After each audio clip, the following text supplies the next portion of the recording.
Chapter 2234. Earth Emperor Nail, I'm giving these treasures to you all as gifts, so I'm naturally not going to take them back, Bao Hua said with a smile. With these treasures in our possession and the profound heavenly treasure capable of suppressing insects, I'm sure we'll be able to handle the stem borer queen. I'll come as well, the elderly man said. The black-robed woman also gave a slight nod after a brief moment of contemplation. Bao Hua was ecstatic to see this, but Han Li was the one that she held in the highest regard here. What about you, brother Han? I certainly can't back down now that everyone else has agreed to go, Han Li replied as he stowed his formation plate away. With his current powers and collection of treasures, he would be able to ensure self-preservation even against a true immortal, let alone a severely debilitated stem borer queen. Alright, I'll get the spirit of the ancient seal to teleport us there right away. Our two fellow Taoists from the Black Knight realm should also be in that area, and their inclusion will even further increase our chance of success, Bao Hua said with a smile. Immediately thereafter, she cast an incantation seal into the gray mist up ahead, and the mist parted to reveal a path. Bao Hua drifted into the path without any hesitation, and everyone else hurriedly followed along as well. Shortly thereafter, everyone emerged into a spacious area with a gray teleportation formation on the ground. A voice could be heard coming from all directions as if someone were saying something to them, but only Bao Hua seemed to be able to understand what was being said as she nodded before making her way into the formation with a solemn expression. Everyone else hesitated momentarily before walking into the formation as well. Once everyone had entered the formation, it was activated on its own, and the entire group vanished amid a flash of spiritual light. Meanwhile, the inky black bowl on the sacrificial altar within the mysterious stone forest suddenly tremored slightly, and a faint male voice rang out. So those people are planning to target that stem borer queen. Hee, how foolish. They've completely overestimated themselves. I have to keep that brat alive somehow, so it looks like I'll have no choice but to use that thing. A forlorn sigh then rang out, as if an important sacrifice were being made. A metallic clang then sounded in the air, and 8 thin silver chains appeared above the altar. One end of each chain was connected to the edge of the bowl, while the other ends were connected to the lamps atop the 8 copper pillars. A burst of unintelligible chanting rang out from within the bowl, and the chain that was connected to the only lit lamp began to tremor slightly. All of a sudden, countless tiny golden runes emerged on the lamp before being rapidly funneled over to the altar along the chain, then disappeared into the black bowl. The black mist around the bowl began to become denser, and an extremely fearsome aura that was only becoming more powerful abruptly erupted forth. So this is where the stem borer queen is residing, Han Li mused as he inspected his surroundings with a surprised expression. All of the other Grand Ascension stage beings aside from Bao Hua were also quite stunned by what they were seeing. They were currently situated on a boundless ocean that stretched as far as the eyes could see in all directions. This isn't an illusion. What's going on? Is this a place in the underground palace? The elderly man asked with furrowed brows. Of course not. The underground palace is nowhere near large enough to contain such a massive body of water, Bao Hua replied with a shake of her head. Then what is this place? Have we been teleported out of the original sealed site? The red-faced man asked. I don't think so. Otherwise, our spiritual sense would no longer be restricted, the black-robed woman said, clearly having already tried out her spiritual power here. All of a sudden, Han Li said in a calm manner, Everyone please look up. I already had a look, there doesn't seem to be anything amiss, the elderly man said as he looked up at the gray sky again. The black-robed woman and red-faced man also looked up with perplexed expressions. However, a hint of enlightenment appeared in Bao Hua's eye as she looked up into the sky, and right at this moment Han Li swept a finger upward, releasing an azure sword projection that was several thousand feet in length. The gray light in the entire sky began to surge violently, and a piercing screech suddenly rang out. It was as if the azure sword projection were threatening to cleave the entire sky apart. But after the azure light faded, the sky remained intact, but an inky black formation that encompassed virtually the entire sky had appeared up above. The formation was comprised of countless black runes of different sizes, and at the center of the formation was a motionless white insect that was the size of a mountain. The insect had a pristine and flawless white body, and its head was buried deep into its own body, making it impossible to glean its appearance. However, with its rotund frame, it was looking like a massive silkworm. Strangely enough, even though the giant insect seemed to be in a deep slumber, there were golden runes surging slowly around its body. That's the stem borer queen, the black-robed woman exclaimed. The red-haired man and elderly man were also very alarmed to see this, and they immediately adopted defensive stances. In contrast, Bao Hua was very calm as she said, "There's no need to be alarmed, fellow Taoists. It'll still take some time for this insect to awaken, so we won't alert it as long as we don't do anything rash. Looks like this is a spatial rift that the stem-borer queen opened up, so our fellow Taoists from the Black Knight realm won't be able to join us here." With the stem-borer queen's power, it would indeed be able to open up a spatial rift. That explains why this place is still affected by the power of the seal, the elderly man said as his expression eased slightly. Without the assistance of our fellow Taoists from the Black Knight realm, I feel like we're a little short on numbers. How about we find the exit of this place and bring those two fellow Taoists in as well? The black-robed woman suggested. That won't do. The stem-borer queen is about to awaken. If we enter and exit this space so recklessly, it'll most likely awaken right away. I'm sure that's why our fellow Taoists from the Black Knight realm refrained from entering this space. After all, they don't have the advantage of being able to teleport themselves into this space using the power of the ancient seal like we do, Bao Hua said. Right at this moment, Han Li suddenly said, "Let's cut the chatter and make haste while the stem-borer queen is still in its slumber. If we can severely wound it here, that would be the best outcome." Are you looking down on us, fellow Taoist Han? If we combine our powers, even a true immortal would most likely be felled if they were caught off guard, the black-robed woman said with a hint of displeasure in her eyes. If the stem-borer queen were that easy to kill, the true immortals would have already killed it rather than sealed it away. I always prepare for the worst in everything that I do, Han Li replied in a cold voice. The black-robed woman's expression darkened upon hearing this, and she was just about to respond again when Bao Hua interjected, "Let's not argue among ourselves, fellow Taoists.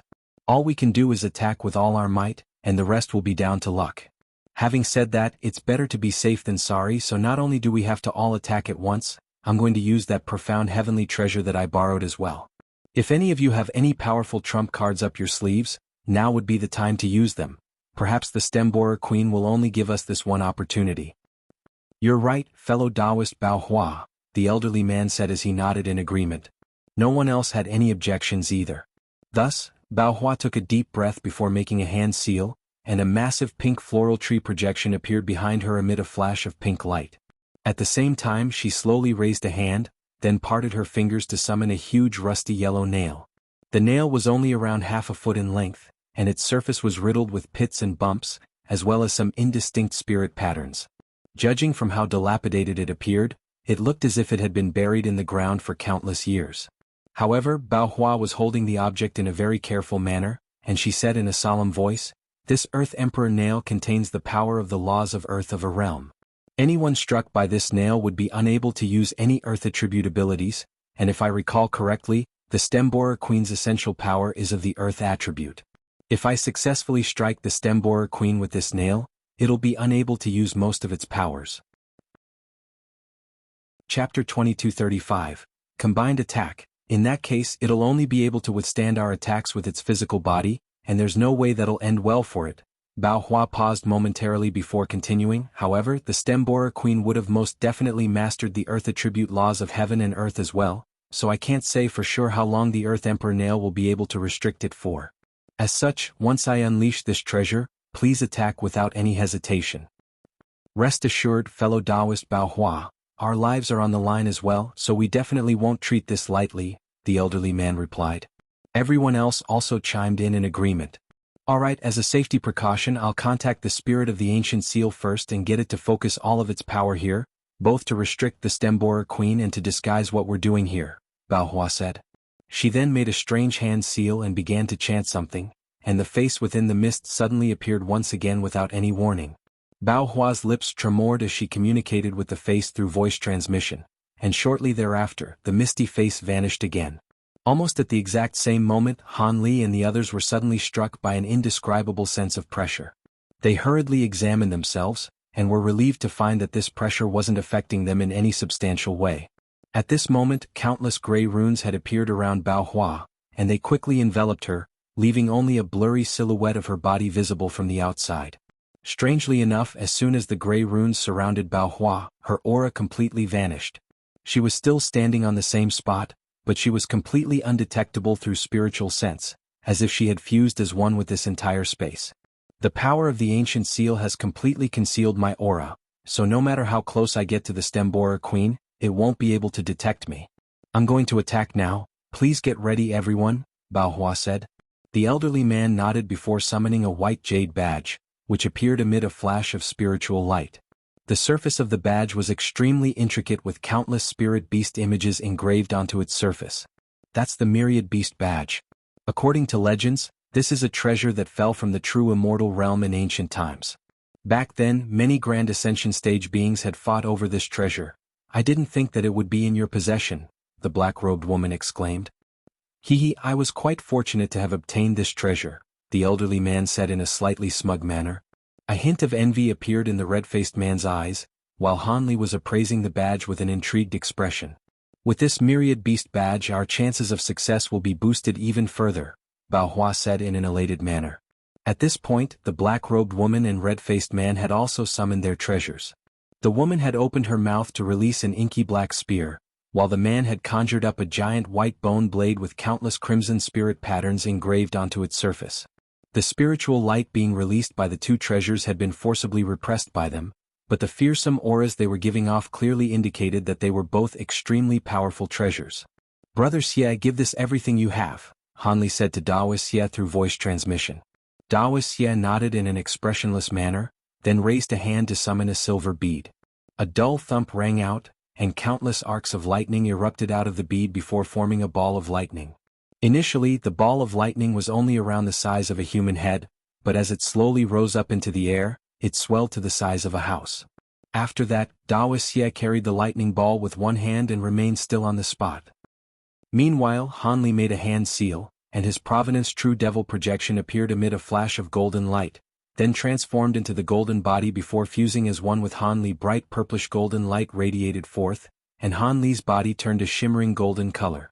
At the same time, countless silver spirit patterns appeared all over his skin before forming a series of silver formations. After that, Hanli made a grabbing motion, and a green long sword that was around 3 feet long appeared in his grasp. With nothing more than a light flick of his wrist, a buzzing sound rang out, and even the world's origin chi was being swayed by the sword. This was none other than the profound heavenly spirit/sword. In the face of a creature as fearsome as the Stemborer Queen, Hanli didn't dare to hold back and was releasing his ultimate trump card right away. Bao Hua had seen Hanli use the profound heavenly spirit/sword before, so she wasn't surprised to see it again. However, everyone else's attention was immediately drawn to the sword, and it was clear that they had already guessed what it was. However, before any of them had a chance to ask any questions, Bao Hua suddenly made a hand seal before vanishing on the spot. In the next instant, Bao Hua re-emerged less than 200 feet away, then raised the giant nail up with both hands. Everyone else immediately turned their attention away from Han Li's sword and focused on the task at hand, beginning to inject their power into the treasures they had summoned. All of them were preparing to strike in the instant that the Earth Emperor nail pierced into the Stemborer Queen's body. At this moment, the mountainous Stemborer Queen was still in a completely oblivious slumber. Faint silver light flashed through Bao Hua's eyes as she stared intently at the Stemborer Queen, and all of a sudden, a fierce look appeared in her eyes as the Earth Emperor nail shot forth as a streak of yellow light. The nail pierced through the black formation with ease, then plunged into the Stemborer Queen's body before reverting back to its original form. Yellow light erupted from the giant nail in all directions, and these strands of yellow light blurred before vanishing into the Stemborer Queen's body. Everyone, what are you waiting for? Bao Hua was elated as she let loose a loud cry. A massive floral tree projection appeared behind her before exploding into countless pink flower petals that surged toward the Stemborer Queen. At the same time, Han Li and the others had also sprung into action. The elderly man hurled his jade badge high up into the air, and it transformed into a white jade gate, from within which countless beastly projections rushed out. Meanwhile, the black-robed woman uttered an incantation, and her black spear immediately shot forth as a streak of black lightning. As for the red-faced man, he swept his giant bone blade through the air, and spatial fluctuations erupted above the Stemborer Queen, following which a massive blade projection over 10,000 feet in length emerged before crashing down with devastating might. A burst of enormous invisible power descended alongside the blade projection, and a giant ball of lightning also appeared beside it at the exact same moment. The ball of lightning then transformed into a massive silver lightning net that enshrouded the entire body of the Stemborer Queen down below. These attacks were truly extraordinarily fast, but they had still been unleashed marginally slower than Han Li. The silver formations all over Han Li's body emitted a faint buzzing sound as he slashed his profound heavenly spirit/sword through the air, releasing a green thread that instantly vanished into thin air. In the next instant, the world's origin chi above the stem borer queen tremored, and the green line descended to slice its mountainous body in half. Immediately thereafter, the giant blade projection, silver lightning net, storm of flower petals, black lightning and spirit beast projections also arrived. A string of earth-shattering explosions rang out, and the inky black formation was instantly torn apart. Countless flower petal projections surged through the air like sharp blades, and beyond those were the countless spirit beast projections, which surrounded the stem borer queen before self-detonating in rapid succession. Powerful shockwaves surged forth in all directions, and a series of halos proliferated outward. The barrage of attacks instantly inundated the stem borer queen's entire body, and it remained completely still throughout the entire process, as if it really had been slain in its slumber. However, not only were Han Li and the others not elated to see this, their faces instantly paled significantly. All of these Grand Ascension stage beings had an extensive wealth of battle experience, and even though they were very confident in their own attacks, they definitely wouldn't be naive enough to believe that the vastly renowned stem borer queen would be killed so easily. After the dust settled, the giant stem borer queen's body had vanished, leaving only a fist-sized black crystal hovering in midair. A rusty nail was embedded deep into the crystal, and everyone was struck by a bone-chilling sensation upon seeing this. Something's wrong. We have to get out of here, Bao Hua yelled in a decisive manner as she turned her hand over to produce a formation plate, which she immediately crushed. Chapter 2236. The little girl A Phoenix cry rang out, and a ball of five-colored light erupted out of the shattered formation plate before enveloping Bao Hua's entire body. Spatial fluctuations erupted, yet just as Bao Hua was about to vanish into thin air, a tender yet very cold voice rang out from down below. "You're not going anywhere." As soon as the voice trailed off, the water down below parted, and a shadow suddenly shot out. A resounding thump rang out as Bao Hua was sent flying by a burst of tremendous force, and the layer of five-colored light around her instantly shattered. Only after flying back for around 500 feet did she manage to just barely steady herself, and she couldn't help but throw up a mouthful of blood. It seemed that she had sustained some substantial injuries from that attack. However, she had been very alert and injected all of her magic power into the protective spiritual light around her right before she was struck by that attack. Otherwise, even if that attack wouldn't have been able to kill her, she would definitely still have ended up with far more severe injuries. Everyone else was naturally very alarmed to see this. Han Li immediately focused his gaze on the spot where Bao Hua had been standing before, and he caught sight of a small and delicate figure. This was a little girl who appeared to be no more than 12 years of age, and she was slowly withdrawing her little fist as she appraised the Grand Ascension stage beings present with a hint of a smile on her face. The little girl had a dark complexion and was wearing an extremely ordinary set of tight-fitting clothes.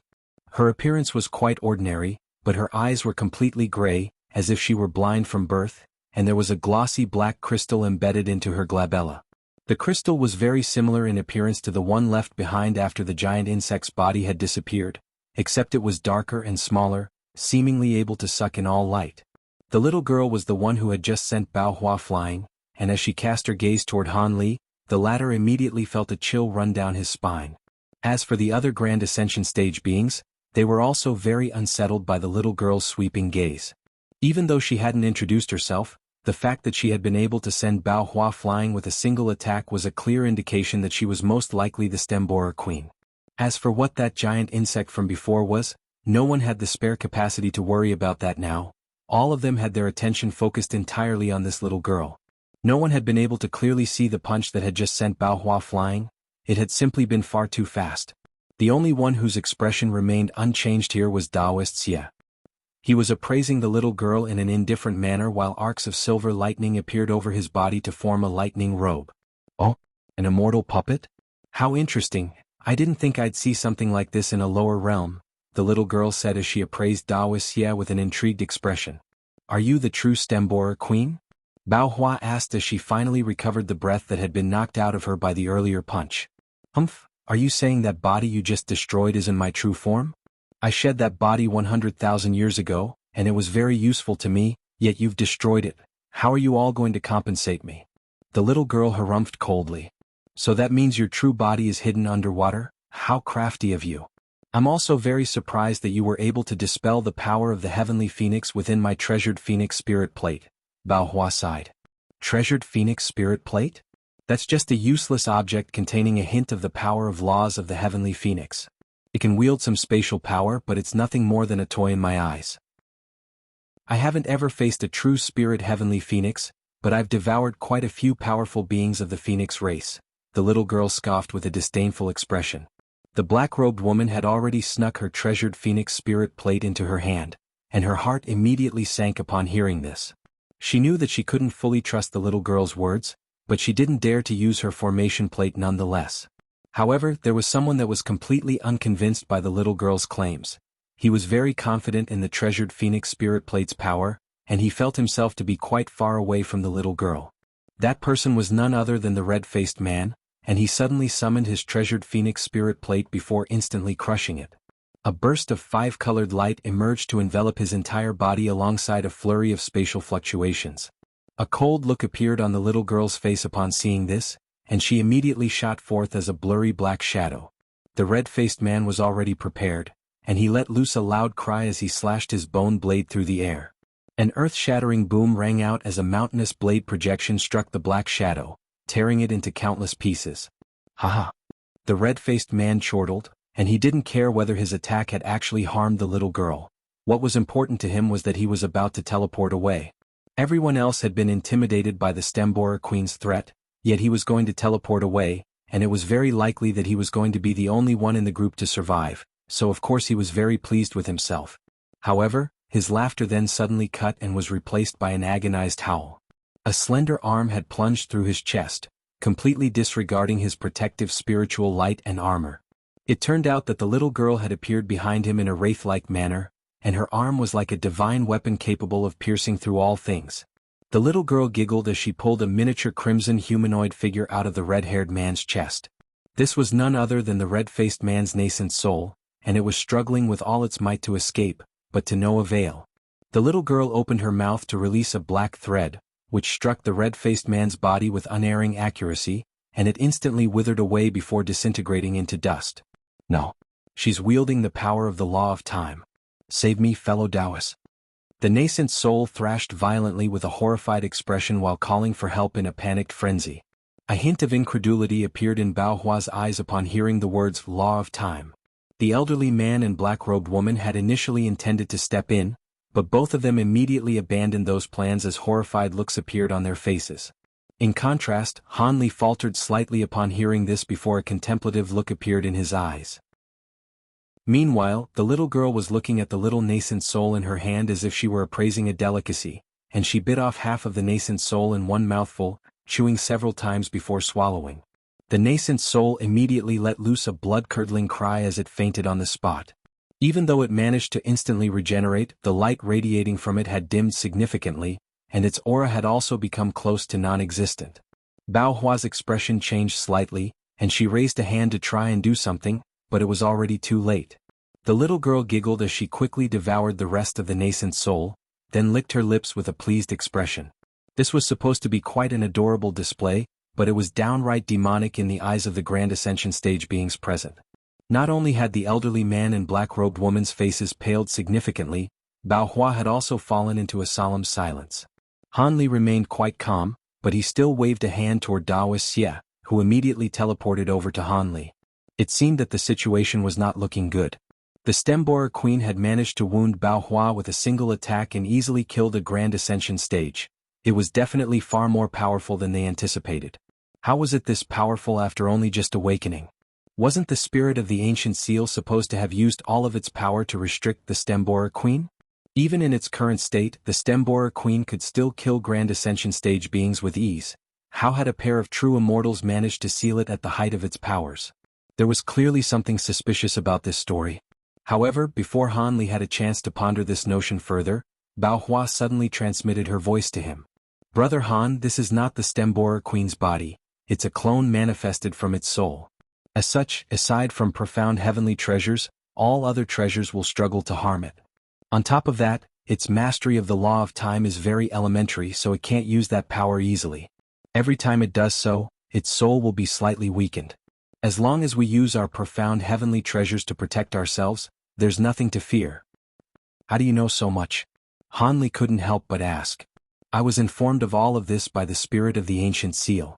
Let's hold off this clone together while our other fellow Taoists go underwater to destroy the Stemborer Queen's body. As long as its body is destroyed, its soul won't pose any substantial threat, Bao Hua replied. Chapter 2237. Battle against the Stemborer Queen 1. So are we just supposed to trust the others? What if they take advantage of the opportunity to teleport away? Han Li asked through voice transmission. Rest assured, Brother Han, I tampered with the treasured Phoenix spirit plate that I gave to everyone, so as long as I don't allow it, they won't be able to use the formation plates. Once they're all made aware of this, I'm sure they wouldn't dare to try anything, Bao Hua revealed with a smile. Immediately thereafter, she turned and transmitted her voice toward the others. Han Li cast his gaze toward the elderly man and black-robed woman, and sure enough, upon hearing what Bao Hua had to say, enraged looks appeared on both of their faces. In contrast, Bao Hua's expression remained unchanged, and she even had the nerve to smile at the two of them. The elderly man and black-robed woman were naturally extremely furious. If it weren't for the fact that they were facing such a fearsome enemy, they could have easily turned on Bao Hua already. Before they had a chance to communicate any further, the little girl cast her gaze toward them and giggled. Have you thought about how to compensate me? How about this? Hand over your nascent souls, and perhaps I'll be full after eating one or two more, and I'll let the rest of you leave. Do you really think such a blatant attempt to sow dissension among us will work? If we allow you to kill one more of us, the rest of us will completely be at your mercy, Bao Hua replied in a calm manner, then immediately swept a hand through the air. The Earth Emperor nail embedded into the black crystal instantly vanished, then reappeared in her grasp. Oh, so you're determined to fight me? You were able to survive one of my attacks, and that's certainly quite remarkable. However, your nascent soul isn't the one I want to eat the most right now, it's his. His spiritual sense is so powerful, I'm sure his nascent soul would be far more delicious than the one I just had, the little girl said with a smile as she pointed toward Han Li. Han Li's expression changed slightly upon seeing this, and Bao Hua and the others were also rather taken aback. Judging from what the Stemborer Queen had just said, it seemed that Han Li's spiritual sense was even more powerful than that of Bao Hua's, and that was quite surprising. If you think my nascent soul will be quite good to eat, then come and get it, Han Li said with a faint smile, seemingly completely unfazed by the little girl's threat. Bao Hua and the others couldn't help but admire his courage. After all, not everyone could remain so calm and nonchalant in the face of a threat from a being as fearsome as the Stemborer Queen. All right, then don't mind if I do, the little girl said as she licked her lips and clenched her fists, then suddenly shot forth as a blurry shadow. She was so fast that she reached Han Li in an instant, and he couldn't even clearly see how she had gotten there. A black flaming fist pierced through Han Li's chest, and only then did the shadow solidify as the little re-emerged with a smile on her face. However, in the next instant, her smile immediately faded as a green line swept forth from Han Li's body without any warning, slicing the little girl's body cleanly in half. As for the Han Li that had just been struck by her punch, it suddenly exploded into a ball of golden light. Over 100 feet away, another Han Li emerged expressionlessly amid a burst of spatial fluctuations, holding a green longsword that was releasing hints of powers of law. That sword of yours is a profound heavenly treasure. No wonder you were able to evade my attack. Looks like it won't be that easy to take you down. A burst of giggling rang out, and the two halves of the little girl's body didn't shed a single drop of blood as they hovered in mid-air, while the two halves of her mouth curved upward into an unsettling smile. Both the elderly man and black-robed woman couldn't help but shudder in the face of such a disturbing sight. Right at this moment, Bao Hua suddenly raised a hand to hurl her Earth Emperor nail through the air, then abruptly vanished amid a flash of pink light. At the same time, her voice rang out within the ears of the elderly man and black-robed woman. We have to act now, fellow Taoists. Only after destroying the Stemborer Queen's body will we be able to escape from this place. Fellow Taoist Han and I won't be able to hold off this clone for too long, so you have to make haste. The elderly man and black-robed woman's expressions changed several times, but after exchanging a glance, they could only grit their teeth and plunge into the water down below. Even though they were enraged by Bao Hua's tampering of the treasured Phoenix spirit plates, they had no choice but to work with her now. The little girl's expression changed slightly upon seeing this, and she immediately tried to stop them, but a giant nail suddenly appeared above of the two halves of her body, then transformed into a yellow net that descended toward her. Countless yellow runes surged out of the net alongside a burst of extremely formidable power of laws. A cold light flashed through the little girl's eyes as her body suddenly exploded into countless black threads that shot forth in all directions, allowing her to evade the yellow net. A fierce look appeared on Han Li's face upon seeing this, and he let loose a loud cry as his profound heavenly spirit/sword also transformed into countless green threads that vanished into thin air before appearing right in front of the black threads, then unleashed a barrage of ferocious attacks. All of the black threads that came into contact with the green threads immediately exploded into clouds of black chi. Han Li pointed a finger forward, planning to spur on the green threads to eradicate all of this black chi, but right at this moment, the clouds of black chi suddenly dissipated, and in the next instant the little girl re-emerged elsewhere amid a flash of black light, having completely recovered from her injuries. She turned toward Han Li with a cold smile, yet just as she was about to unleash some type of ability, a peculiar aroma suddenly wafted through the air around her. Immediately thereafter, countless pink flower petals emerged, and the surrounding space suddenly became extremely viscous. The little girl was quite alarmed by this and she quickly tried to escape, but all of a sudden, Bao Hua emerged above her, carrying a giant ball of light that she immediately raised up high. The ball of light exploded and countless runes surged out of it, all of which were extremely dazzling to behold. At the epicenter of the explosion, a wisp of green light appeared, transforming into a tiny green seedling, which grew to become a small tree in the blink of an eye and was still growing at a rapid rate discernible to the naked eye. All of a sudden, a huge green tree had taken shape over Bao Hua's palm. Specks of pink light appeared all over the tree's branches, transforming into pink flower buds that instantly spread over the entire tree. Bao Hua then began to chant an incantation, and the flower buds slowly bloomed, turning the green tree a pink color. Pink flower projections filled the entire space within a radius of tens of thousands of kilometers, creating a vast sea of pink. "This is a profound heavenly spirit domain," the little girl exclaimed as her smile finally faded, and a fierce look appeared on her face as countless gray runes appeared around her. The surrounding space began to twist and warp, and it seemed that she was trying to escape the domain with all her might. The entire domain also began to tremor violently, as if it were struggling to hold itself together. An urgent look appeared on Bao Hua's face as she hurriedly yelled, "Strike now, fellow Taoist Han." As soon as her voice trailed off, she grabbed onto a branch of the tree and tore it off before slashing it toward the little girl down below. All of the huge flowers on the branch instantly transformed into 5-colored runes that vanished in a flash, while the little girl let loose an agonized cry as one of her arms suddenly disappeared.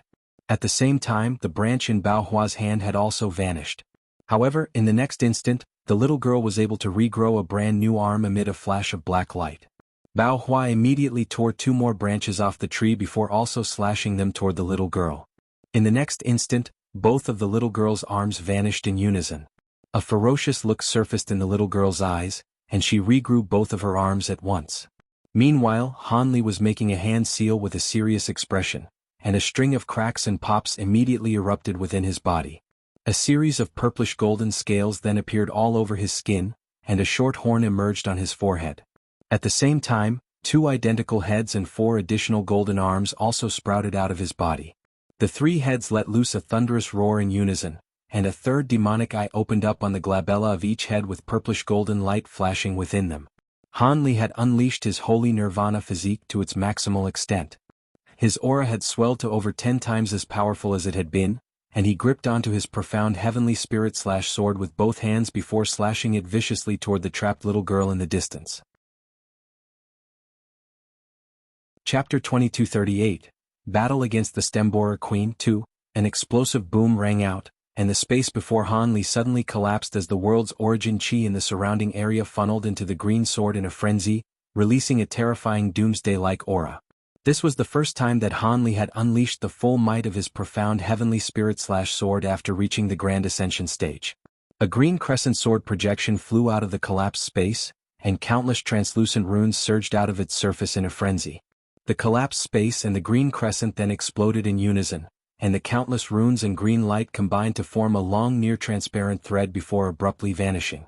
The translucent thread seemed to be very ordinary, but in the instant that it appeared, the entire sky dimmed, and the surrounding space began to warp in a rhythmic manner. All of the space was warping toward the translucent thread, as if it were bowing in reverence. Impossible. that's a thread of laws.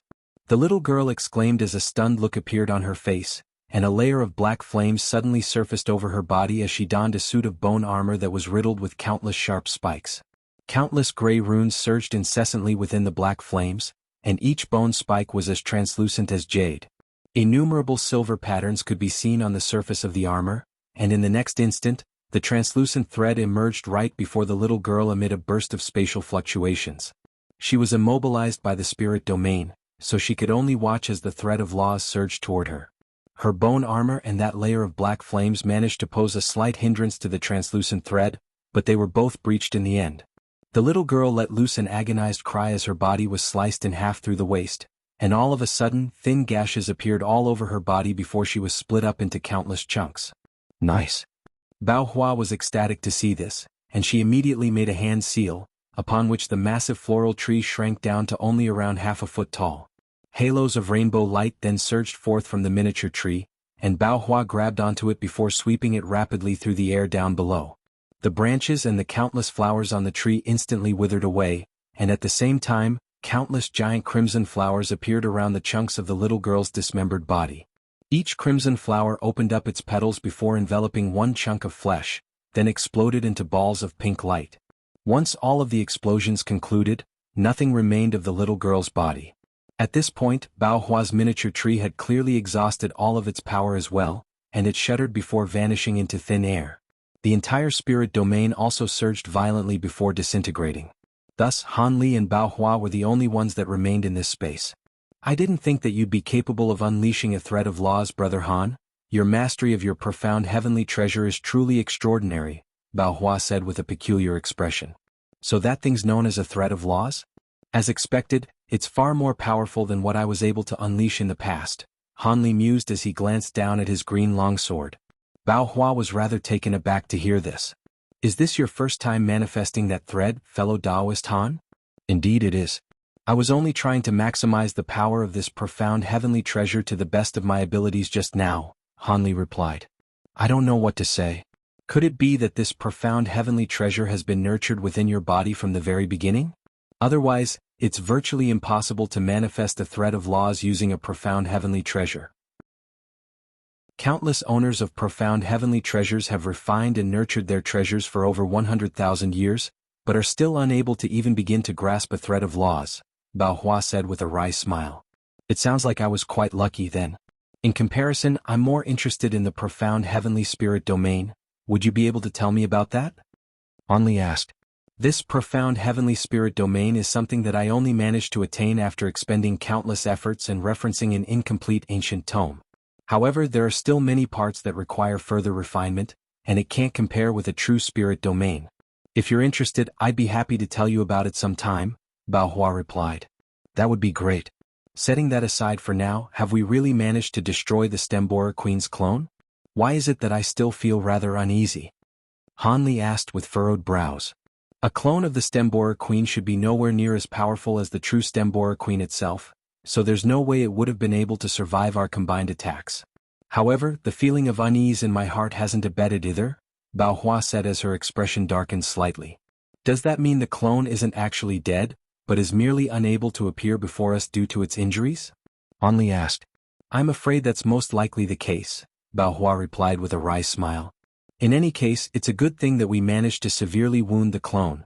Let's take this opportunity to find the body of the Stemborer Queen, Han Li said. A faint smile appeared on Bao Hua's face, yet just as she was about to reply, a sharp voice suddenly rang out from the spot where the little girl had just vanished not long ago. You think you're safe now just because you beat Stem 1? What a joke. Stem 2 will have some fun now. As soon as the voice trailed off, a gargantuan claw appeared up above before grabbing viciously down toward Han Li and Bao Hua.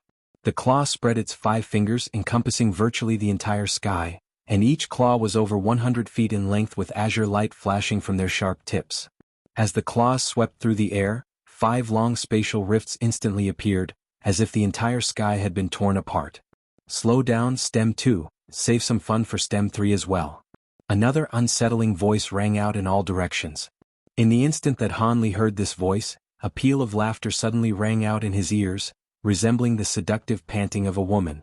His consciousness involuntarily faded for a split second, and his movements also faltered. At the same time, a massive bolt of gray lightning came crashing down toward him from above. With Han Li's enormous spiritual sense, he was able to almost immediately recover from his moment of disorientation, and his expression immediately changed slightly at the sight of the gray lightning overhead. He hurriedly withdrew his green longsword, completely disregarding the giant claw above him as he conjured up around a dozen identical projections that shot forth in all directions.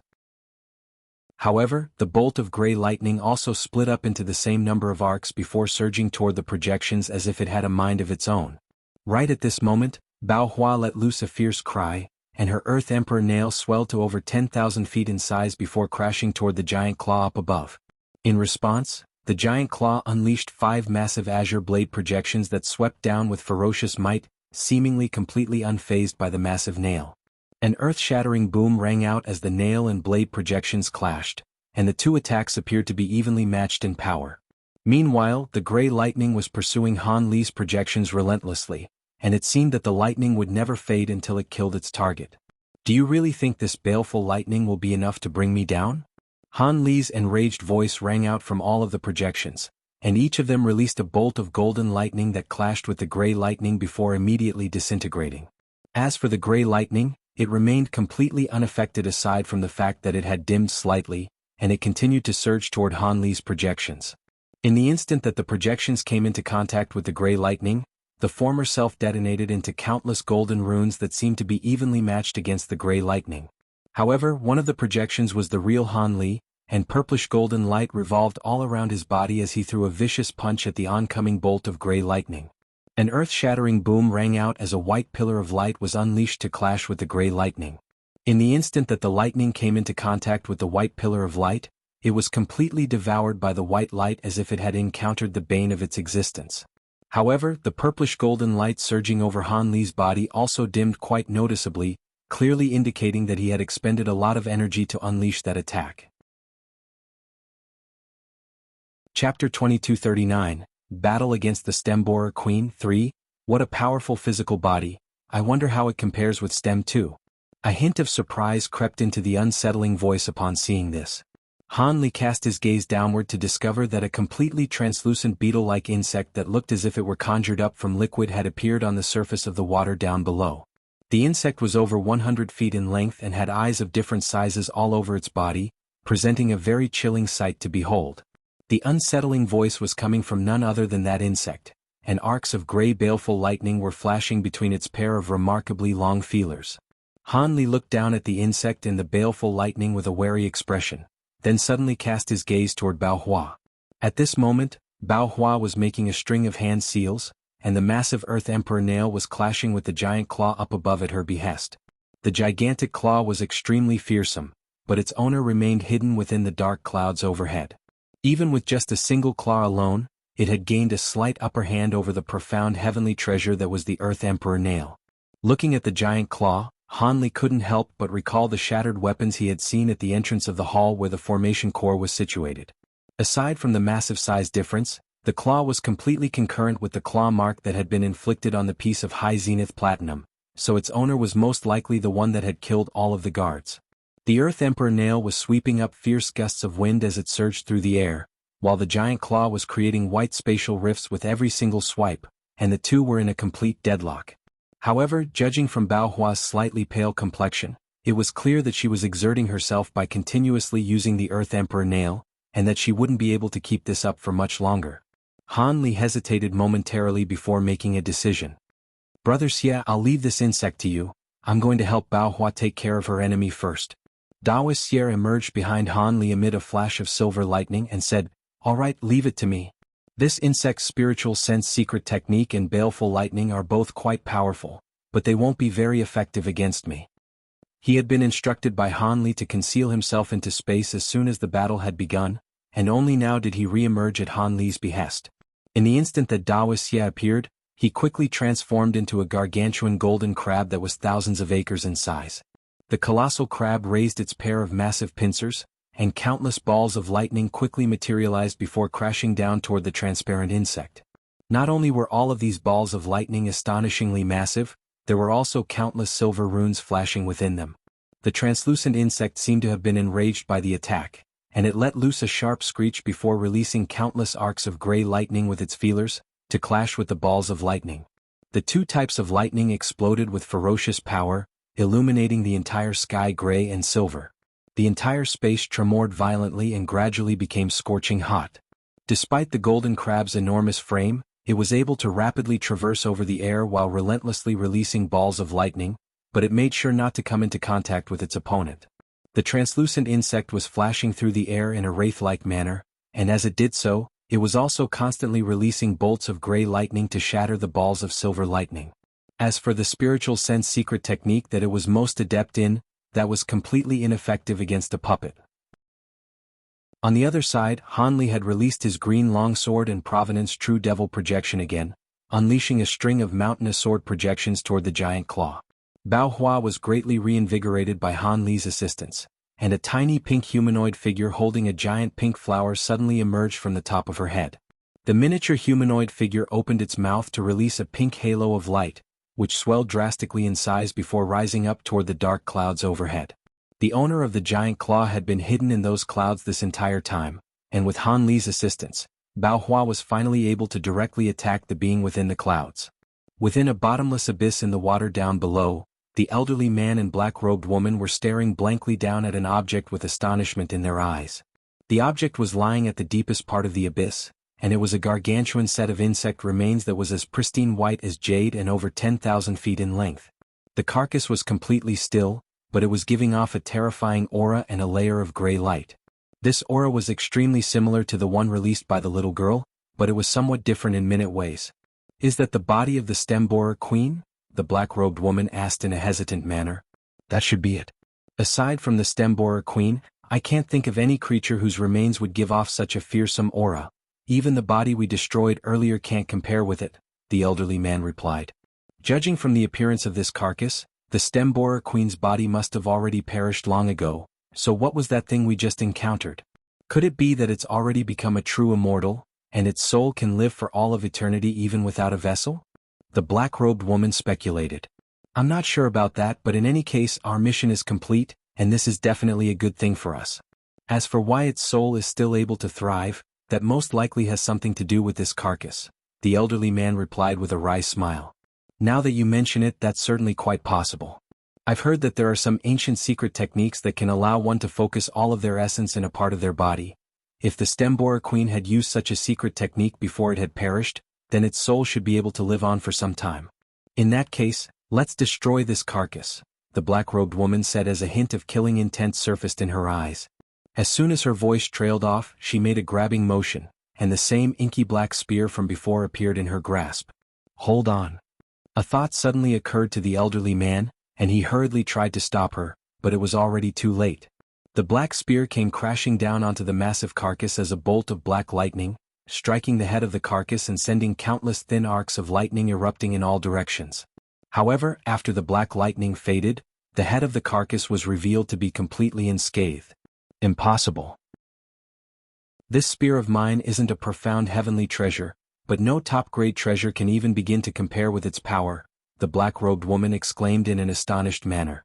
Right at this moment, scintillating light erupted from the carcass, and countless golden and silver runes surged forth before revolving around it.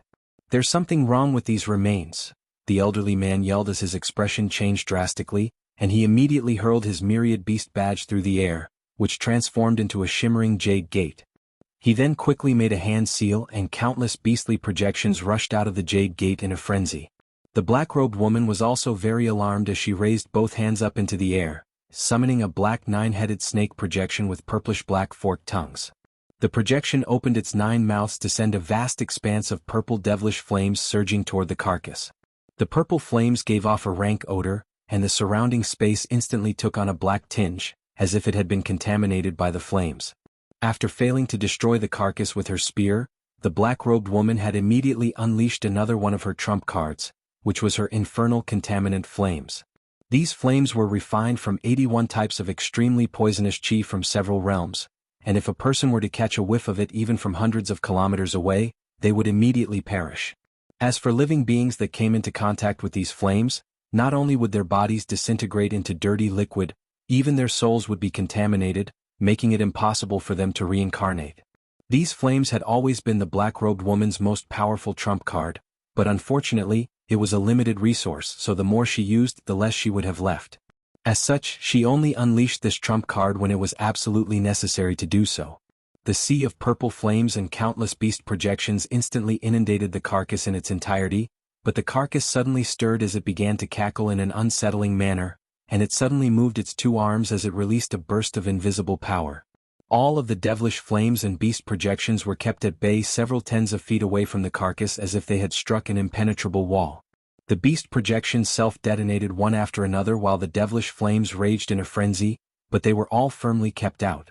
Meanwhile, the carcass continued to cackle as it rose to its feet in a wobbly manner. Chapter 2240, The Fearsome Carcass. Quick! We have to strike it down now. Its aura is becoming more and more powerful, so it must be recovering its powers. The elderly man yelled as he swept his spiritual sense toward the carcass. He then vanished on the spot before reappearing over 1,000 feet away. Immediately thereafter, he laid a hand onto the top of his own head, releasing a burst of blue light, within which sat a miniature humanoid figure that was completely identical to him. As soon as the miniature humanoid figure appeared, a string of blue beads flew out of its body. Each bead was only around the size of a thumb, but they were of an extremely deep blue color with impeccably smooth surfaces. All of a sudden, the beads transformed into balls of light the size of wagon wheels at the elderly man's behest, then flew toward the giant carcass with devastating force. As for the black-robed woman, she gritted her teeth before transforming into a cloud of crimson mist that vanished into the nine-headed snake projection behind her. Immediately thereafter, the world's origin chi within the abyss surged into the nine-headed snake projection in a frenzy, allowing it to instantly take on a substantial form. In this form, the snake had resplendent colorful scales, but its 9 heads were as red as blood, and it opened its cavernous mouth once again to release purple devilish flames that were several times purer than what had been unleashed before. Even though the carcass hadn't unleashed any attacks yet, the sense of pressure it was giving off struck both of them with a strong sense of foreboding. The carcass had risen to its feet, but it seemed yet to return to normal as its movements were still quite clumsy and maladroit. The dozen or so balls of blue light crashed into the invisible wall near the carcass, triggering a string of earth-shattering explosions that sent powerful shockwaves erupting in all directions. These balls of light didn't appear to be all that remarkable, but all of them were imbued with incredible power. The carcass raised its arms to shield itself, but it was still forced back a step with each ball of light that exploded. After taking around a dozen steps backward in succession, the invisible wall around it finally shattered, and its smooth jade-like front limbs were quickly riddled with countless thin cracks. Before the carcass had a chance to do anything, the 9-headed snake also arrived before transforming into 9 chains of flames that bound themselves tightly around the massive carcass. The purplish-black chains of flames were giving off an incredibly corrosive aura, instantly branding deep black gashes onto the carcass.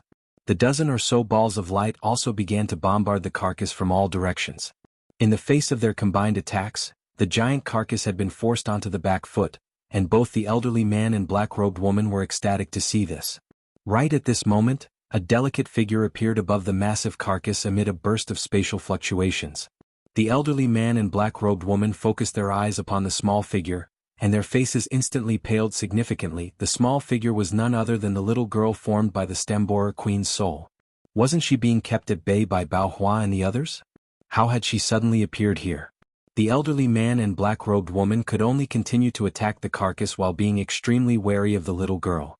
The little girl's face was clearly paler than it had been before, and she completely ignored the elderly man and black-robed woman as she turned to the carcass before saying something in a voice that was very pleasing to the ears.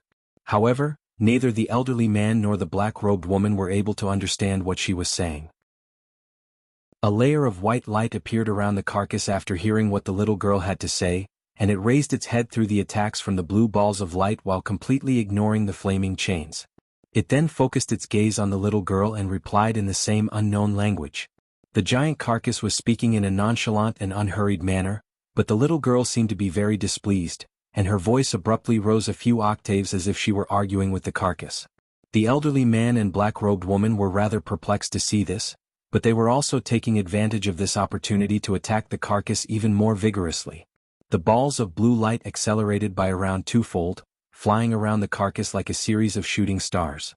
Meanwhile, sharp spikes erupted out of the surfaces of the chains of flames, embedding themselves deep into the carcass and corroding it at a noticeably faster rate. Of course, as a precautionary measure against potential retaliation from the carcass and the little girl, the elderly man and black-robed woman were gliding back in retreat. However, much to their surprise, the carcass paid no heed to them at all and merely continued to communicate with the little girl in that unknown language. The little girl was very urgent and agitated, while the carcass was very calm and almost a little smug, creating a very strange contrast. All of a sudden, a fierce look appeared on the little girl's face, and she pointed a finger downward. A speck of black light appeared on her fingertip, and it swelled dramatically in size while becoming extremely bright, as if it could absorb all of the light in the nearby area. All of the world's origin chi in the entire underwater abyss erupted into a frenzy, and a burst of extremely fearsome power of laws descended. That's the law of time. The nascent soul of the elderly man was seated on the top of his head, and a horrified look immediately appeared on its face.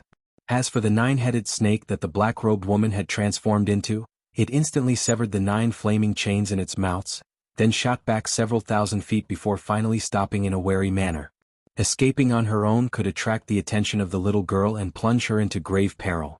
Otherwise, the black-robed woman would have fled the scene completely.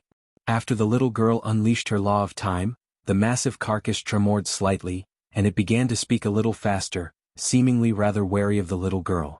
The little girl also began to speak in a more urgent manner, and moments later, the carcass seemed to have made some sort of concussion as it opened its mouth to release a giant inky black crystal that was around the size of a house. A pleased look appeared on the little girl's face, and the black light on her fingertip was withdrawn as she drifted toward the black crystal. However, right as she was about to set foot on the crystal, an extremely fearsome aura suddenly erupted from the carcass's body, and it struggled free from the flaming chains before swiping a limb through the air, slicing all of the surrounding blue balls of light in half and causing them to explode. An enraged look appeared on the little girl's face upon seeing this, and the black light on her fingertip reappeared as her body blurred in preparation to teleport away. However, a massive black mouth that was filled with sharp fangs suddenly opened up on the inky black crystal down below, and it instantly swallowed the little girl before flying back into the giant carcass's mouth. The elderly man and black-robed woman were stunned to see this, and after a quick conversation, the former's nascent soul returned to his body, while the latter reverted back to her human form. The two of them then immediately fled together. Having just witnessed the carcass dispelling their trump cards so easily, they knew that they were no match for it and could only escape to reunite with Bao Hua and the others. However, in the instant that they decided to flee, specks of light suddenly converged within the massive eye sockets of the carcass, forming 2 balls of black flames. It then cackled as it pointed a finger twice into the distance, and 2 balls of black light emerged before vanishing in a flash. The power of the law of time instantly reappeared to envelop the elderly man and black-robed woman, and all of a sudden, both of them felt their surroundings blur into an unrecognizable swirl. Once the surrounding area settled again, they discovered a giant white skull right in front of them, appraising them with a sinister expression. The two of them had reappeared back to where the carcass was under the effect of the law of time. They were naturally extremely alarmed by this, yet before they had a chance to do anything, the carcass had already opened its cavernous mouth to devour them. In the air above the water, the devil-fied Han Li was currently pulling a hand that was riddled with silver formations out of the body of a human-faced stem borer with an azure exoskeleton. The stem borer was over 1,000 feet in length with a pair of massive front limbs that were several times larger than its own body. Right as Han Li withdrew his hand, the stemborer's front limbs suddenly sagged like a pair of balloons, instantly reverting back to the same size as all of its other limbs. Han Li cast his gaze downward, and a befuddled frown appeared on his face upon failing to discover any traces of blood seeping out of the stemborer's body. Chapter 2241.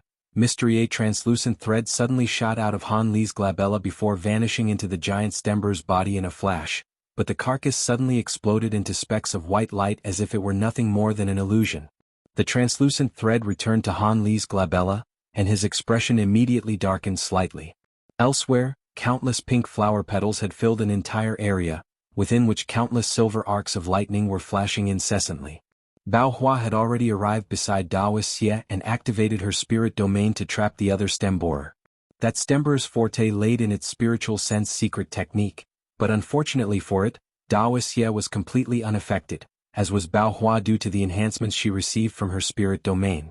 The stemborer's baleful lightning was also extremely powerful and was imbued with the power of the law of destruction, allowing it to damage even profound heavenly treasures, but both Dao Xie and Bao Hua were very cunning, refusing to engage in direct clashes with it. As a result, it was becoming more and more enraged as all of its attacks were being evaded. Once Bao Hua unleashed her profound heavenly spirit domain to trap the stem borer, the tables were immediately turned. The stem borer immediately unleashed its baleful lightning with all its might to try and escape from the spirit domain, but this profound heavenly spirit domain was an ability that only true immortals could truly master, and it was far too difficult for the stem borer to break out of.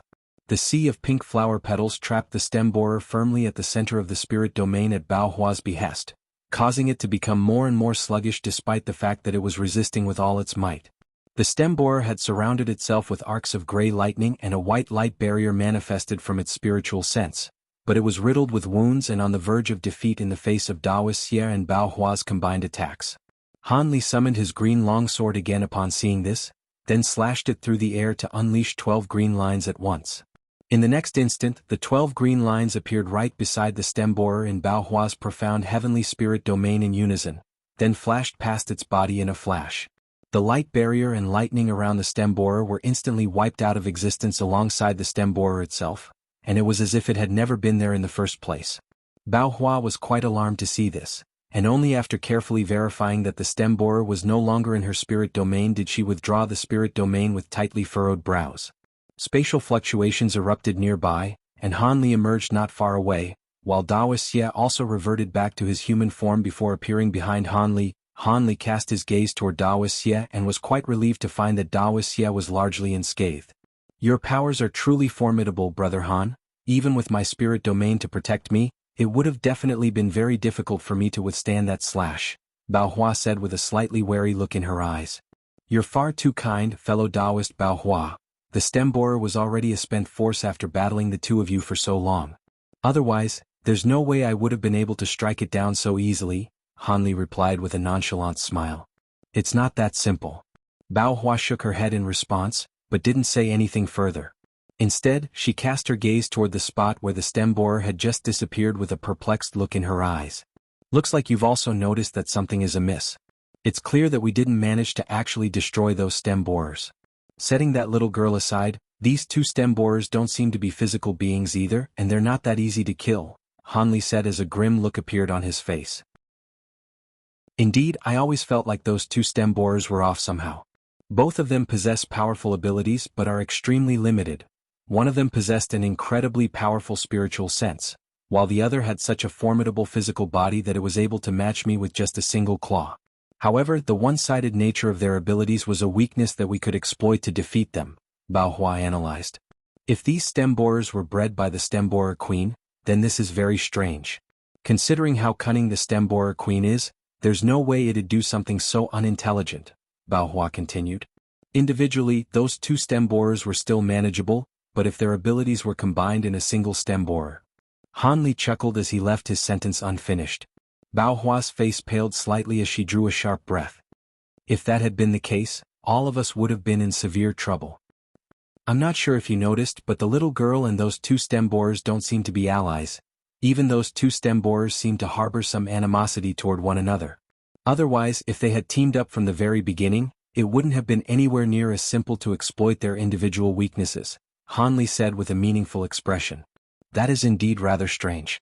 If they were bred by the stem borer queen, then why do they seem so hostile toward the stem borer queen's soul? Bao Hua mused as her brows furrowed tightly. I don't understand that either, but judging from how those two stem borers disappeared just now, they seem to have been conjured up through the power of projection, Han Li remarked. The power of projection? Are you saying that there are beings from other realms interfering with this matter as well? For a mere projection to be so powerful, could it be that true immortals are involved? Bao Hua's expression changed significantly as this thought occurred to her. I'm not sure about that. This is only a suspicion of mine and perhaps it's incorrect. However, if that really were the case, then the situation here is very complex. How about you communicate with the spirit of the ancient seal to see if it's found out anything, Han Li suggested. The spirit of the ancient seal has become very frail from the seal's power loss, and even I can't contact it now. Otherwise, the ancient seal will instantly fall apart, Bao Hua replied with a wry smile. In that case, it looks like we're completely in the dark, Han Li said with a grim expression. In any case, we can't turn back now. I still haven't received any news from our other two fellow Taoists, so something's most likely happened to them. It looks like we'll have to venture down there ourselves. Bao Hua sighed. I'll abide by our agreement and accompany you down there, but if we encounter any insurmountable peril, I'm going to turn back right away, Han Li said with a serious expression. Of course, I'd do the same if our mission becomes too difficult to accomplish. Besides, I'm sure you're capable of leaving this space even without the treasured Phoenix Spirit Plate, Bao Hua said with a knowing smile. I'm glad you understand that. Let's go down now, Han Li replied with an expressionless nod, then plunged into the water with Daoist Xie by his side. Bao Hua quickly inspected her surroundings, and after verifying that nothing was amiss, she also followed along. Shortly after the three of them entered the water, a burst of faint spatial fluctuations erupted overhead alongside wisps of five-colored light. The five-colored light then quickly converged to form a tightly shut giant five-colored eye. Meanwhile, the giant stem borer carcass was hovering in the underwater abyss in a completely still manner, but two balls of devilish flames were burning within its eye sockets, and the flames were only becoming brighter and brighter. Several broken treasures that were glowing with faint spiritual light hovered beside the carcass, one of which was a shattered jade badge, while the other was a black spear with cracks all over its surface. These two were the elderly man and black-robed woman's most prized treasures, yet they had been strewn around like garbage, and it was clear that the two of them were most likely already dead. Spatial fluctuations erupted above the carcass, and two blurry balls of light emerged in unison. One of the balls of white light transformed into a giant rotund insect, while the other morphed into an almost transparent insect. These were none other than the two insects that had just been slain by Han Li and Bao Hua. However, their bodies had become far more indistinct, and their auras had also waned significantly, making them resemble a pair of projections. All of a sudden, a silver-robed woman emerged from the devilish flames within one of the eye sockets of the giant carcass. The woman had an elegant figure, and she looked much like a more mature version of the little girl that had just been devoured. Both of the blurry insect projections immediately sprawled down onto the ground in reverence. The silver-robed woman cast a cold gaze toward the two projections, then harumphed coldly, "Useless fools. I can't believe you're unable to deal with a few puny Grand Ascension stage beings of the lower realms." Having said that, it's a good thing that they managed to wound the Stemborer Queen's soul. Otherwise, I may not have been able to completely devour it so soon. Now that close to half of my powers has recovered, I no longer have any use for you too. Return my energy to me now. The silver-robed woman raised a finger and pointed toward the pair of projections as she spoke. Chapter 2242, Battle in the Spirit Domain. The two insect projections were very alarmed to hear this, and they immediately attempted to flee, but two shimmering black runes shot out of the silver-robed woman's fingertip, then vanished into the bodies of the two projections at an incredible speed. The two projections let loose a collective agonized howl as they writhed with all their might to resist the black rune's power, but it was all to no avail as their bodies rapidly began to shrink. Moments later, only a pair of balls of light were left hovering in midair. The silver-robed woman swept a hand through the air, and the balls of light flew directly toward her. She then opened her mouth to devour the two balls of light, and as she closed her eyes and took a deep breath, her aura seemed to have swelled to become around twice as powerful as it had originally been. Moments later, she reopened her eyes, and her aura instantly returned to normal. Right at this moment, she seemed to have sensed something, and she cast a cold gaze upward before returning to the ball of devilish flames within the eye socket of the giant carcass in a flash. In the next instant, the carcass suddenly raised its head and let loose a shrill roar, upon which clouds of blood mist appeared around it before transforming into crimson threads that quickly adhered to the bones of the carcass.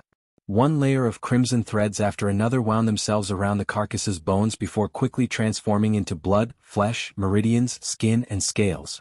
In the blink of an eye, the carcass had transformed into a three-headed giant insect. The central head of the insect bore the appearance of the silver-robed woman, while the other two heads were mostly covered in five-colored scales with countless eyeballs of different sizes all over the tops of the heads, presenting a very chilling sight to behold. As for the insect's body, it was as smooth and translucent as a flawless chunk of crystal. On its back were 4 pairs of beautiful white cicada wings with 5-colored runes etched all over their surfaces. As soon as the mountainous insect's body was reconstructed, the central head cast a cold gaze upward in silence. As for the other two heads, their eyes were tightly shut, and they remained completely expressionless as if they were inanimate objects. Moments later, 3 streaks of light descended into the abyss from above. The lights faded over 1,000 away, and Han Li's trio was revealed. At such a close range, Han Li and Bao Hua were naturally able to see the giant insect down below, and both of their expressions faltered slightly in response to this sight. This giant insect was completely different in appearance from the body they had destroyed above the water, and what was most alarming to Han Li and Bao Hua was the central head of the insect, which bore a strong resemblance to the little girl. So this is the stem borer queen's body. It looks like we're too late, it's already awakened, Bao Hua said with a dark expression. It doesn't look like the body we just destroyed, but this should indeed be the stem borer queen's body, Han Li replied with a grim look in his eyes. Seeing as it's completely unscathed here, I can only assume that our 2 fellow Taoists have already perished, Bao Hua sighed. Han Li cast his gaze toward the broken treasures next to the giant insect, and he nodded with a solemn expression. So you 3 were the ones that harmed my clone and disrupted my rest. The central head of the giant insect suddenly spoke, and its voice was very pleasing to the ears, like that of a seductive maiden. Are you the stem borer queen? Have our 2 companions from earlier already fallen by your hands? Bao Hua asked in a calm voice. Hee, those 2 puny Grand Ascension stage beings dared to attack me, so of course I had to devour them. Seeing as you 3 aren't willing to answer my question, I'll send you on your way just like I did to your companions, the central head of the giant insect said in a cold voice, but its words were accompanied by a mismatching seductive smile. As soon as its voice trailed off, it opened its mouth to release a plume of gray threads, which transformed into a massive net that descended toward Han Li's trio from above. The net was releasing a nauseating rank odor, and Han Li's trio appeared to be quite calm, but they were naturally very wary of the stem borer queen. As the gray net descended toward the trio, Bao Hua immediately yelled, "Now!"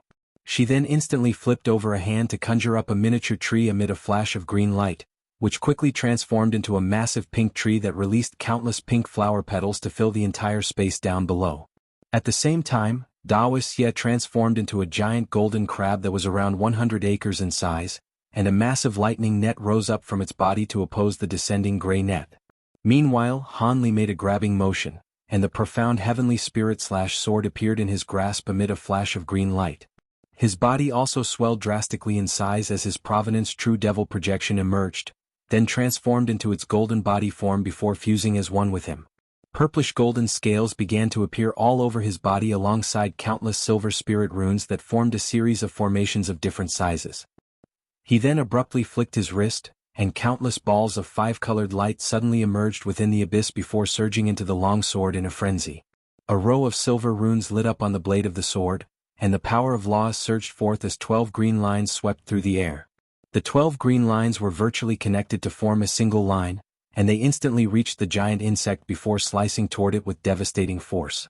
It was clear that Han Li and the others had already devised a strategy to be used when facing the stem borer queen, and all of them had unleashed their trump cards in unison. Dao Xie was responsible for opposing the stem borer queen's attack. Bao Hua had been assigned the duty of trapping the stem borer queen, while Han Li was the one who was going to land the killing blow. A normal Grand Ascension stage being would most likely have no chance of surviving this combination attack, but the human face of the stem borer queen merely raised an eyebrow, and a flurry of energy fluctuations erupted from its body to sweep all of the surrounding flower petal projections aside. Immediately thereafter, it raised a human arm and pointed a delicate finger forward. Black light flashed as a shimmering black rune shot forth out of its fingertip to strike the green line at the very forefront with unerring accuracy. The black rune exploded, and a burst of formidable power of laws swept forth. As soon as the 12 green lines came into contact with this power of laws, they immediately drew to an abrupt halt before suddenly being repelled back to Han Li's trio. Han Li and Bao Hua's expressions both changed drastically upon seeing this, and the former hurriedly slashed his longsword through the air again to unleash 12 more green lines. The 24 green lines clashed and were destroyed in unison, but a burst of fearsome energy fluctuations continued to surge toward Han Li's trio. Han Li raised his profound heavenly spirit/sword, and several of the silver runes on the blade lit up to absorb the oncoming energy fluctuations, but he was involuntarily forced back a few steps by the impact. Using his profound heavenly treasure several times in succession had eaten away a large chunk of his magic power, and his face had paled slightly to reflect that. If a normal Grand Ascension cultivator had been in his shoes, they would have most likely already exhausted their magic power and suffered backlash from the profound heavenly treasure. That's not normal repulsion, it's the power of reversal of the law of time. Bao Hua exclaimed as she gritted her teeth and plucked off one of the thick branches of the floral tree in her hand, then quickly swept it through the air. However, the stem-borer queen seemed to already be prepared for this, and a gray halo abruptly erupted from its body alongside bursts of peculiar energy fluctuations. The gray halo forced back a vast expanse of pink flower petal projections, and a gray rune suddenly appeared near the giant insect. At the same time, a burst of power of laws struck the halo with devastating force, only to be repelled by the halo, which remained completely unscathed. An incredulous look appeared on Bao Hua's face upon seeing this. Hee, a profound heavenly spirit domain, eh? I didn't think that a mere lower realm grand ascension stage being would be able to master such an ability. Unfortunately, this is only a faux spirit domain, so there's no way it'll be effective against me. How about this?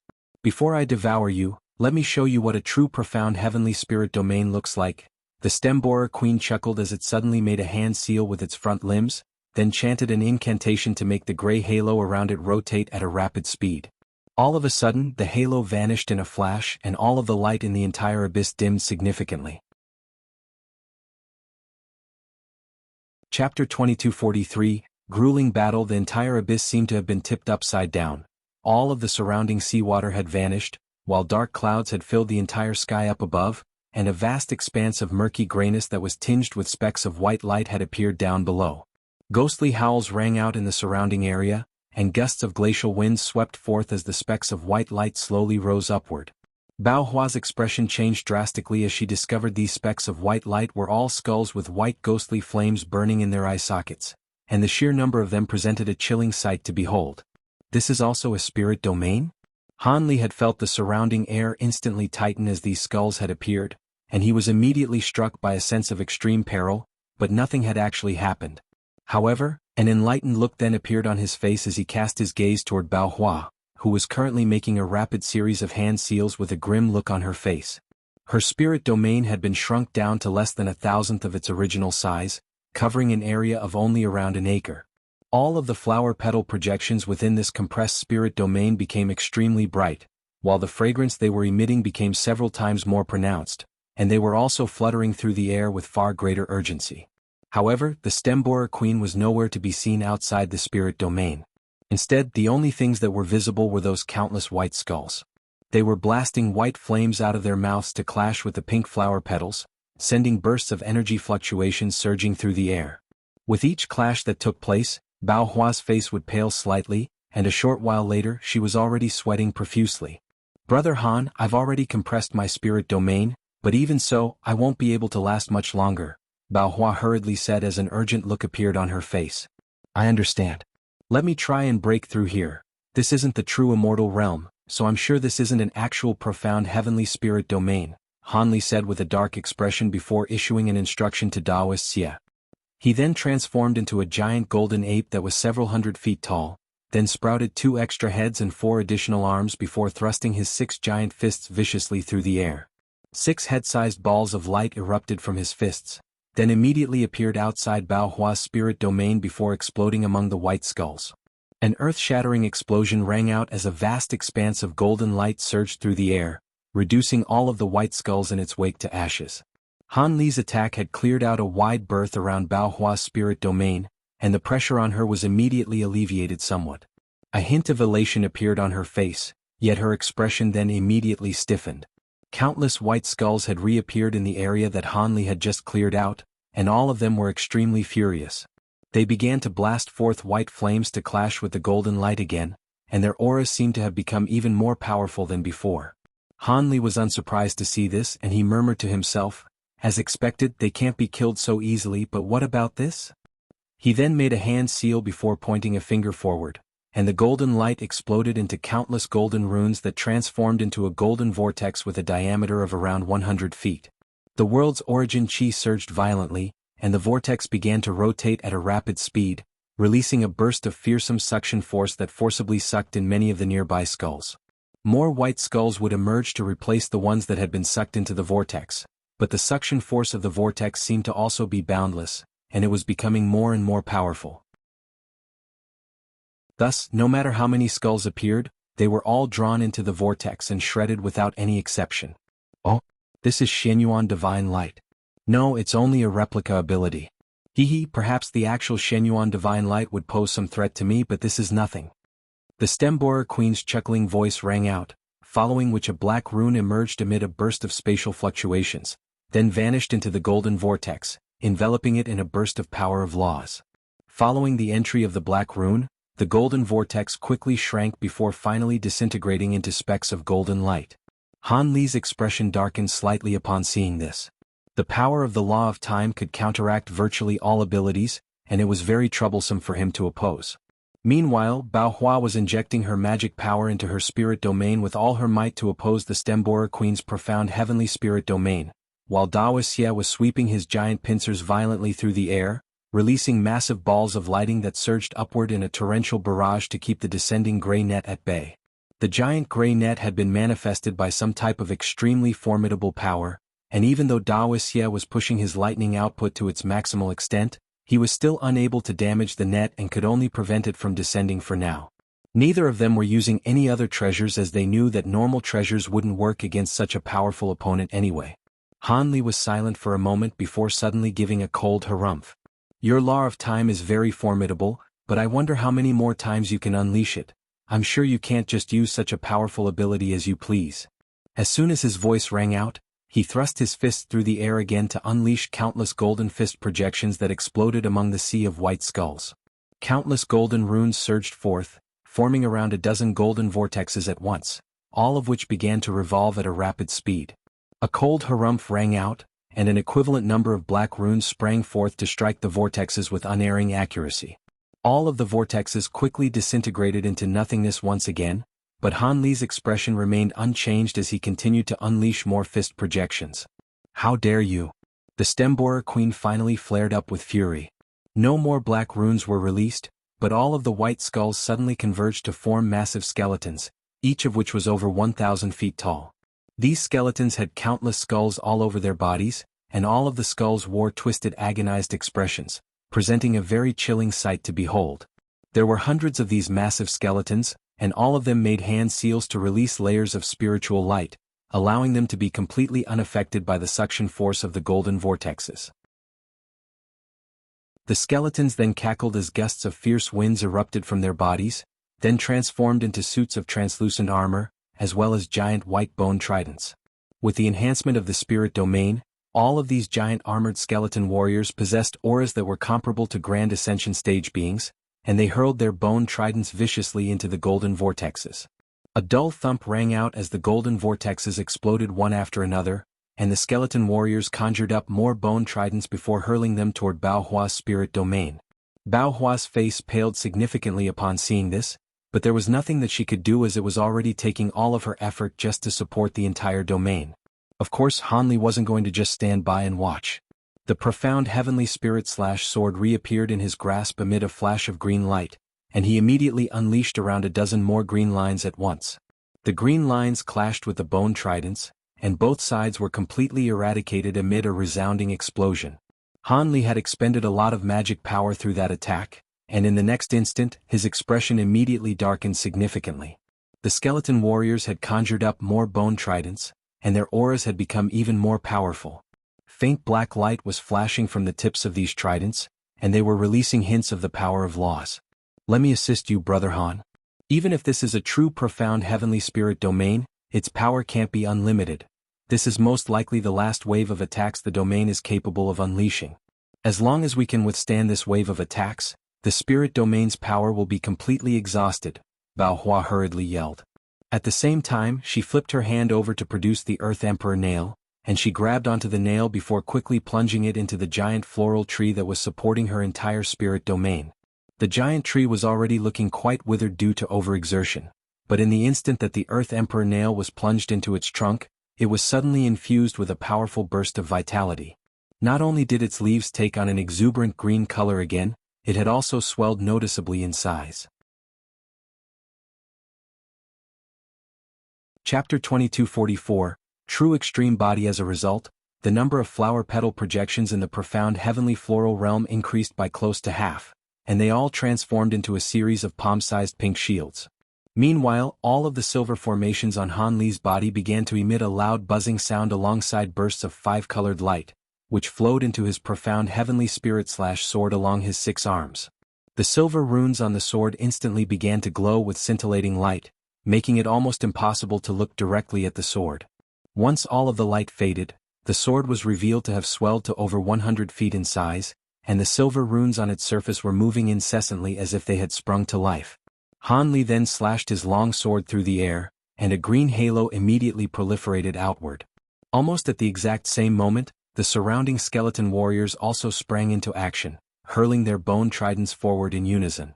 As soon as the bone tridents left the hands of the skeleton warriors, a string of cracks and pops rang out all over their bodies, and they disintegrated into powder, having exhausted the power that had been supporting them. In the next instant, the bone tridents plunged into the expanding green halo, and an earth-shattering boom rang out as black chi and green light intertwined, stirring up the world's origin chi in the surrounding area into a chaotic frenzy. Han Li's slash was extremely powerful, but there was no way it could withstand the full-blooded attacks of over 100 Grand Ascension stage beings. The green halo only lasted for an instant before it was shattered, but it had eradicated most of the bone tridents as well. As for the dozen or so remaining bone tridents, they plunged into Bao Hua's rapidly revolving spirit domain as streaks of black light. Bao Hua's fingers curled back slightly within her sleeves, and a burst of faint energy fluctuations erupted forth. The revolving spirit domain immediately came to a standstill before shrinking even further, and around a dozen balls of black light suddenly appeared within it. These balls of black light quickly fused as one, staining a large section of the spirit domain black, then abruptly vanished on the spot. At this point, the Stemborer Queen's spirit domain seemed to have also exhausted all of its power, and it gradually faded to reveal the underwater abyss again. At this moment, Bao Hua was holding the Earth Emperor nail in one hand, while Han Li was standing with his sword raised before him. The two of them had managed to protect themselves with their profound heavenly treasures, but the profound heavenly floral domain had been completely destroyed. As for Dao Xie, he had reverted back to his human form and was standing right beside Han Li with lightning flashing around his body. The giant gray net overhead was nowhere to be seen. Perhaps it had been eradicated during the clash between the powers of laws that had just taken place, or perhaps Dao Xie dispelled it somehow. The Stemborer Queen was floating in the water up ahead, and there was a surprised look in the eyes of its central human face. I didn't think that the three of you would be able to dispel my profound heavenly spirit domain with only a pair of profound heavenly treasures. It's no wonder that my 2 clones were no match for you. Setting that faux immortal puppet aside for now, you two must be among the most exceptional powerful beings of the lower realms, the Stemborer Queen said. I'm greatly flattered by your kind words of praise, but if it isn't for the fact that you're currently severely debilitated, we most likely wouldn't have been able to break your spirit domain even with our profound heavenly treasures. It looks like you really haven't recovered much of your powers, Bao Hua remarked. Oh? Are you of the opinion that you gained the upper hand in that last clash? The Stemborer Queen chuckled with a disdainful expression.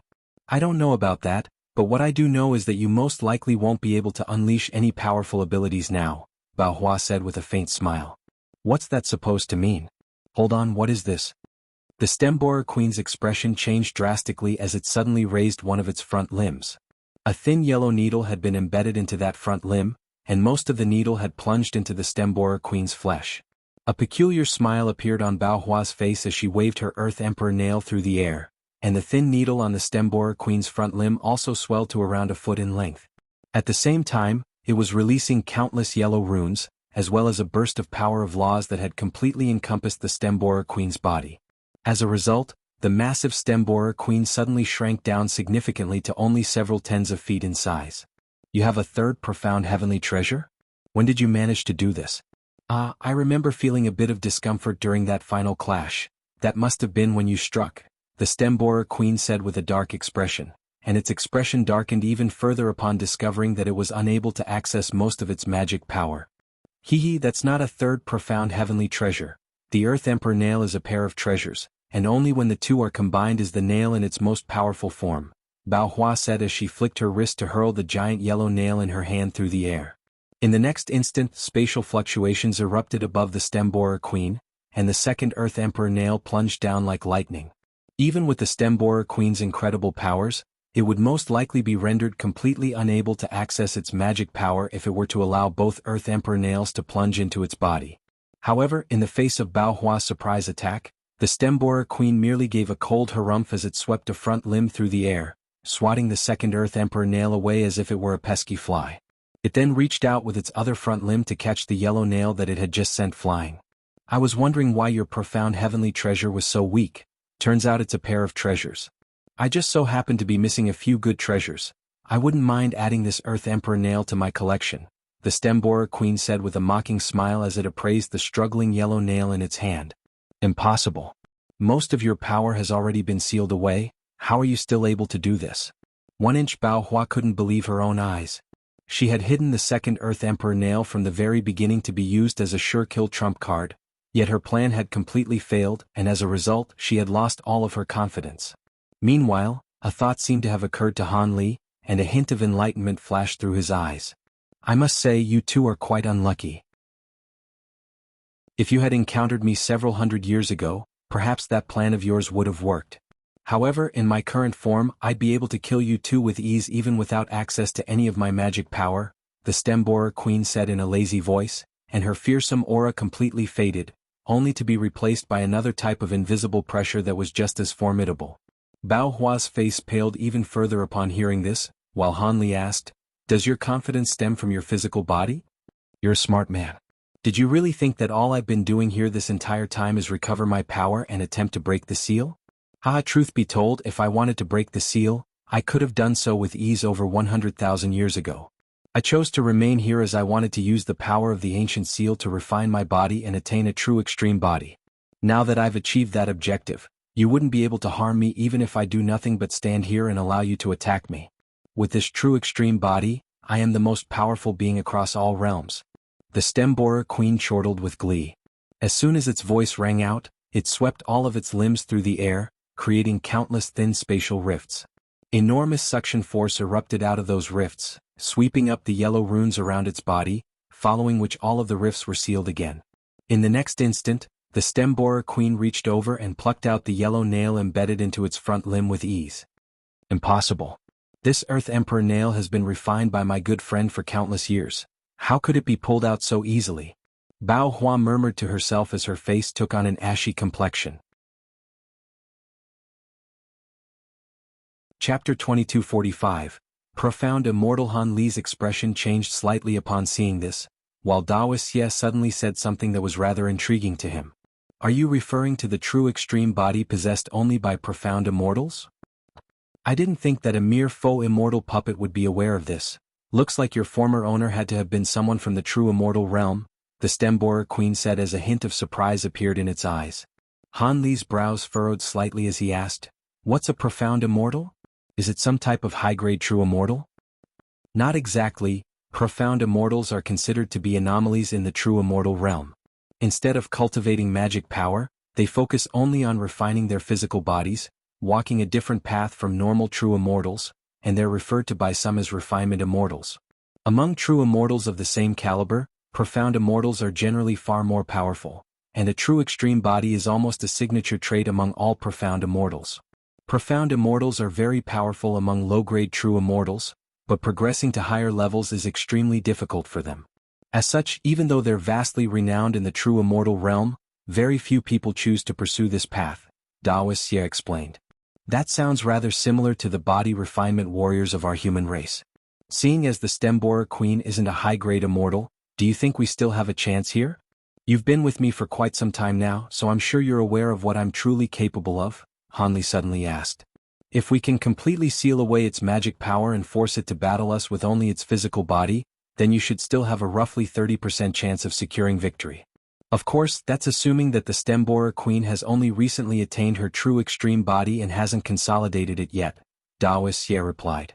You heard him, fellow Daoist Bao Hua. If we fight to the death here we still have a 30% chance, but if you don't want to take the risk then we'll have to split up and flee. I don't think the stem-borer queen would be willing to let us go, so if we were to do that at least one of us would definitely perish here. I've just examined this area using a secret technique, and it seems that some type of power has encompassed this abyss, making it impossible to use the treasured phoenix spirit plates. I've attempted to use some other secret techniques as well, but none of them have allowed me to teleport out of here, Hanli sighed. The Stemborer Queen merely looked on with a sneer as Hanli communicated with Daoist Xie and Bao Hua. At the same time, it was refining the pair of Earth Emperor nails, attempting to take the profound heavenly treasure for itself even while the battle was still in progress. I understand. In that case we'll have to fight for our lives. I have a technique that I can use to help you, but I'll need Brother Xie to assist me, and once I unleash that technique, I won't be of any further use in this battle, Bao Hua said as she gritted her teeth. Haha, that's all I needed to hear. The Stemborer Queen is in the process of refining those two treasures, so let's not waste any more time, Hanli said. Alright, Brother Xie, please lend me all of your magic power, Bao Hua said in a decisive manner as she turned to Daoist Xie. Daoist Xie had already received an instruction from Hanli through voice transmission, and he immediately teleported behind Bao Hua before pressing his hands firmly onto Bao Hua's shoulders. Arcs of silver lightning then flowed from his hands into Bao Hua's body in a frenzy, and with this influx of energy, Bao Hua's near-exhausted supply of magic power was quickly being replenished. Even her pale features were becoming more flushed and exuberant. Bao Hua was aware that this external source of magic power wouldn't be able to linger in her body for very long, and it would soon seep out of her body before dissipating. However, this brief window was enough for her to unleash a trump card that she didn't think that she would have to use. Unleashing this technique would sow instability into her cultivation base again, and not only could it cause her to fall below the Grand Ascension stage again, she would also make an enemy of the owner of the Earth Emperor nails. The friendship that they had forged over countless years would most likely completely cease to exist after this. Bao Hua couldn't help but heave an internal sigh as this thought occurred to her. Who could have imagined that this Stemborer Queen would be able to master an immortal ability? In reality, it really couldn't be said for sure whether the Stemborer Queen's body still contained its original soul. Neither Bao Hua nor Hanli were idiots, and they could tell that this Stemborer Queen was very suspicious. It was just that neither of them saw any reason to point this out. After all, the Stemborer Queen was definitely determined to kill them, so there was no need to waste time with words. A wry smile appeared on Bao Hua's face, but she didn't hesitate in the slightest as she made a hand seal, and brilliant pink light erupted from her body alongside countless five-colored runes, forming 13 resplendent wheels of light. Bao Hua was situated right at the center of these wheels of light, and she was chanting an incantation that was as pleasing to the ears as delightful heavenly music. At the same time, her hair suddenly began to fall off at their roots, and a silver rune emerged on her glabella. All of a sudden, her aura changed drastically, and she transformed into a young female nun that was giving off an air of purity and holiness. She raised her head with an indifferent expression, and a strong floral fragrance wafted through the air as a series of branches that were riddled with pink flowers sprouted out of her body. She had transformed herself into a living tree, presenting a very strange sight to behold. All of a sudden, Bao Hua raised one of her arms, which was riddled with floral branches, and pointed a finger at the Stemborer Queen. All of the flowers all over her body then abruptly wilted away, while Bao Hua herself plummeted out of the sky like a wooden statue, plunging deep into the abyss down below. In the exact same instant, the 13 wheels of light around her also disintegrated into specks of spiritual light. At the same time, the silver arcs of lightning being released by Daoist Xie instantly faded, and he quickly sat down to meditate. During this brief period of energy transference, Daoist Xie had expended almost all of his energy, and his aura became virtually non-existent. Meanwhile, the Stemborer Queen was suddenly struck by a sense of foreboding, and the two Earth Emperor nails that she was refining suddenly began to release scintillating light. Countless rainbow runes surged out of the pair of nails alongside two bursts of crimson flames, and the Stemborer Queen's two hands were instantly incinerated into ashes. Immediately thereafter, the two Earth Emperor nails transformed into a pair of rainbow snakes that shot forth toward the Stemborer Queen like lightning. The Stemborer Queen was quite alarmed by this turn of events, and it immediately regenerated a new pair of hands before grabbing toward the two Earth Emperor nails from an incredible angle. However, the pair of Earth Emperor nails merely passed through the Stemborer Queen's hands like a pair of projections before plunging into its body. The Stemborer Queen hurriedly examined its own hands, and upon discovering that they were completely unscathed, it inspected its own internal conditions, upon which its expression darkened significantly. The two Earth Emperor nails had embedded themselves firmly into the black crystalline core within the Stemborer Queen's body, then released countless yellow threads that bound the crystalline core tightly, rendering the Stemborer Queen completely unable to draw upon any magic power. I didn't think that you'd have the ability to unleash the essential power of these two profound heavenly treasures. You can maximize their power by doing this, but it'll take them at least 100,000 years to recover. In any case, your struggles are futile and all you've done is make me more enraged. I'm going to tear all of you apart inch by inch, then refine your souls into puppet servants for myself, the stem-borer queen said with a furious expression as it swept one of its front limbs through the air. A white blade of wind instantly appeared before Dao Xie, attempting to slice him in half. Chapter 2246. Fierce battle. A dull thump rang out as a shimmering golden fist shattered the wind blade with a vicious blow. Immediately thereafter, Han Li appeared in front of Dao Xie as he slowly withdrew one of his giant fists. The stem-borer queen faltered slightly upon seeing this. That wind blade seemed to be quite ordinary, but in reality, it had been imbued with enormous power, and even the average spirit treasure wouldn't have been able to oppose it. Looks like I underestimated you. Your physical body is quite powerful as well. I recall that among the group of Grand Ascension stage beings that I trapped earlier, there was a demonic being with a very similar form to yours. Are you using the same cultivation art as him? The stem-borer queen asked. She was completely disregarding Dao Xie and Bao Hua, choosing to focus entirely on Han Li. You must be referring to sacred ancestor Pan. My provenance true devil arts are slightly different, but our cultivation arts are indeed related.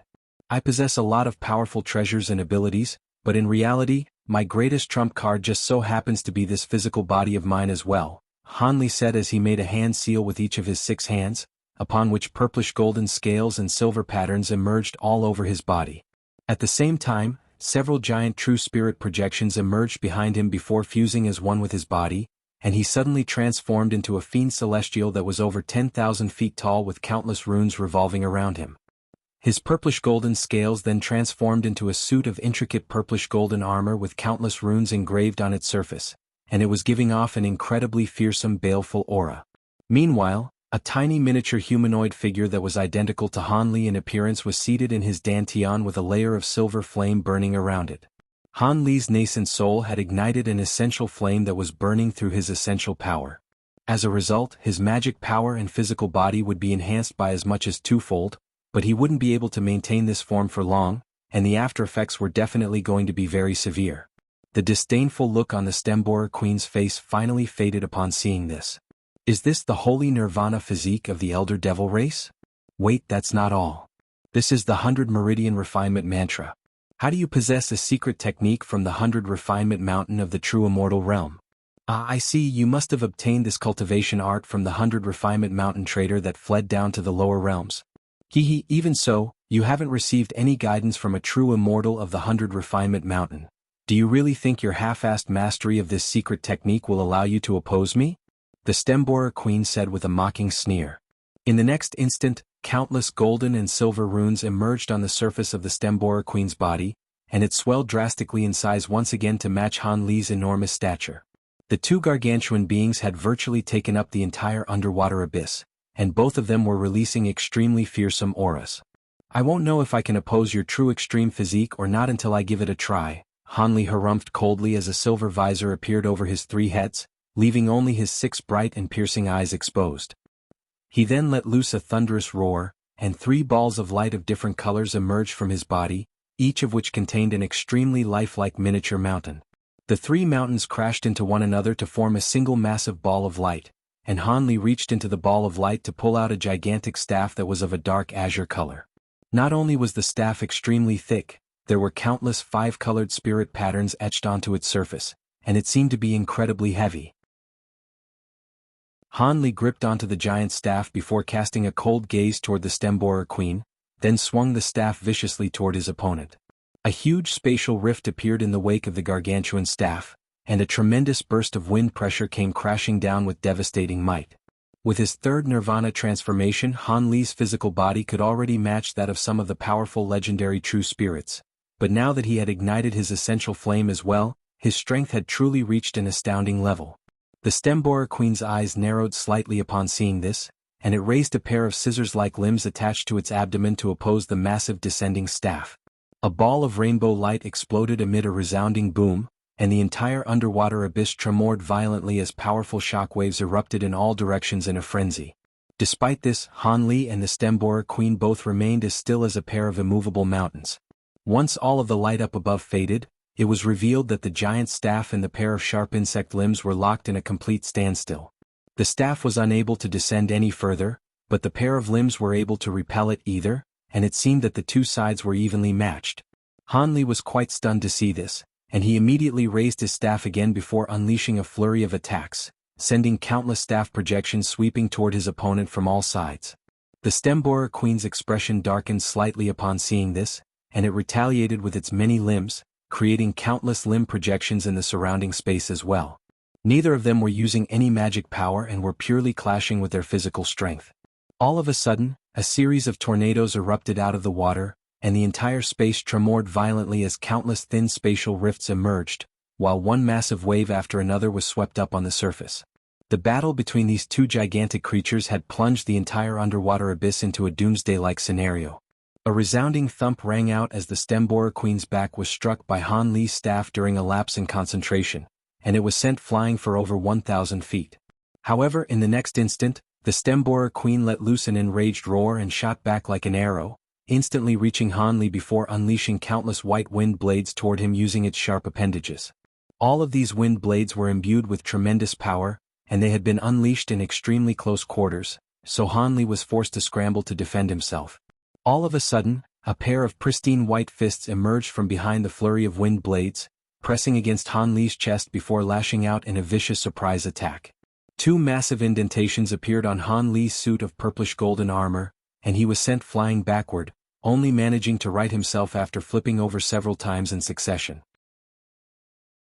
The Stemborer Queen immediately pressed its advantage as it flapped its wings and shot forth in a flash, slashing its sharp limbs toward Han Li like a series of lethal scythes. At the same time, it reached out with one of its human arms to gouge out the eyes on Han Li's central head. Even with Han Li's incredibly powerful body, he would definitely be severely wounded if these attacks were to land. However, Han Li seemed to have anticipated this situation, and as soon as he steadied himself, he released his giant staff, which reverted back into three massive mountains that shielded him from the Stemborer Queen's attacks. The Stemborer Queen's sharp limbs flashed through the air, and dozens of deep gouges instantly appeared on the surfaces of the three mountains. Meanwhile, the Stemborer Queen's human arm lengthened dramatically before skirting around the three mountains like lightning, continuing to reach out toward Han Li's eyes.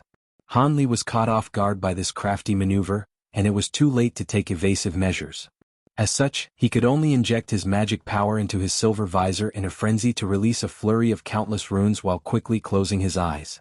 The Stemborer Queen's fingers pierced through the flurry of runes like a pair of needles, then struck Han Li's eyelids with vicious force. Han Li had already mentally prepared himself for the impact, but he still felt as if he had been dealt a hammer blow to the face, and countless golden stars exploded in his field of view. Despite this, Han Li suddenly let loose a peal of hearty laughter as the three giant mountains abruptly vanished. At the same time, bright golden and silver light erupted from the surface of his suit of purplish-golden armor, and countless silver spirit patterns detached themselves from his body before vanishing into the Stemborer Queen's body.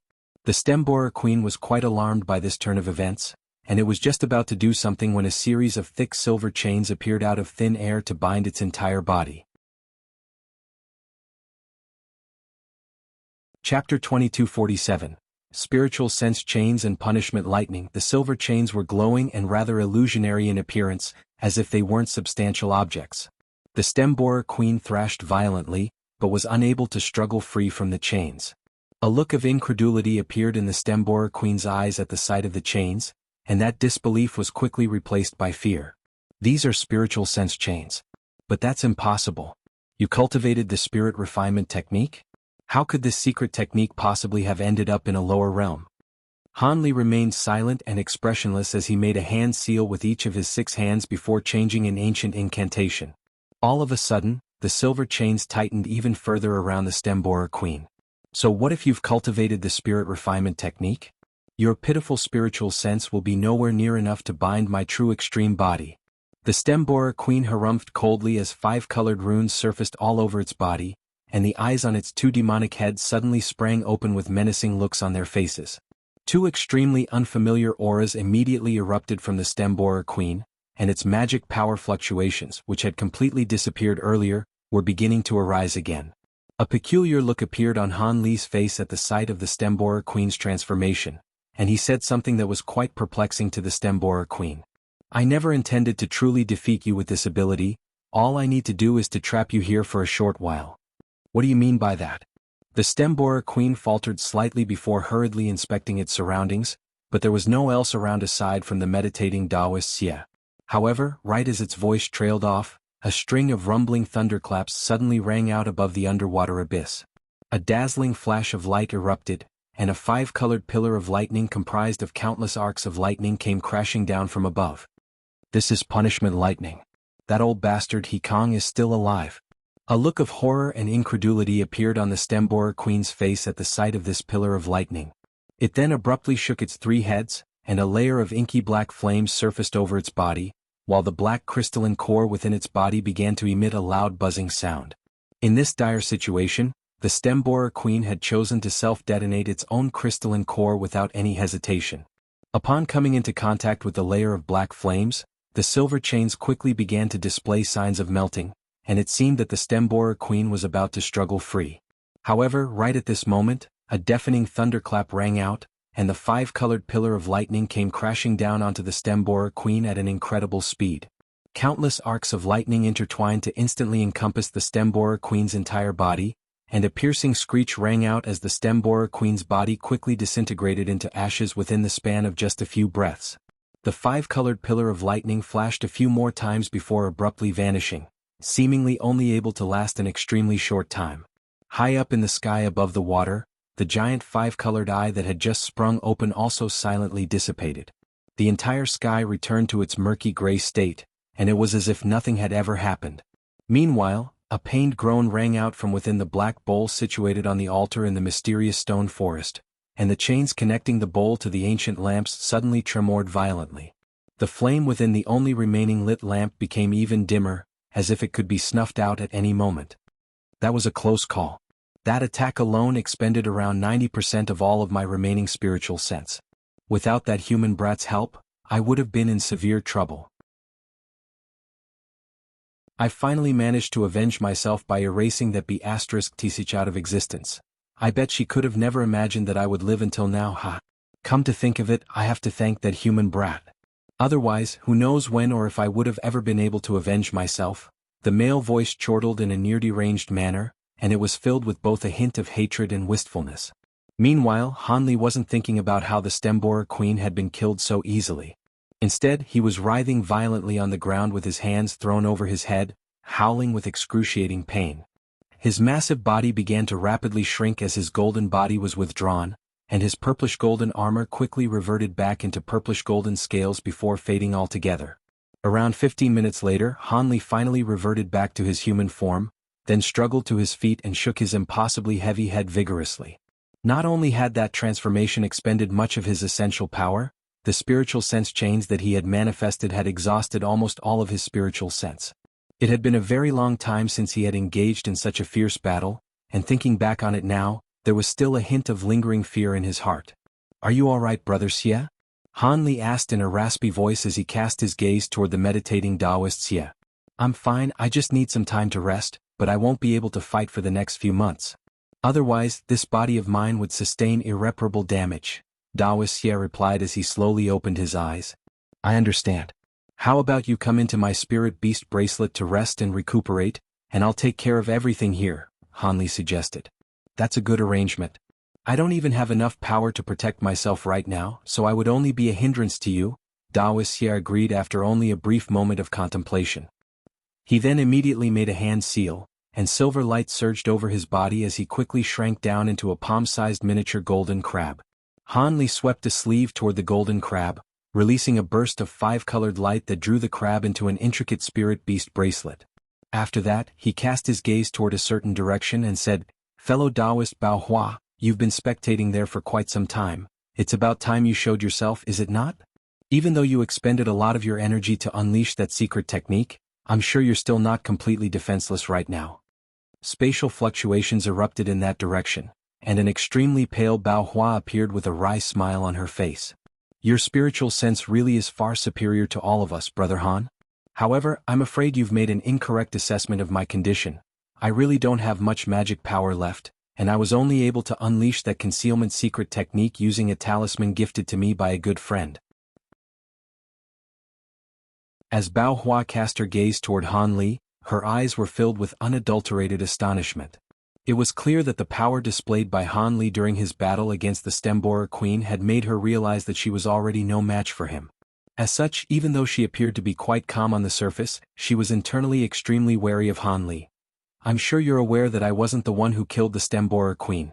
Someone else stepped in to land the killing blow, Han Li said as he shook his own head, then summoned a vial, tipping out several green pills that he swallowed in a single mouthful.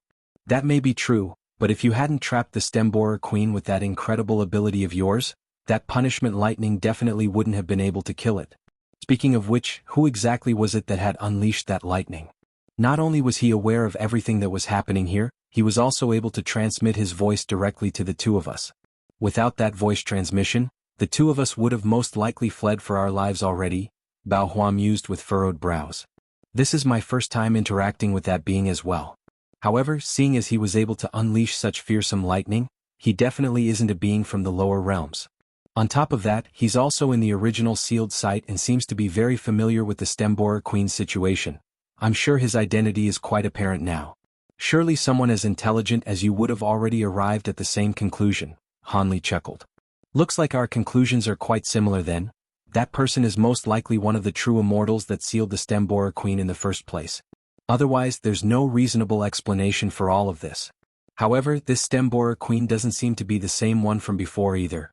The soul within its body seemed to be very familiar with the true immortal realm. Could it be that its body was possessed by the soul of another true immortal? Bao Hua speculated with a befuddled expression. Han Li also began to stroke his chin with a contemplative expression. If you want to know the truth, then pay me a visit and all will be revealed. A placid and benevolent male voice suddenly rang out in the air above the abyss, and it was none other than the voice that had been transmitted to the two of them earlier. Han Li and Bao Hua's expressions changed slightly upon hearing this, and they quickly exchanged a wary glance. Looks like you two still don't trust me. In any case, the Stemborer Queen is already dead, and this space that was created using its power is going to collapse soon, so you'll meet me in a short while anyway, the man chuckled, seemingly completely unbothered by Han Li and Bao Hua's hesitation. Bao Hua's heart jolted upon hearing this and she hurriedly asked, "What do you mean by that, senior?" However, the male voice completely cut off there, and the entire surrounding space fell silent once again. Almost at the exact same moment, a burst of dull rumbling rang out from the bottom of the abyss, and the surrounding seawater began to surge violently. Chapter 2248. Restricted Technique of the True Immortal Realm. This place really is about to collapse. Looks like that person wasn't lying.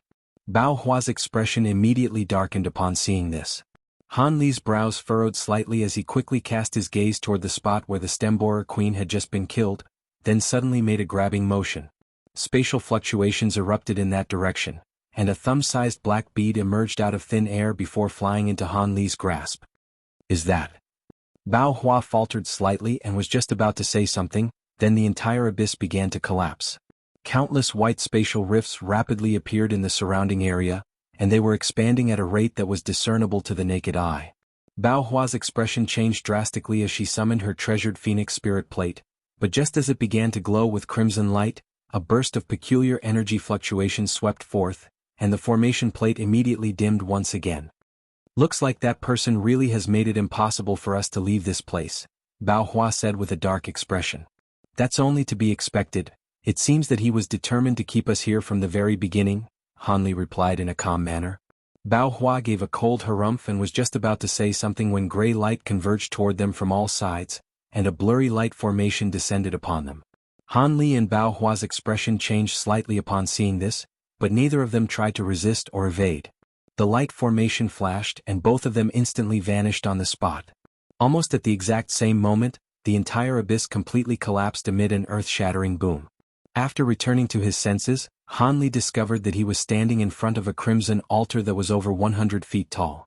Directly beside him stood Bao Hua, who immediately began to inspect their surroundings with a grim expression. On the altar sat an inky black bowl, which was surrounded by 8 massive copper pillars, upon each of which was an antiquated crimson lamp. This seems to be an extremely profound ancient restriction that has the same function as the ancient seal, Bao Hua murmured as a flash of recognition appeared in her eyes. I didn't think that someone from a lower realm would recognize this 8-origin soul-locking formation. You're right, this formation is indeed closely related to the seal that had trapped the Stemborer Queen. In fact, it wouldn't be incorrect to say that this is a miniature version of that seal. The familiar male voice rang out again. Han Li and Bao Hua immediately focused their eyes on the black bowl on the altar, which was where the male voice was coming from. You're far too kind, Senior.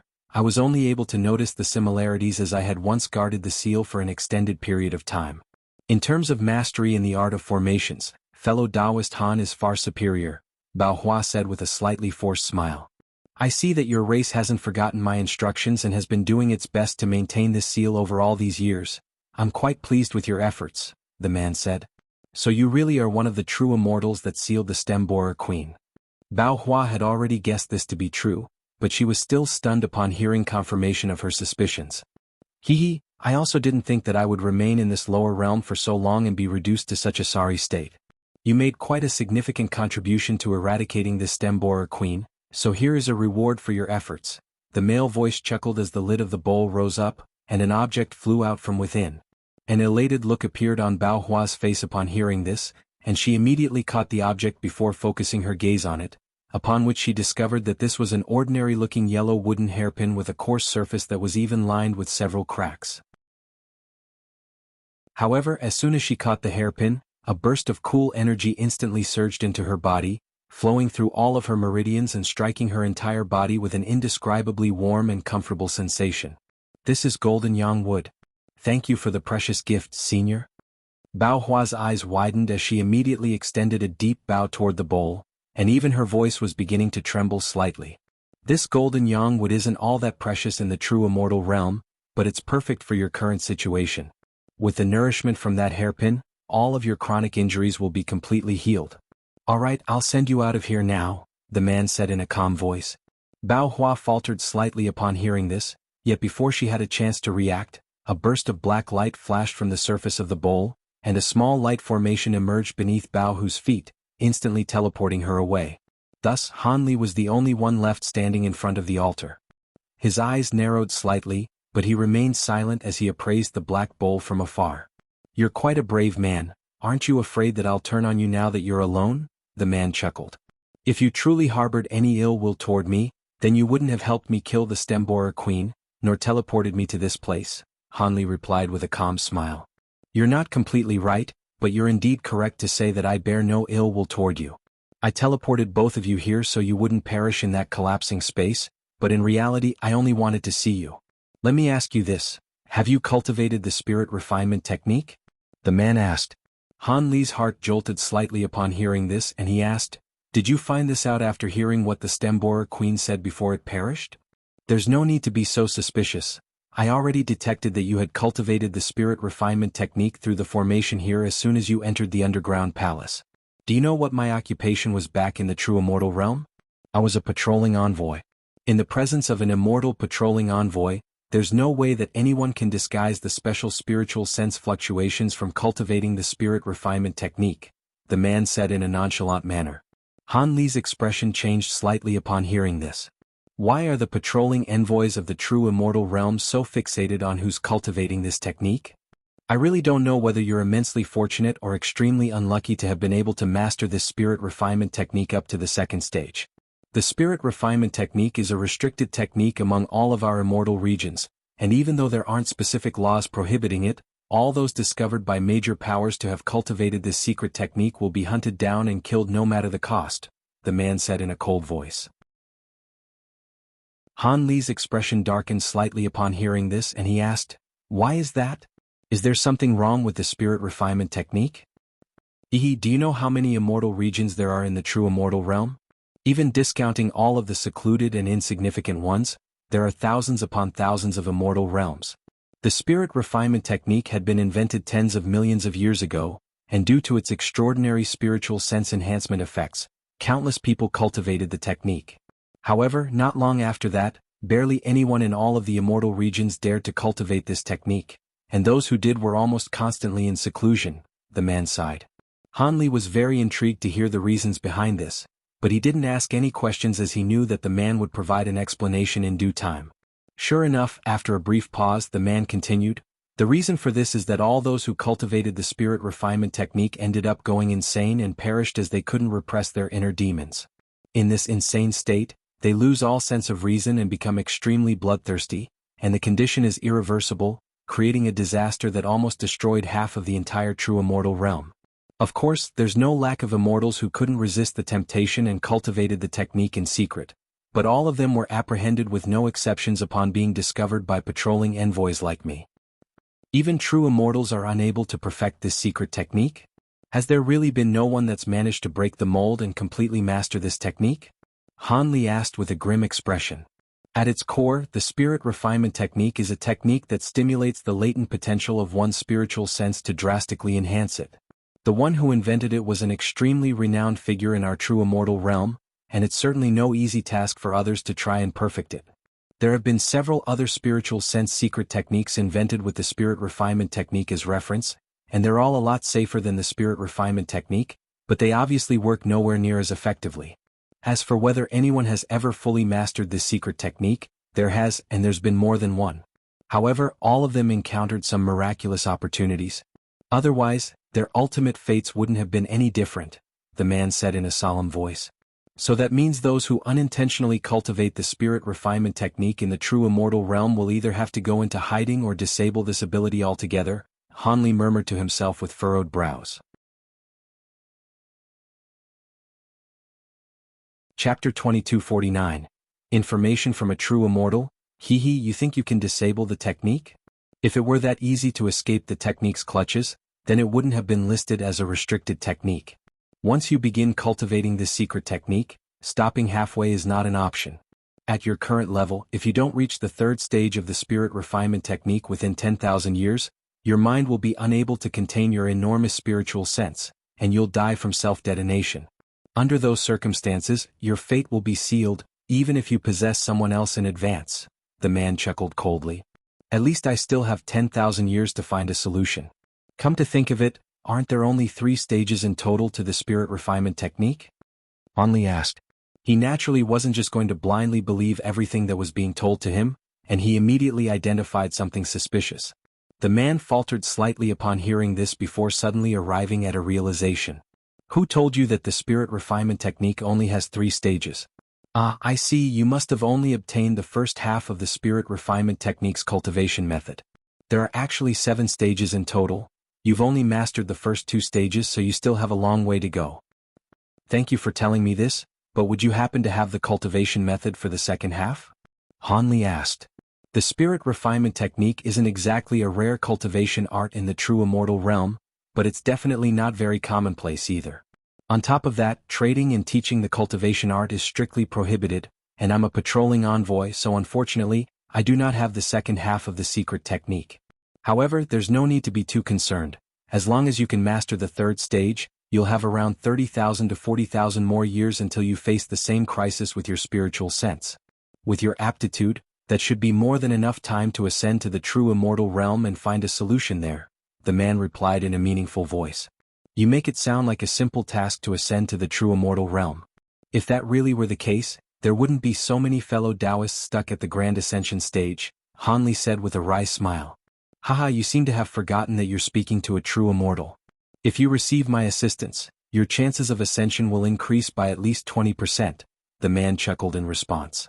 Han Li was silent for a moment before replying, I'm sure that I'll indeed have a better chance of ascending with your guidance, but surely you didn't summon me here just to help me, senior.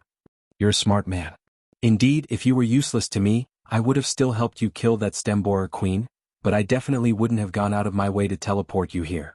I've done this because I want you to help me with something, and in exchange I'll provide you with the methods to master the third stage of the spirit refinement technique as quickly as possible, as well as to transcend your immortal tribulation. What do you think? The man proposed in a straightforward manner. Han Li wasn't surprised to hear this, and he asked in a calm manner, wouldn't a sacred ancestor like fellow Taoist Bao Hua be more suited to assist you? Why does it have to be me? If any ordinary lower realm grand ascension stage being could be of assistance to me, then I wouldn't have been trapped here for so many years, the man chuckled. So what exactly is it that makes me special? Han Li asked with a solemn expression.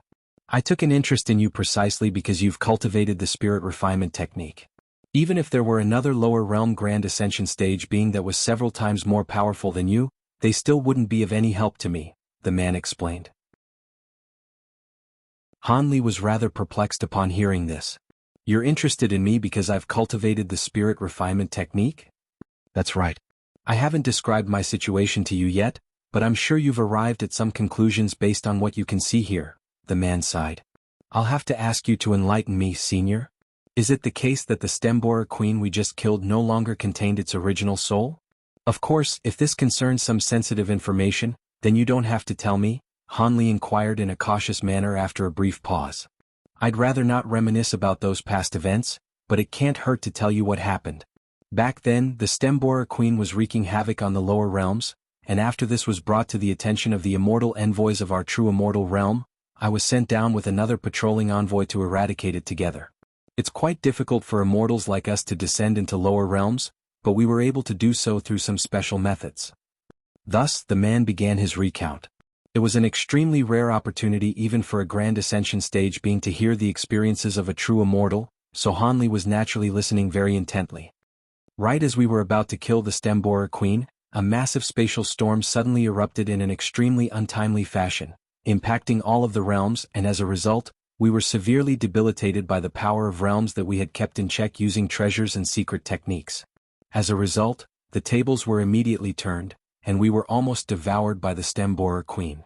In the end, we had no choice but to use an immortal secret technique to self-detonate and severely wound the Stemborer queen. After that, we were no longer able to kill the Stemborer queen, and we could only possess a pair of high-grade devilish beings, then build this massive seal before issuing instructions for this seal to be maintained in the future. Following the spatial storm, we discovered that we had lost all contact with the true immortal realm and were unable to go back using the original method. Thus, we posed as Grand Ascension stage devilish beings and explored some of the more renowned lower realms.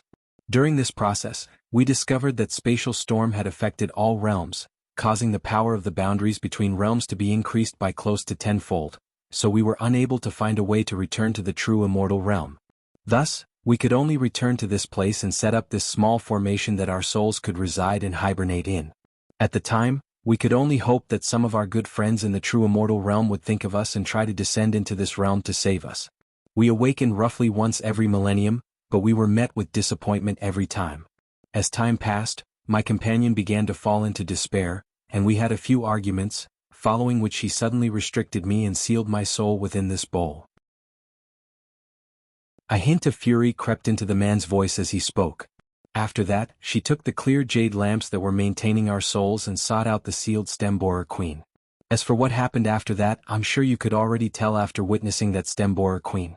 If I hadn't had the foresight to save a clear jade lamp for myself, my soul would have already dissipated countless years ago. As for why she did that, I presume she wanted to attain a true extreme body by borrowing the Stemborer queen's body, then attempt to force her way through the power of realms and return to the true immortal realm. Of course, perhaps she had some other intentions as well, but that's beyond my knowledge, the man sighed. So that's why you've been trapped here this entire time. Are you recruiting my assistance to help you break free from this bowl, senior? Han Li asked in a calm manner even as countless thoughts were racing through his mind. During all these past years I've already undone the seal in this black sandalwood bowl and regained most of my freedom. Otherwise, I wouldn't have been able to assist you two just now. What I need you to do is to use your powerful spiritual sense to help me activate a talisman. Once the talisman is activated, it'll be able to send a message to a good friend of mine in the true immortal realm. I'm sure that with our close friendship, he'd definitely do everything in his power to rescue me, the man said in a solemn manner. You have a talisman that can directly contact the true immortal realm? Han Li was quite stunned to hear this. Ordinary talismans naturally wouldn't be capable of this, but this talisman of mine was created by a renowned immortal lord of the true immortal realm, and there are very few of them in existence. On top of that, the average low-grade immortal wouldn't possess sufficient spiritual sense to activate this talisman, which is why I'm turning to you now, fellow Taoist Han, the man said in a resigned voice. So you're saying that with the enhancement from the spirit refinement technique, my spiritual sense will be powerful enough to activate this talisman? Han Li asked with furrowed brows. Your spiritual sense is several times more powerful than other beings of the same cultivation base, but it's still lacking compared to my spiritual sense back when I was in my prime. Only after you master the third stage of the spirit refinement technique will there be a chance for you to achieve this, the man replied. Chapter 2250. Assistance, I have to master the third stage of the spirit refinement technique? That won't be an easy task. Back when I was cultivating the second stage, I had already exhausted all of my resources. It won't be very plausible to expect me to make another breakthrough in a short time, Hanli said with furrowed brows.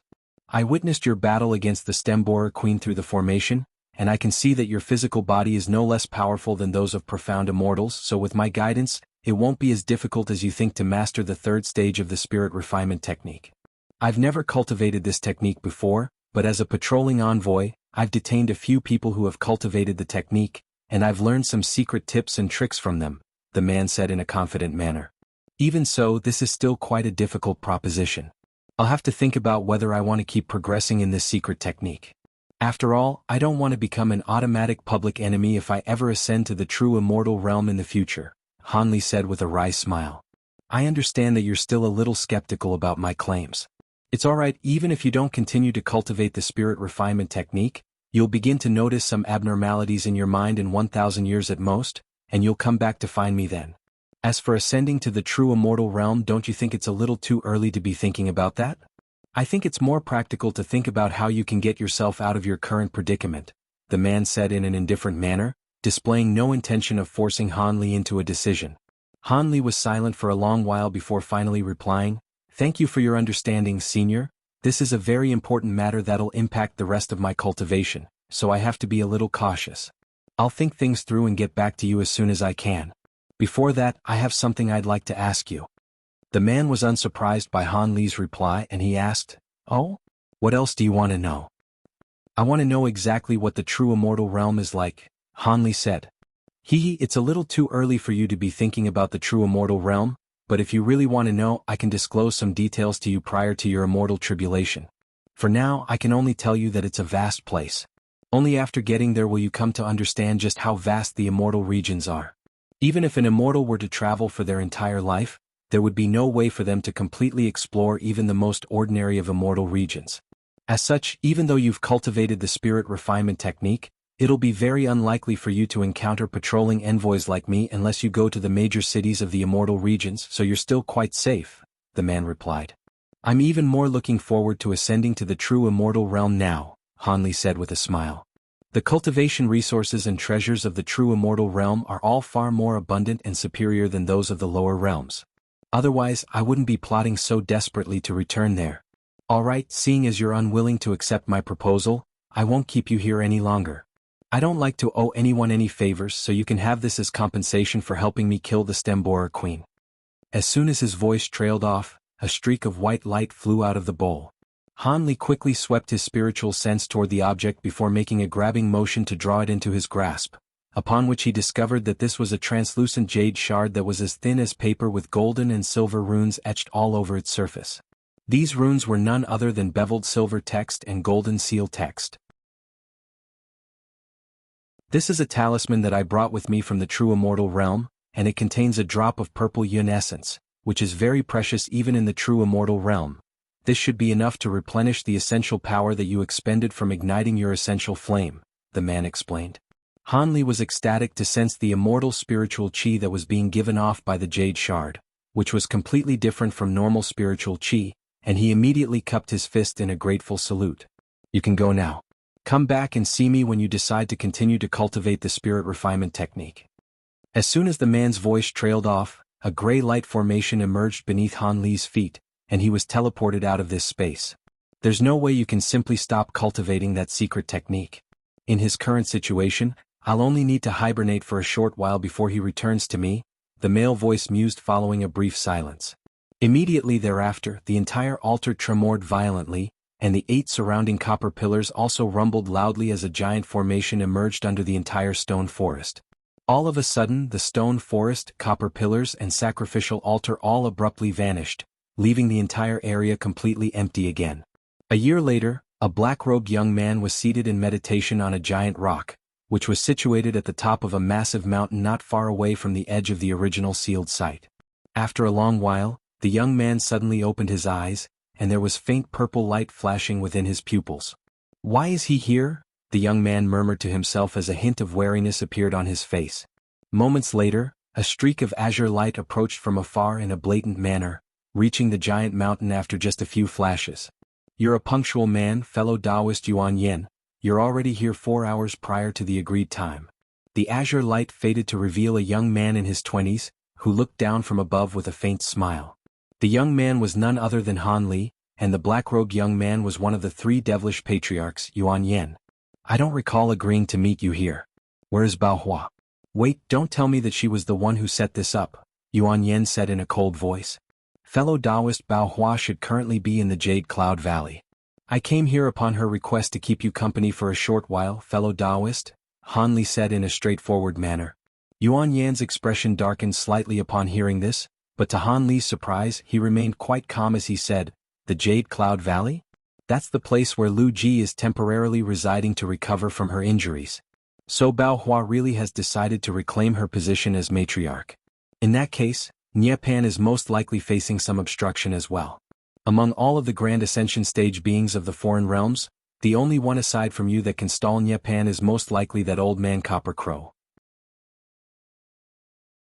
What kind of benefits did Bao Hua grant you to enlist your services? I don't know who is the one currently keeping Nye Pan occupied, but I'd assume that it's old man Copper Crow as well. As for benefits, I did indeed receive some. Otherwise, I wouldn't be willing to face a devilish patriarch like you," Han Li replied in an unhurried manner. I heard that even though several people were involved in killing the Stemborer Queen, you were the one who contributed the most. It looks like your powers are at least comparable to the likes of myself after you reach the Grand Ascension stage. However, do you really think you can stop me if I insist on leaving?" A cold light appeared in Yuan Yan's eyes as he spoke. "I did contribute somewhat to the death of the Stemborer Queen, but I certainly wouldn't dare to declare myself as the main contributor. As for whether I'll be able to stop you, why don't you give it a try and find out?" Han Li goaded in an indifferent manner. Yuan Yan's expression darkened even further upon hearing this, and a hesitant look appeared in his eyes. After a long while, he finally sighed and said, "In any case, it was thanks to Bao Hua that I was able to escape from that seal, so I'll let her do as she pleases just this once. If she can succeed, then I'll acknowledge her as one of the 3 devilish patriarchs again, but if she fails, then I definitely won't give her a second chance." Han Li was naturally quite pleased to hear this, and a smile appeared on his face as he said, "I'm glad you've arrived at such a decision, fellow Taoist. If you don't mind, why don't we take this opportunity to discuss some cultivation insights and experiences?" "That's not a bad idea. I'm also very interested to hear about how you were able to become so much more powerful after making your breakthrough," Yuan Yen agreed after only a brief hesitation. Han Li nodded in response, then pointed a finger downward, and another giant rock on the mountain rose up before falling heavily back down onto the mountain not far away from where Yuan Yen was. After that, Han Li descended from above and settled onto the rock. In the sky above a small island countless kilometers away, old man Copper Crow was hovering expressionlessly in midair. Standing directly across from him was a handsome young man wearing a suit of translucent armor, looking on at old man Copper Crow with cold animosity in his eyes. In a valley that was filled with vibrant green bamboo plants, there was a boundless sea of mist that enshrouded the entire valley. A string of explosions rang out incessantly at the center of the sea of mist, and countless flower petal projections could be seen fluttering within it.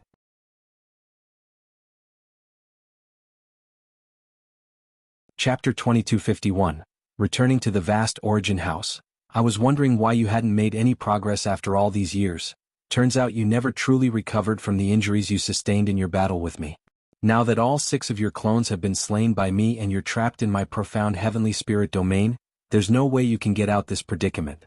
Bao Hua's voice rang out from the area enshrouded within the flower petal projections. However, she received no response aside from the incessant rumbling within the vast expanse of white mist. "You chose to sacrifice your 6 clones rather than flee from here. You must be waiting for Nye Pan and Yuan Yen, right?" Bao Hua said as a mocking sneer appeared on her face. "So what if I am? After I took over your position as one of the 3 patriarchs, Nye Pan and Yuan Yen both agreed to ensure my safety to the best of their abilities. Don't forget that I'm one of the 3 patriarchs now. I knew that you would take advantage of this opportunity to take revenge on me, so I've already informed those two of what you're planning. A furious female voice finally rang out in response from within the mist. Nie Pan and Yuan Yen may have promised to protect you from my revenge, but they'll have to be able to get to you first, Bao Hua said with a smile. What do you mean that? Are you saying that you've recruited allies as well? Who would dare to oppose Yuan Yen and Nie Pan in our holy realm? Could it be that you recruited those powerful beings from foreign realms? How did you convince them to make enemies of Yuan Yen and Nie Pan for your sake? A hint of fear finally crept into Lu Ji's voice. I did indeed have to pay quite a heavy price to recruit those two allies. One of them possesses powers that are about on par with Nie Pan and Yuan Yen, while the other is most likely even more powerful than them, so you're going to be disappointed if you're waiting for reinforcements, Bao Hua chuckled. Lu Ji quickly calmed down, then said in a skeptical manner, Humph, one of them has to be Old Man Copper Crow, there's no doubt about that, but who's the other one? Which one of those foreign beings could possess superior powers to us patriarchs? You're not bluffing, are you? You'll know soon enough whether I'm bluffing or not. After all, Yuan Yen and Nie Pan aren't that far away from where we are right now. Perhaps they'll be able to come and save you given enough time, but you'll have to be able to last that long first, Bao Hua replied in a cold voice. Lu Ji harumphed coldly in response before falling silent once again. She knew that regardless of whether Bao Hua was telling the truth, she wouldn't be able to win in this war of words, so she chose to remain silent. A cold smile appeared on Bao Hua's face, and she suddenly said something that made Lu Ji's heart completely sink. Are you counting on the final trump card that you have up your sleeve? Do you think that you'll be able to make a comeback even if I kill you here? What do you mean by that? Lu Ji was finally unable to keep her cool any longer. I'm referring to the seventh clone that you've never revealed to anyone. You've always been very careful in hiding that seventh clone and never told anyone about it, but don't forget that there are no absolute secrets in this world, Bao Hua said with a smile. I don't believe that you actually know something. You must have heard some rumor somewhere and are trying to bluff me again.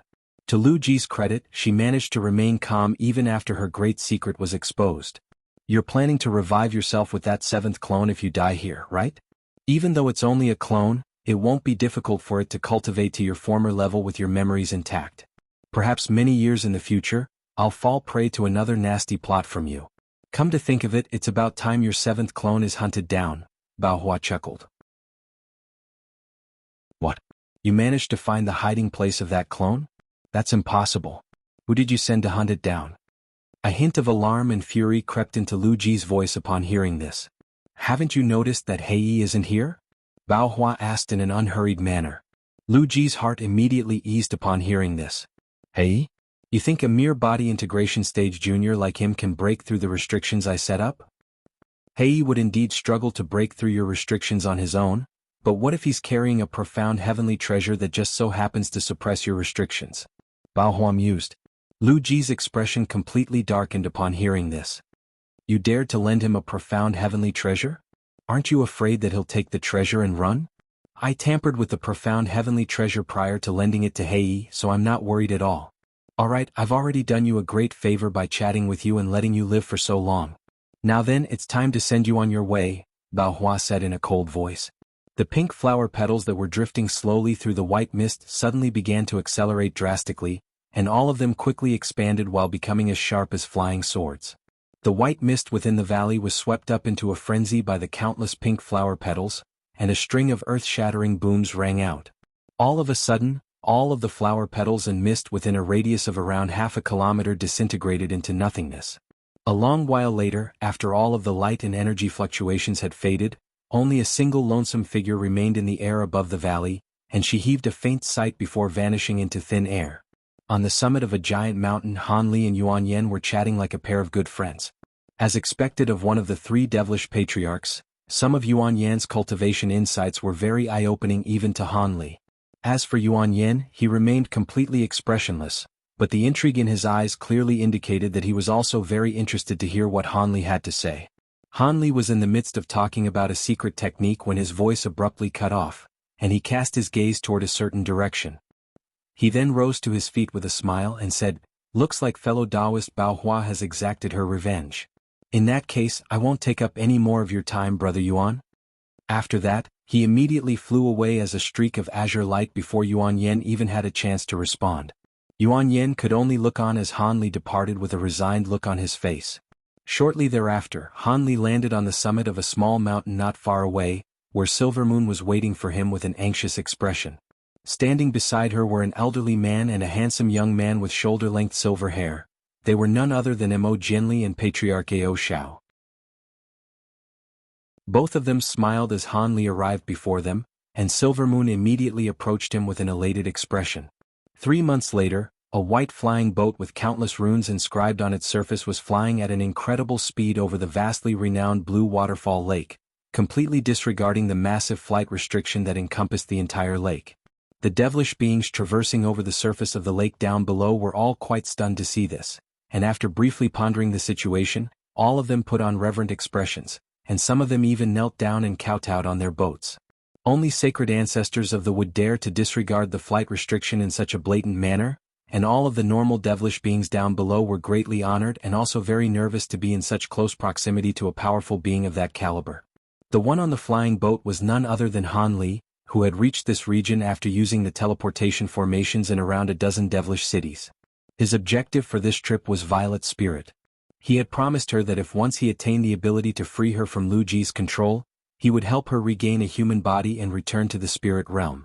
Now that Lu Ji had already fallen by Bao Hua's hands and there was no one in the entire Elder Devil realm that could pose a threat to him, he was naturally going to fulfill his promise and take Violet Spirit with him. As for sacred ancestor Lan Pu, she was one of the people who had been trapped in the ancient seal, so she had definitely already heard about Han Li's exploits. As such, even though she was aware that he was a human, she naturally wasn't going to try and oppose him.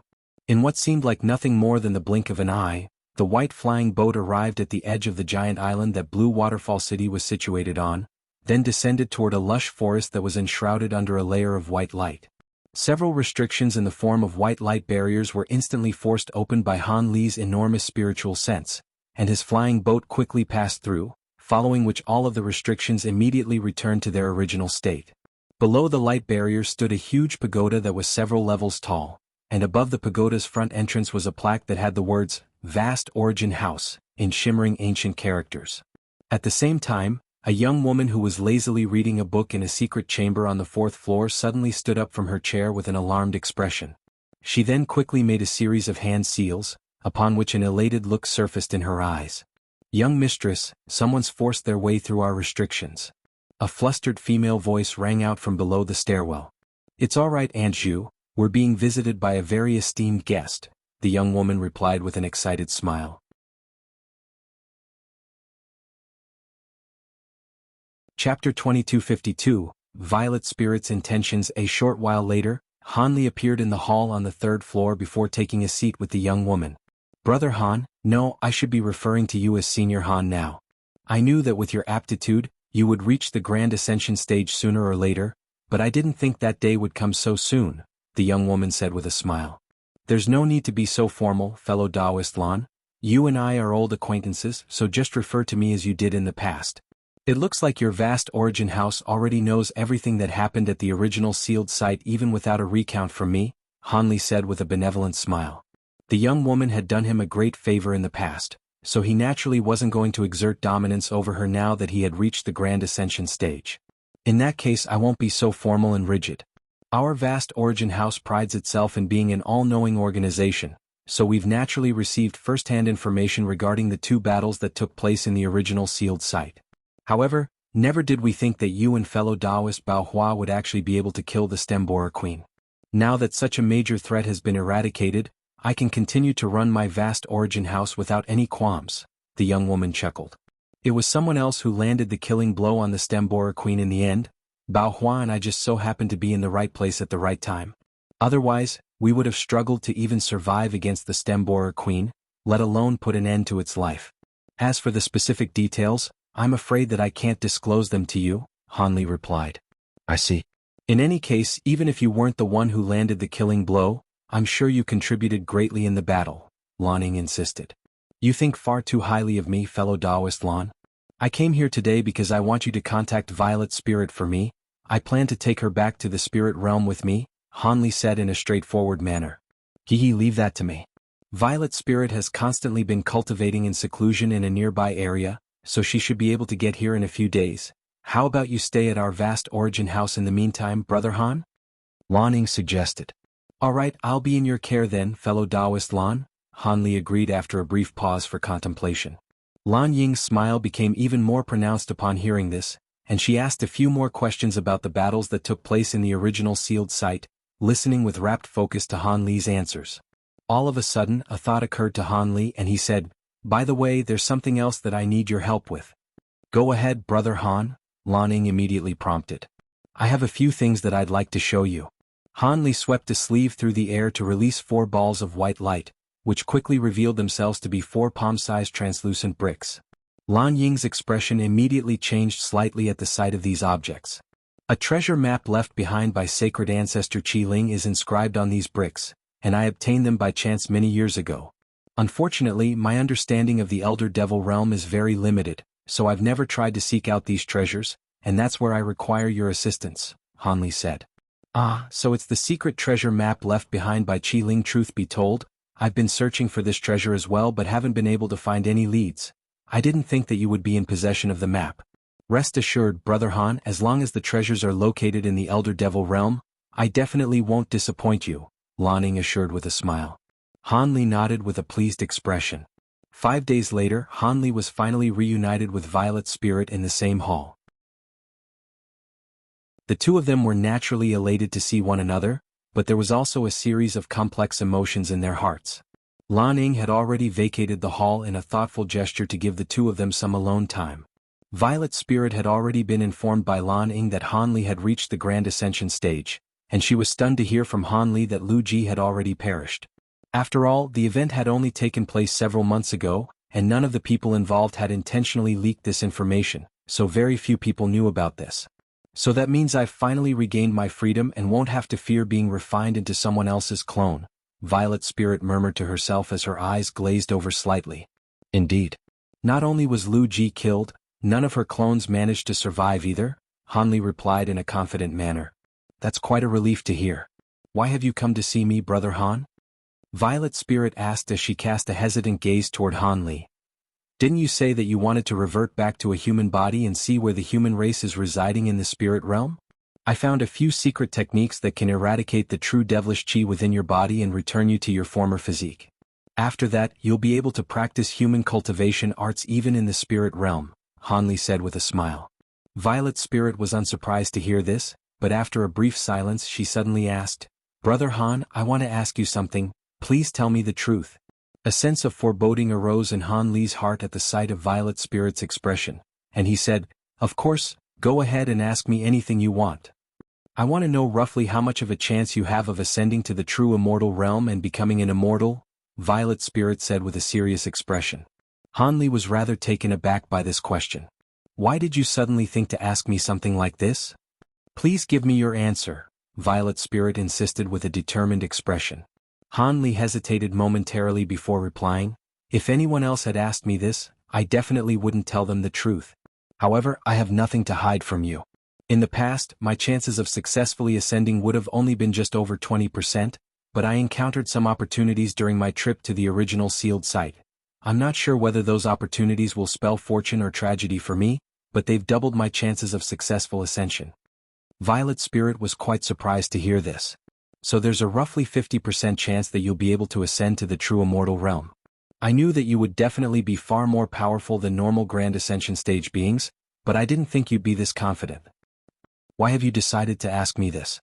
Han Li asked once again. Instead of answering Han Li's question, Violet Spirit continued with a solemn expression. Please allow me to ask you another question, Brother Han. If I were to eradicate the devilish qi within my body and revert back to a human physique, my cultivation base will be severely impacted, right? Han Li could tell where this was going, and he was silent for a moment before replying. If you had only attained this devilish physique not long ago, then there's a good chance I'd be able to preserve your cultivation base. However, you've been cultivating under Lu Ji's guidance for many years, so your cultivation base will inevitably be impacted if I were to remove the devilish qi within your body. However, with my current power, it wouldn't be a difficult task to return you to your former cultivation base, and I guarantee that it won't affect your future cultivation. Ever since we parted ways last time, I've considered my situation extensively, and no matter how I thought about it, I always arrived at the conclusion that staying in the Elder Devil realm was the best option for me. Just like Lu Ji had once said, cultivating devilish arts is the ideal path for my physique. If I were to return to the spirit realm, perhaps I would be able to reach the grand ascension stage with your assistance and by some immense stroke of fortune, but it'll definitely be very difficult for me to ascend. I don't want to see you ascend and become a true immortal while I remain in the spirit realm and await my death with each passing heavenly tribulation, Violet Spirit said with a determined expression. Han Li was silent for a long while upon hearing this before heaving a faint sigh. So you've made your decision?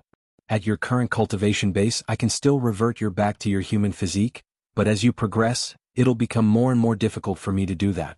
Once you reach the grand ascension stage, there will be no way for you to attain a human physique again. Rest assured, Brother Han, I've considered this decision thoroughly. I don't want to give up on even the slightest chance of ascending to the true immortal realm, Violet Spirit replied in a determined manner. Han Li looked into her resolute eyes for a long while before nodding as he sighed. In that case, I'll leave the decision to you. During my 2 journeys through the Elder Devil realm, I've obtained some devilish secret techniques and pills that will be very helpful to your cultivation. I'll leave them with you now. Thank you, Brother Han.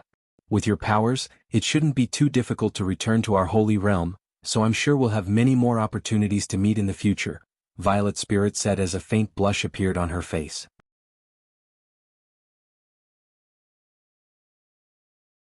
Chapter 2253. Final Evolution. Han Li was slightly saddened by Violet Spirit's decision, but he didn't try to persuade her any further. After all, just as she had said, her physique was more suited to cultivating devilish arts, and if she were to return to the human race, he wouldn't be able to ensure her ascension to the true immortal realm. As such, it was better for her to stay in the Elder Devil realm, and perhaps she would find her own opportunities. Thus, Han Li stayed at the vast Origin House for an entire month. During this period of time, he bestowed all of his experiences and insights in cultivating devilish arts upon Violet Spirit to aid her in her cultivation. Lan Ning wasn't shy at all and also listened in on Han Li's lectures, benefiting immensely from the information that he divulged. For beings of their caliber, the wholehearted guidance of a grand ascension stage being was an extremely rare opportunity. As expected of a superpower that spanned across several realms, the vast Origin House was able to find a place identical to the one on Qi Ling's treasure map within the span of this month, and this information was quickly delivered to Lan Ning, who immediately related to Han Li. Han Li was naturally very elated to hear this. During the next few days he visited some of the scenic attractions of the Blue Waterfall Lake area with Violet Spirit rather than continue to guide her in her cultivation, and as the two of them explored the region, they would often reminisce fondly about the time they had spent back in the human world. However, neither of them mentioned that night of lust and desire, and they weren't even all that intimate with one another. It was as if they were simply a pair of close friends. Time quickly passed by, and on this morning Han Li finally departed from Blue Waterfall City.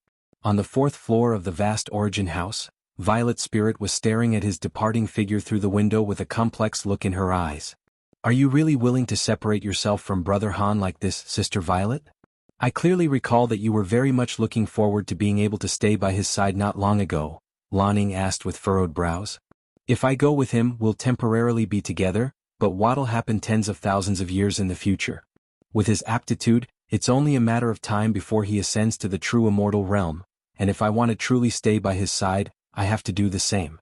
Do I pursue temporary happiness or a chance at eternal happiness? What would you do if you were in my place, Sister Lan? Violet Spirit sighed. Lan Ning couldn't help but fall into deep thought upon hearing this. Half a month later, Han Li's white flying boat descended into a valley not far away from the Blue Waterfall Lake. Silver Moon was waiting for him under a huge tree with a faint smile on her face, and she was quite surprised to see that Han Li was alone. Did you meet Sister Violet Spirit? She asked in a gentle voice. I did, but she plans to continue cultivating in the Elder Devil realm, and I think that's a good decision too. If she continued to cultivate devilish arts here, there's a chance that she really will be able to take that final step, Han Li replied in a calm manner. If you agree with her decision, then it can't be wrong. In that case, should we return to the spirit realm? My grandfather and Senior Mo have already returned to the spirit realm along with all of the other Grand Ascension stage beings, Silver Moon asked. It's still too early to go back now. I have a devilish treasure map that should lead me to quite a large collection of treasures, Han Li replied. A treasure map? Silver Moon was rather taken aback to hear this. If everything goes smoothly, this should only take several months, Han Li said with a smile. Alright, then let's set off right away, Brother Han, Silvermoon said with a smile before drifting onto the flying boat as a ball of silver light.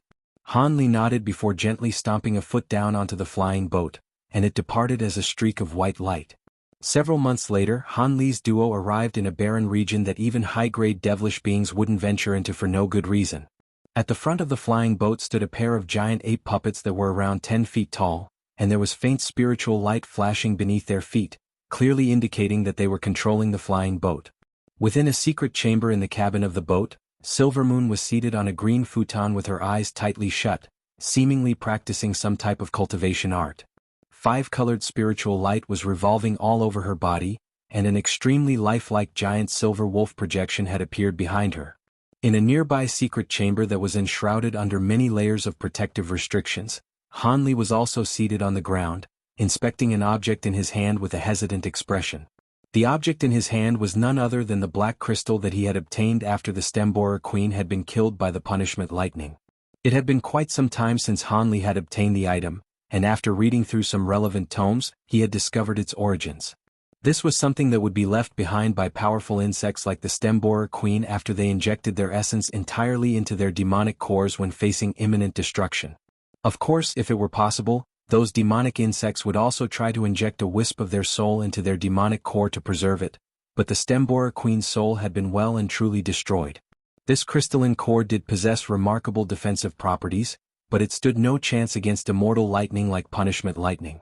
The punishment lightning had already eradicated everything within the crystalline core, and even most of the core itself had been melted away.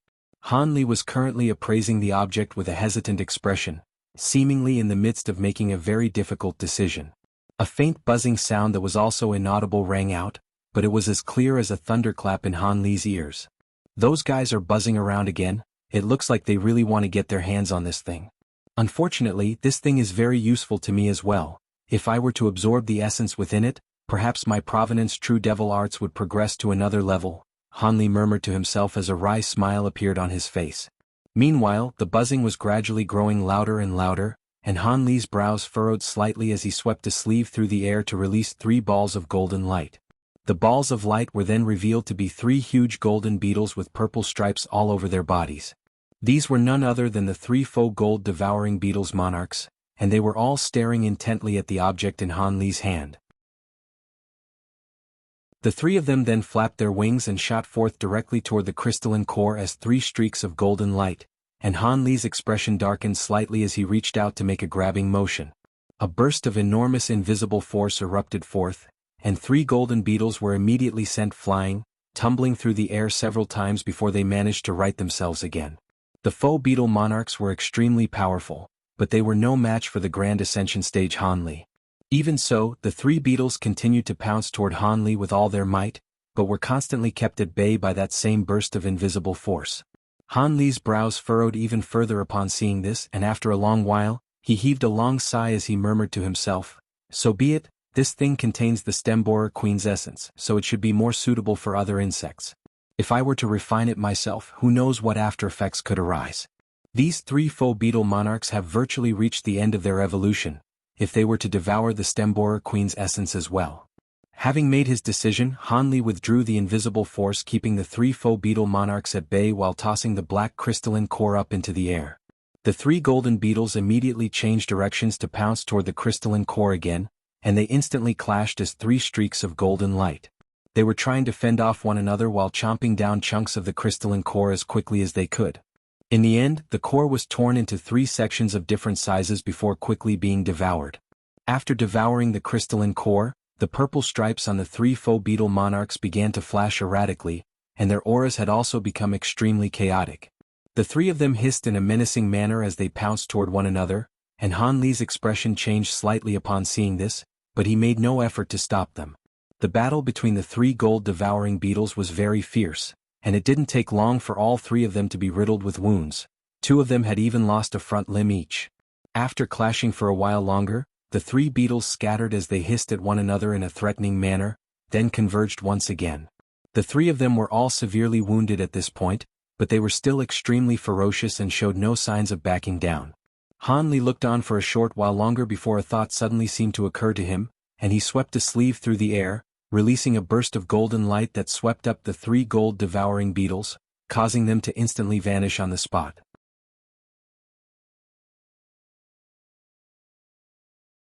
Chapter 2254. Old Enemy. After drawing the 3 gold-devouring beetles back into his spirit beast bracelet, Han Li closed his eyes to meditate again. At the conclusion of the 3 gold-devouring beetles battle, only the most powerful one would remain. As for whether that final foe beetle monarch would be able to evolve into a legendary gold-devouring beetle monarch, Han Li wasn't all that confident. After all, it was said that gold-devouring beetle monarchs were so powerful that even true immortals were very wary of them. Of course, this was only a rumor. No race in the entire spirit realm had ever managed to nurture a gold-devouring beetle monarch before. As such, it was difficult to say just how powerful the beetle monarch would be. Han Li would just have to wait and see. With his current powers, the average Grand Ascension stage being wouldn't be of much assistance to him. Thus, he had already decided that once he returned to the spirit realm, he was going to get his leopard Kirin beast to go into seclusion as well. Even though spirit beasts generally progressed slowly with age, he should be able to accelerate that process with his vast collection of pills. With that in mind, Han Li gradually entered a state of deep meditation. The white flying boat surged through the air without any disguise or concealment, but the Grand Ascension stage aura emanating from it was enough to scare away all of the nearby devilish beasts. Half a month later, a boundless snowland appeared down below. Heavy snow intermingled with frosty winds and chunks of fist-sized hail were sweeping incessantly through the air, but the flying boat was completely unaffected, enshrouded within a white light barrier. The 2 giant ape puppets continued to guide the flying boat forward, and several days later the thick snow down below was nowhere to be seen, having been replaced by massive icy glaciers. There were countless transparent mountains of different sizes in the surrounding area, as well as some small white furry beasts that were running around on the ice, completely disregarding the flying boat up above. It was clear that these devilish beasts were of such a lowly caliber that they couldn't even sense Han Li's almighty aura. All of a sudden, a streak of silver light shot forth from the flying boat, then flew through the cluster of beasts before returning to the boat in a flash. Silvermoon reappeared at the front of the boat amid a flash of silver light, holding a small white beast with a wide smile on her face. The beast bore a strong resemblance to a white bear, but it had a short blue horn and a pair of remarkably long ears, presenting a very adorable package. The little beast was currently being held by the scruff of its neck and was kicking erratically with its 4 legs in a blind panic. At the same time, traces of blue electricity were crackling around its short horn, and it seemed to be very uncoordinated. How interesting. This beast doesn't possess any devilish chi and seems to be more like a spirit beast from the human world, Silvermoon remarked as she stroked the little beast's furry head. That's an ice horn bear, one of very few types of low-grade devilish beasts in the Elder Devil realm that can survive without devilish chi, and they possess innate ice and lightning attribute abilities. A male voice sounded behind Silvermoon, and she turned around with an elated expression just as Han Li emerged from the cabin of the boat in an unhurried manner. You know about these beasts, Brother Han? Silvermoon asked with a smile. I once did some extensive research on the devilish beasts of the Elder Devil realm, and these devilish beasts that resemble spirit beasts really stuck out in my memory, Han Li replied. I see. Now that you've come out of seclusion, we must be quite close to our destination, right? Silvermoon asked as a hint of excitement appeared in her eyes. According to fellow Taoist Lan Ning, we should be half a day away from our destination at most, Han Li replied as he quickly swept his spiritual sense through the surrounding area. Apparently that sacred ancestor Qi Ling was once a vastly renowned figure in the Elder Devil realm. I'm sure his collection must contain a lot of valuable treasures, Silvermoon said with a hint of anticipation in her eyes. Who knows? Devilish beings use vastly different cultivation arts compared to us humans. Perhaps things that are regarded as precious treasures to them aren't very useful to us. However, I heard that the Ink Spirit Holy Ark, one of the top 3 flying treasures of the Elder Devil realm, was in his possession. If I can obtain that treasure, it would be worth this trip, Han Li said with a smile. One of the top 3 flying treasures of the Elder Devil realm? That does indeed sound quite remarkable. I would also like to see it, Silvermoon said in an excited manner. Han Li was just about to respond when his expression suddenly changed slightly, and he cast his gaze toward a certain direction. Did you discover something, Brother Han? Silvermoon asked. It seems that we've run into an old acquaintance, Han Li said with a smile as he peered into the distance with blue light flashing within his eyes. An old acquaintance? One that I'm familiar with as well? Silvermoon was rather taken aback to hear this. That's right, both of us have quite a bit of history with her. Let's go and pay her a visit, Hanli said as he withdrew his gaze. It really is someone that I know? I'm very intrigued to see who it is. Silvermoon had also swept her spiritual sense toward the same direction, but her sensory range was limited, and she was unable to discover anything. Hanli smiled and remained silent as he tapped a foot down onto the flying boat, upon which it immediately changed directions. A distance of tens of thousands of kilometers was covered by the flying boat in the blink of an eye, and it arrived near an icy mountain that was tens of thousands of feet tall.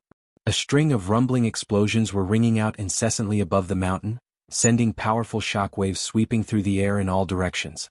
The mountain had already been reduced to just over half its original size, and the surrounding ground was filled with uneven craters and littered with countless chunks of ice of different sizes.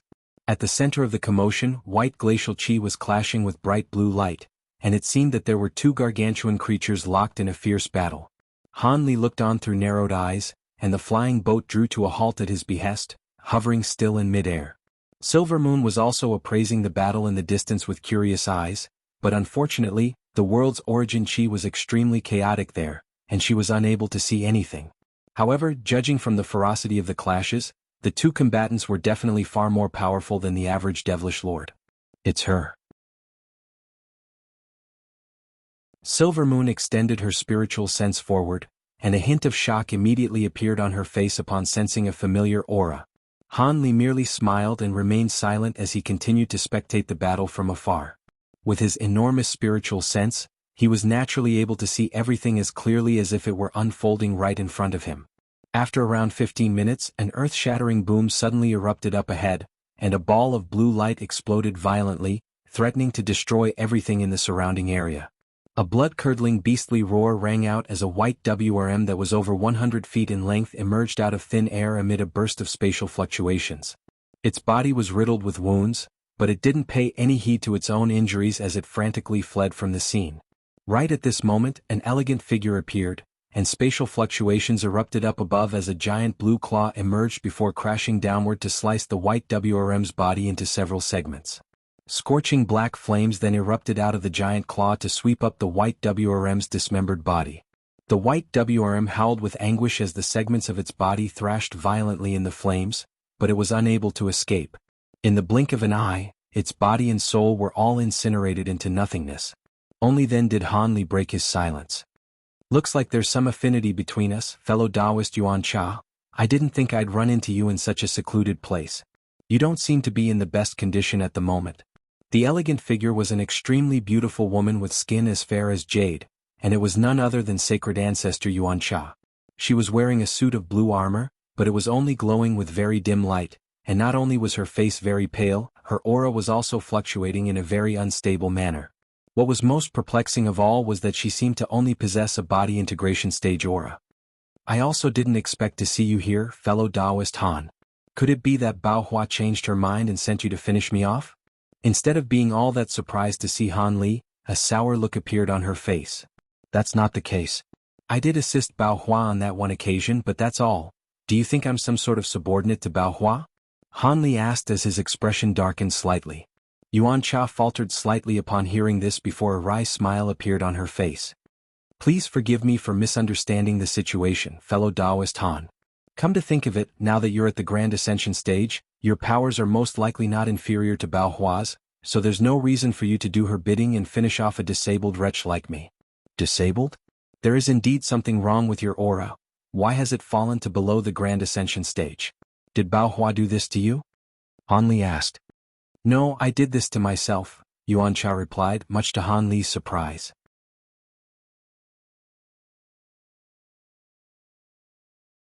Chapter 2255. Discovering the treasures? You're telling me you disabled your own cultivation base? Han Li asked with a skeptical expression. If I hadn't done that, there's no way that Bao Hua would be content with only banishing me to this place.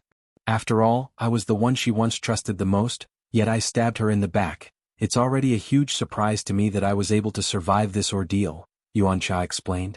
I see. To think that she was still willing to let you live after what you did to her.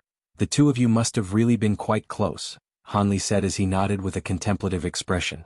Fellow Taoist Han, we've had our differences in the past and I'm no longer any match for you, so I'm completely at your mercy.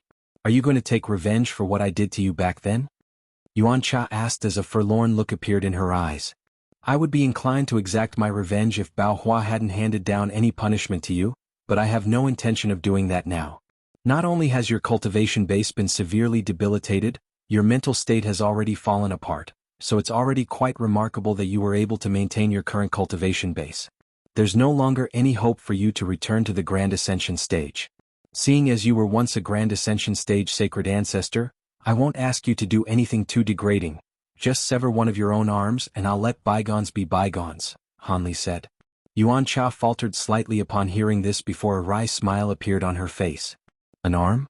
Is that all? That's certainly not an issue. As soon as her voice trailed off, she raised an arm before opening her mouth to release a streak of white light, which revolved around her raised arm, instantly severing it at the shoulder. However, the cross-section of the wound was as smooth as a mirror, and there was no blood flowing from it. Yuan Cha then made a grabbing motion with her other hand, and her severed arm exploded into a cloud of blood mist. Can I go now? After severing one of her own arms, Yuan Cha's face had paled even further. Han Li nodded in response, displaying no intention to punish her further beyond this. Thank you for your kindness, fellow Taoist. You and I will most likely never meet again. Yuan Cha extended a slight bow toward Han Li, then flew away as a streak of blue light. As she flew through the air, a new arm began to take shape amid a cloud of black chi to replace her severed limb, but losing an arm had undoubtedly taken a toll on her. Are you really just going to let her go, Brother Han? Aren't you worried that she'll try to take revenge against you in the future? Silvermoon couldn't help but ask. Bao Hua was willing to spare her, so it's not really in my place to kill her. After all, who knows what type of bond may still exist between them. The fact that Bao Hua was willing to let her live even after what she did clearly indicates that their relationship was not an ordinary friendship. I'll be visiting the Elder Devil Realm in the future as well, so I'd rather not do something that would drive a wedge between myself and one of the 3 devilish patriarchs. As for revenge, there's next to no chance for Yuan Cha to return to the Grand Ascension stage, and her heart is already dead, so she most likely won't even be able to muster up the urge to seek revenge. If she can't return to the Grand Ascension stage, then her lifespan will run out shortly, so there's nothing for me to worry about, Han Li replied. That's true. Besides, with your powers, you wouldn't have anything to fear even if she could return to the Grand Ascension stage. How the tables turn. Back in the human world, just a wisp of her soul was able to almost kill both of us on Kunwu Mountain, but now she's been reduced to such a sorry state, Silvermoon sighed. She naturally didn't have any sympathy for Yuan Cha. It was just that the vast contrast evoked a series of complex emotions in her heart. Yuan Cha poses no threat to us, but we should still secure Qi Ling's treasure as soon as possible in case something goes wrong, Han Li said. You're right, Brother Han. Silvermoon naturally had no objections, and thus the flying boat continued on toward their original destination. Half a day later, the flying appeared in the air above the flat glacier, but what was quite peculiar was that there was a small green lake at the center of the glacier. The lake appeared to only several thousand acres in size, but it was bubbling incessantly, and steam was rising up from its surface. There were also some short shrubs growing around it, presenting a miraculous sight in this frozen landscape. The flying boat quickly descended, and Han Li briefly inspected the surface of the lake before an intrigued smile appeared on his face. This is the place on the map, Brother Han. It does look quite different from the surrounding area. After so many years, how have none of the devilish beings that have passed by noticed this place? Silvermoon asked. Qi Ling was a Grand Ascension stage sacred ancestor. His treasure collection can't be discovered by the average high-grade devilish being. Besides, even if another Grand Ascension stage devilish being were present, they most likely wouldn't be able to find anything either without this map, Han Li said with a smile as he swept a sleeve toward the lake, and the 4 translucent bricks shot forth before hovering above the lake while emanating 5-colored light. Han Li then made a hand seal before pointing a finger down at the lake, and uttered the word, open. Countless runes surged out of the 4 bricks in a frenzy, forming a 5-colored light formation that was around an acre in size. The light formation then immediately began to rotate at a rapid speed, and a dull thump rang out from its center as a gray pillar of light erupted forth before vanishing into the lake in a flash. Spatial fluctuations surged through the lake, and the surface of the lake began to ripple violently. A black vortex had also appeared right beneath the light formation, and it was revealing countless black tendrils. So this is the entrance to where the treasures are hidden? It sure is well concealed.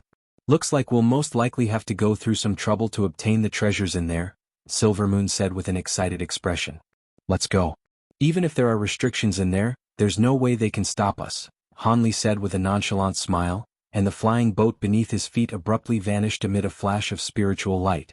The two of them immediately drifted down toward the lake. As soon as they entered the black vortex, the five-colored light formation above the lake reverted back into four translucent bricks, which also plunged into the vortex, immediately following which the vortex disappeared as well. Time slowly passed by, and the surface of the lake returned to its former placid state.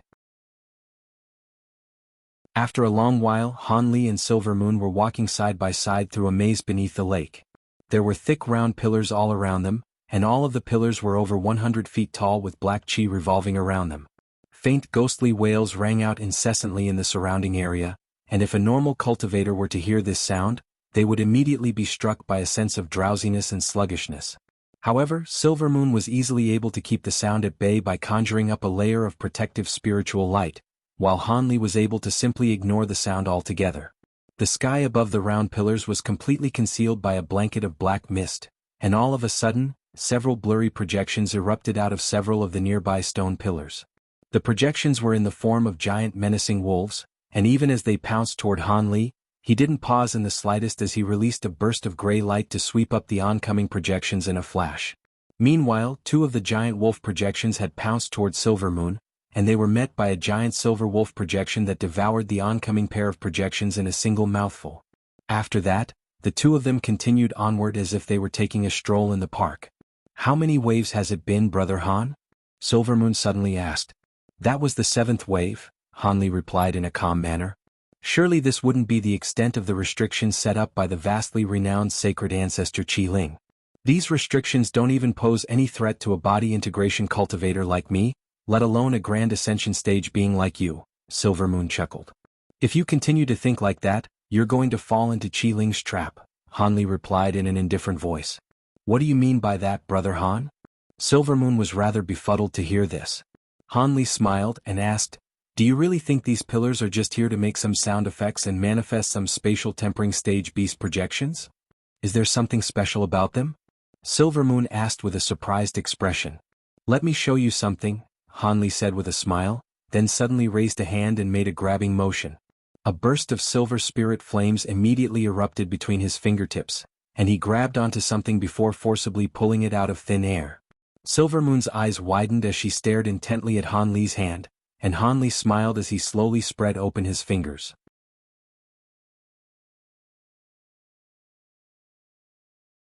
Chapter 2256. Giant puppet within the silver flames was a thin gray line that was writhing incessantly, but no matter how much it struggled, it was unable to fly out of Hanli's grasp. Silvermoon was quite stunned to see this, and Hanli explained, "This is contaminant Yin Qi, which appears to be a living creature, but actually possesses no shape or form. It can seep into one's physical body without being detected, and under normal circumstances, even body integration stage beings wouldn't be able to detect it. Only after it accumulates to a certain extent and spontaneously erupts will its presence be made known." "What? Doesn't that mean I've already?" Silvermoon was given quite a fright upon hearing this, and hurriedly inspected her own internal condition. "Rest assured, I'm aware of this thing's presence, so I naturally wasn't going to allow it to approach us. I've already kept it out with my spiritual sense," Hanli chuckled. "You gave me a huge fright there. You withheld this information from me on purpose, didn't you?"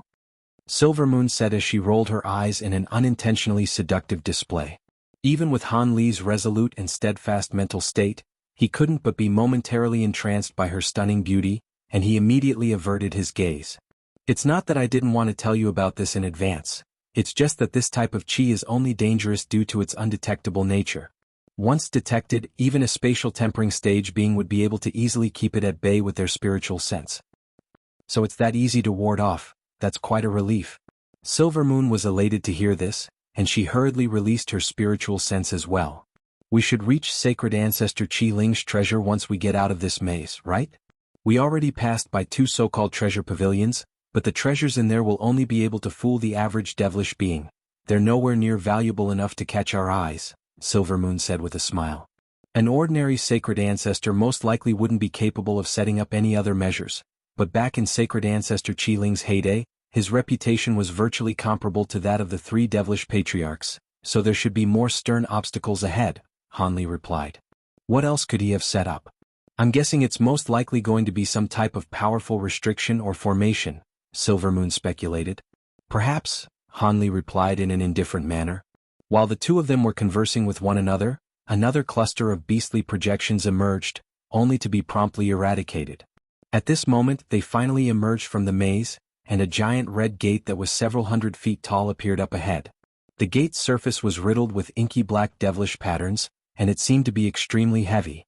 Hanli swept his spiritual sense toward the gate while appraising it with blue light flashing within his eyes, and he said in a rather surprised manner, "This gate is constructed from fire origin crystal. Looks like this sacred ancestor Qiling was wealthier than I imagined." Hanli pointed a finger toward the giant gate as he spoke, and a ball of silver flames shot forth from his fingertip before vanishing into the gate in a flash.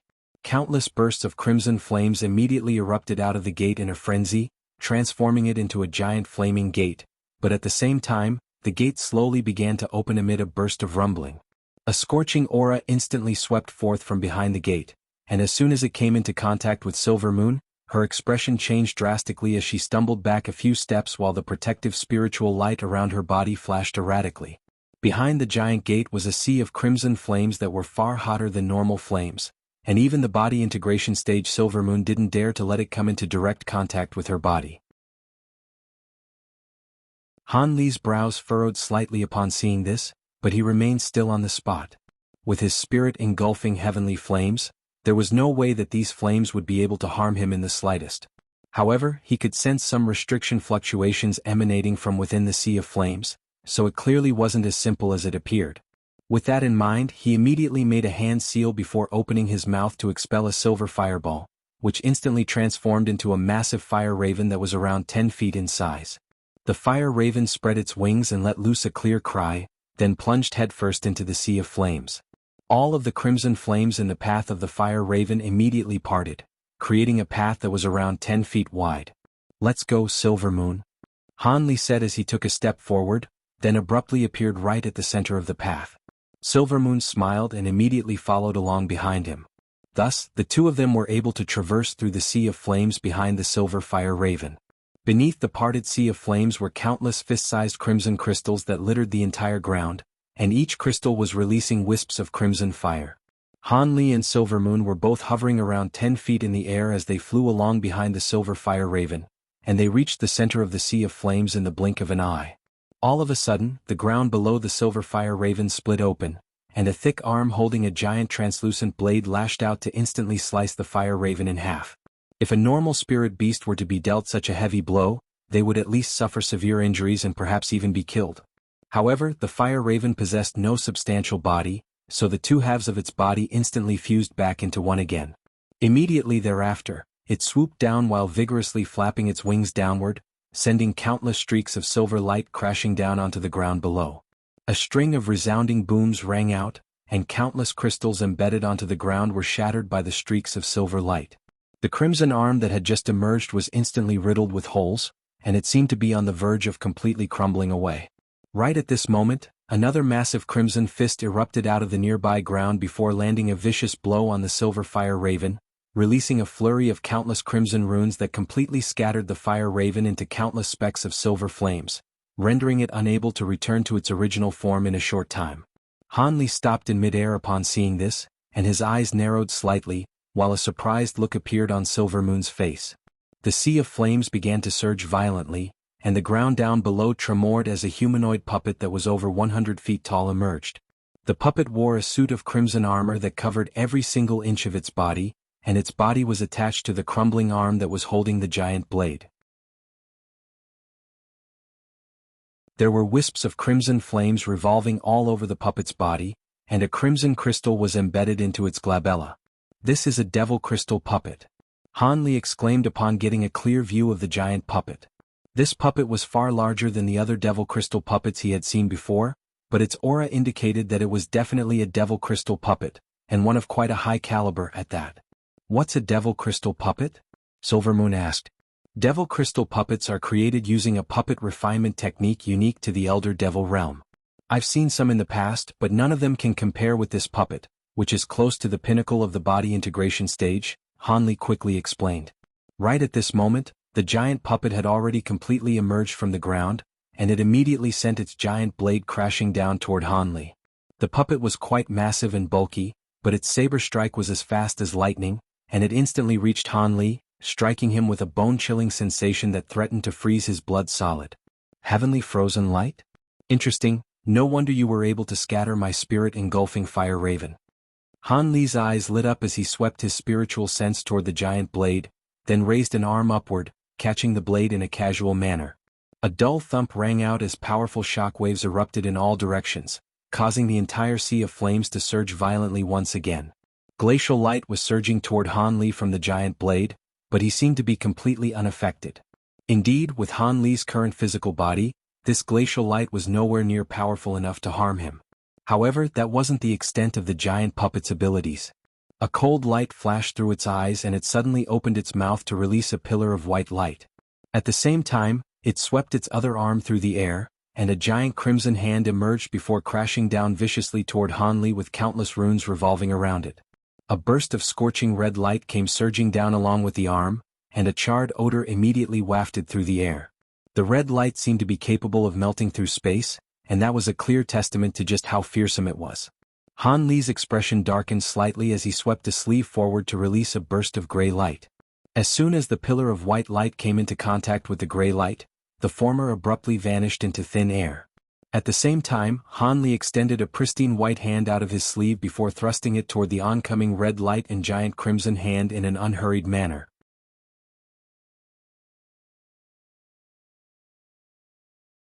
Chapter 2257.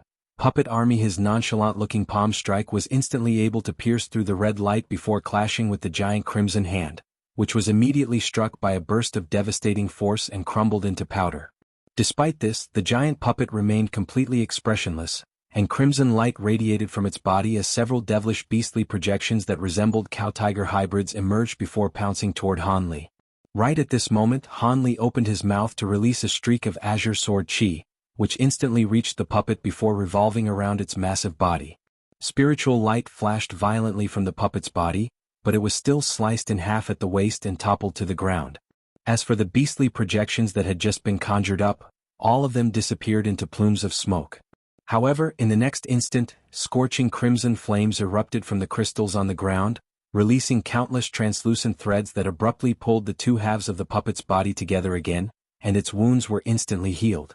Hanli's expression remained unchanged upon seeing this, and he thrust a hand downward, upon which a shimmering golden hand that was around an acre in size appeared above the puppet before crashing down with devastating might. The giant puppet was completely immobilized under the tremendous power being exerted by the palm, and countless white cracks appeared all over its body before it exploded into a ball of red light. A fist-sized ball of golden light erupted out of the explosion before immediately attempting to flee, but Hanli seemed to have already anticipated this, and he harumphed coldly as he made a grabbing motion with his outstretched hand. The golden ball of light was immediately enveloped by a burst of enormous power, then drawn into Hanli's grasp, and he looked down to find that it was a golden ball that was riddled with holes and intricate runes. The ball was virtually weightless, seemingly completely hollow. "This is most likely the core of the puppet," Hanli said with an intrigued expression as he inspected the golden ball in his hand. A wry smile appeared on Silvermoon's face upon seeing this. She knew that Hanli's powers would be unimaginable to her now that he had reached the Grand Ascension stage, but she hadn't witnessed him in action since his breakthrough, so there was no standard for her to judge just how powerful he was. However, she knew that she would definitely be no match for that giant puppet, yet Hanli had destroyed it with ease. This made it clear to her just how massive a disparity there was between her and Hanli, and the realization saddened her slightly. Just as she was becoming absorbed in her own thoughts, the specks of silver flames in the air converged, and the silver fire raven re-emerged. However, on this occasion Hanli didn't spur on the fire raven to continue onward. Instead, he stowed the golden ball in his hand away before sweeping his spiritual sense through the surrounding area, then immediately made a hand seal. The fire raven raised its head and let loose a clear cry, following which its body began to swell drastically in size. In the blink of an eye, it had swelled to over 1,000 feet in length, forcing the surrounding sea of flames back to create a massive empty area. Han Li then pointed a finger up at the silver fire raven before uttering the word, absorb. A burst of loud rumbling rang out as the fire raven flapped its wings to release countless silver runes, and at the same time, a burst of enormous suction force surged forth in all directions. The surrounding sea of flames instantly converged toward the fire raven through around a dozen massive pillars of flames, and as soon as the flames came into contact with the fire raven's body, they were instantly absorbed. As the fire raven absorbed more and more crimson flames, its body expanded further and further, and it didn't take long before the entire sea of flames was completely absorbed, thus finally revealing the true appearance of the surrounding area. Silvermoon quickly inspected her surroundings, and a surprised look appeared on her face. They were currently situated on a tall platform around 1,000 acres in size that was riddled with crimson crystals. Around the platform was a boundless trench, within which were countless deep craters of different sizes. Spiritual light was flashing within all of those craters, and within each of them was a devil crystal puppet. These puppets were clad in suits of 5-colored armor, wielding weapons of different shapes, forms, and sizes, and there were even some menacing beastly puppets among them. At a glance, it could be estimated that there were close to 100,000 of these puppets. Han Li quickly swept his gaze through the surrounding area, and he discovered that most of the puppets were at the core formation stage and nascent soul, and around 10% of them were at the deity transformation stage and spatial tempering stage. However, what was most eye-catching were the dozens of top-grade puppets that bore a strong resemblance to the one that Han Li had just destroyed. Those devil crystal puppet hadn't reached the late body integration stage yet, but they were all still at the early and mid-body integration stage. If this army of puppets were to appear in the outside world, it would be powerful enough to raise many major powers to the ground. Looks like Sacred Ancestor Qi Ling was a master in refining devil crystal puppet. That's quite a pleasant surprise, Han Li said as he stroked his own chin with a faint smile. Silvermoon was already completely dumbstruck by what she was seeing, and only now did she return to her senses as she asked, "What do you plan to do with these puppets?" "I'm going to take them all away, of course. What else would I do? Leave them for someone else?" Han Li replied without any hesitation. "All right, I'll help you collect them," Silvermoon said in an excited voice. Han Li nodded in response, and Silvermoon immediately rose up into the air, flicking her wrist to release several storage bracelets toward all of the puppets in one direction. Han Li also swept a sleeve through the air to release dozens of storage bracelets that surged toward the other directions. Spiritual light of all colors surged out of these storage bracelets in a frenzy, and all of the devil crystal puppets swept up by the spiritual light quickly disappeared. There was an astonishing number of puppets present, but the two of them were able to collect the puppets quite quickly by working together. However, when attempting to collect the dozens of body integration stage puppets, the puppets suddenly released light barriers to keep the storage bracelets at bay. As opposed to being enraged by this, Silvermoon was quite elated, and she immediately began flicking incantation seals of different colors through the air, all of which vanished into the bodies of these top-grade puppets in a flash. The giant puppets' bodies shuddered slightly before they relinquished their resistance and were also stowed away into the storage bracelets. After the final puppet had been collected, the entire platform suddenly began to sink into the ground on its own amid a burst of loud rumbling. Silvermoon hurriedly flew back to Han Li's side upon seeing this, while Han Li raised a hand to withdraw the silver fire raven before standing on the spot with his hands clasped behind his back. Only after the entire giant platform had sunk over 1,000 feet into the ground did the violent tremors cease. Right at this moment, Han Li and Silvermoon's attention were both drawn toward the same direction, where an azure stone door was situated on a gray stone wall. "Let's go. I can't sense any restriction fluctuations in there, so that must be where Sacred Ancestor Qi Ling's true treasure is stored," Han Li said with a smile. Silvermoon nodded in response with a hint of excitement in her eyes. Thus, the two of them immediately made their way toward the stone door.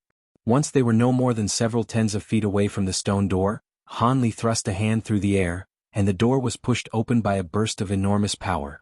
A massive hall was revealed behind the gate, within which were a series of long stone benches with various items placed upon them. A hint of elation surfaced in Han Li's eyes, and he immediately strode into the hall with Silvermoon in tow. After entering the ball, Han Li inspected his surroundings to find that jade boxes of different sizes had been placed all over the stone benches alongside treasures of different descriptions. All of these treasures were either glowing with scintillating light, or were dilapidated and completely unremarkable in appearance. However, judging from their auras, all of them were top-grade treasures that could easily start a war in the outside world. Despite this, Hanli didn't display much interest toward these treasures. Instead, his gaze was drawn toward the 3 stone platforms in the hall, which stood taller than all of the stone benches. Atop these 3 intricate stone platforms were 3 different items, comprised of a rusty azure halberd, a yellow gourd, and an inky black flying arc that was only around half a foot in length. Hanli swept his spiritual sense toward the 3 treasures, and his expression immediately changed slightly. Silvermoon's attention had also been drawn entirely to those 3 treasures.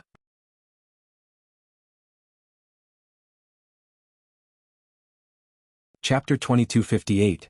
Return to the spirit realm. Hanli swept a hand toward the azure halberd first, and it immediately flew over to him. He caught the halberd before giving it a brief appraisal, then smiled as he handed it over to Silvermoon. This is a treasure that's incorporated a fragment of a profound heavenly treasure. It's not very useful to me, but it should be perfect for you. Thank you, Brother Han. Silvermoon accepted the halberd with glee and began to inspect it with an elated expression. Meanwhile, Hanli drew the yellow gourd into his grasp, and after another brief appraisal, a hint of surprise appeared on his face. He then flipped his hand over to stow the gourd away before casting his gaze toward the final treasure among the 3. That miniature flying arc was most likely the legendary Ink Spirit Holy Arkansas. Hanli inspected the arc through narrowed eyes for a short while, then made a hand seal and pointed a finger at the arc. The miniature arc shuddered slightly before rising up from the stone platform on its own, and inky black runes surged forth around it as it began to swell drastically in size. All of the treasures in the hall began to buzz incessantly, as if to resonate with the black arc. Around an hour later, the surface of the lake up above suddenly began to churn, and massive waves surged forth in all directions. An earth-shattering boom rang out, and the entire glacier that the lake was situated upon shattered, upon which a gargantuan black object emerged amid a flurry of ice and snow. This was a gigantic arc that was over 10,000 feet in length. The arc was comprised of over 10 levels, and it had countless profound spirit patterns etched onto its surface. At the front and rear ends of the giant arc stood around a dozen giant silver flags of different heights, bearing images of all types of strange and exotic beasts. An army of devil crystal puppet guards was situated on the deck of the ark, and as soon as it appeared, the ark sped away as a ball of black light, vanishing into the distance in the blink of an eye. 2 months later, a rumbling boom suddenly rang out above a small mountain range in the spirit realm, and dark clouds converged from all directions to form an enormous black vortex. Bursts of spatial fluctuations erupted out of the vortex, and countless silver arcs of lightning intertwined within the vortex, following which a massive black arc slowly emerged. The entire nearby space warped violently as if the sky were about to be torn apart, and on the top level of the arc stood Hanli and Silvermoon. We're finally back to the spirit realm. That was easier than I expected. It's quite a pleasant surprise that this arc possesses spatial abilities as well, Hanli said as a pleased look appeared on his face. The entrance of the spatial node that we found wasn't all that stable, so I thought it would take more time to return to the spirit realm, Silvermoon said with an excited smile. In any case, this trip to the Elder Devil realm was a very fruitful one, Hanli said with a smile. Indeed it was. Silvermoon replied with an elated nod as she thought of the portion of Qi Ling's treasures that Hanli had given to her. Alright, now that we're back to the spirit realm, let's ascertain our current location and return to the Holy Island. Senior Mo and Senior Ao Shao should both be waiting for us there, Hanli said in a calm manner as he quickly swept his spiritual sense over the entire mountain range. Oh, it sounds like we aren't too far away from human territory, Silvermoon remarked. We've arrived somewhere slightly different from our anticipated destination, but fortunately, this place is even closer to human territory than expected, Hanli replied. That's great. Let's set off right away, Silvermoon said in an ecstatic manner. Thus, the black arc tremored slightly before hurtling through the air at Hanli's behest, while the black vortex slowly vanished not long after the arc's departure. Half a year later, a Patriarch Ao Shao and Mo Jianli were discussing something in a hall that was situated on the Holy Island. On either side of the hall stood the dozen or so Holy Island elders. Patriarch Ao Zhao's brows were tightly furrowed with concern as he said, "Fellow Taoist Han should be back by now. Could it be that he's encountered some trouble in the Elder Devil realm?" Mo Jinli shook his head in response. "Don't worry, fellow Taoist Han is far more powerful than we can imagine. How can anything happen to him when even that Stemborer Queen wasn't able to kill him?" "That may be true," but there are countless powerful beings in this world, and he's often getting himself into trouble. Who knows if he's landed himself in some hot water again? Patriarch Ao Shao said as he pursed his lips. Ah, why do you sound like a grumpy father scolding his son-in-law? You're not really trying to make a match out of your granddaughter and fellow Taoist Han, are you? Mo Jianli said as he stroked his chin with an amused smile. So what if those were my intentions? With Linger's aptitude, I can't say that she'll become a grand ascension stage being for sure, but she's definitely more likely to get to that level than everyone else here. Besides, if my granddaughter becomes Han Li's Tao companion, our human and demon races will truly be one massive family, Patriarch Ao Shao said. Awkward looks appeared on the faces of all of the Holy Island elders in the hall upon hearing this, but they didn't dare to raise any objections. Mo Jianli could only shake his head with a wry smile, but he had to admit that Patriarch Ao Shao was right. I heard that fellow Taoist Han already had a Tao companion in the human world and they seem to be very close. Otherwise, he wouldn't have refrained from finding a Tao companion even after spending so many years in the spirit realm. That may be true, but it's extremely common for beings of our caliber to find a few Tao companions. I may be old, but I'm not senile yet, and I can tell that fellow Taoist Han definitely has some feelings for my Linger, Patriarch Ao Shao chuckled. Mo Jianli nodded in response with a thoughtful expression. Come to think of it, fellow Taoist Han is still far younger than us. If he's willing to find a few more Tao companions for himself, there's a good chance that he'll be able to produce some extremely talented descendants. Patriarch Ao Shao faltered slightly upon hearing this, and he was just about to respond when a slightly exasperated male voice suddenly rang out in the hall. Please stop making jokes at my expense, fellow Taoists. Otherwise, I wouldn't even dare to come and see you. As soon as the voice trailed off, Han Li and Silver Moon appeared at the entrance to the hall amid a burst of spatial fluctuations. Han Li was currently wearing a resigned expression, while Silver Moon had a faint blush on her face. We pay our respects to Senior Han. The Holy Island elders hurriedly gathered to pay their respects, while Patriarch Ao Shao and Mo Jianli exchanged an ecstatic glance. You're finally back, fellow Taoist Han? I was growing a little worried. I thought you'd eloped with my Linger. The two Grand Ascension stage beings also rose to their feet to greet Han Li. Sorry for making you worry, fellow Taoists, Han Li said with a smile before giving the Holy Island elders a slight nod of acknowledgement. You can all go now. The two of you wish to speak to fellow Taoist Han in private, Patriarch Ao Shao said to all of the elders. The Holy Island elders immediately gave affirmative responses before exiting the hall. Following the departure of the elders, Han Li took a seat across from Mo Jianli and Ao Shao, while Silver Moon made her way over to Patriarch Ao Shao and gave him an indignant pout before standing behind him. It was clear that she was still quite embarrassed by what he had said earlier. Fellow Taoist Han, brother Ao Shao and I would have most likely perished in the Elder Devil realm if it hadn't been for you.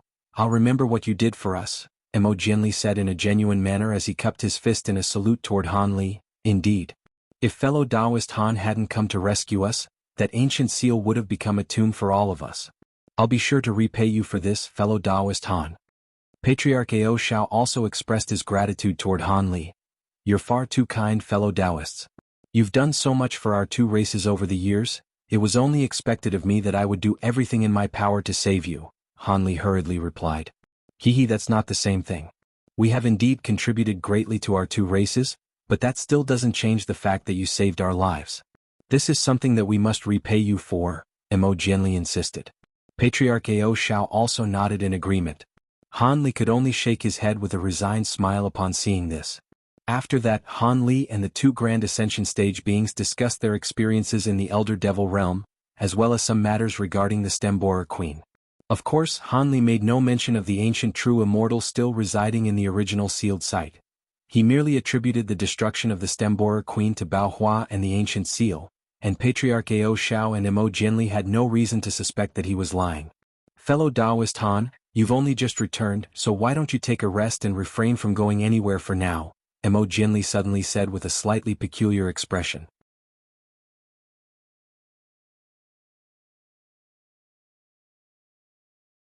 Chapter 2259. Sanqing Lightning Talisman, what do you mean by that, Brother Mo? Han Li could immediately tell that there was a hidden meaning behind Mo Jianli's words.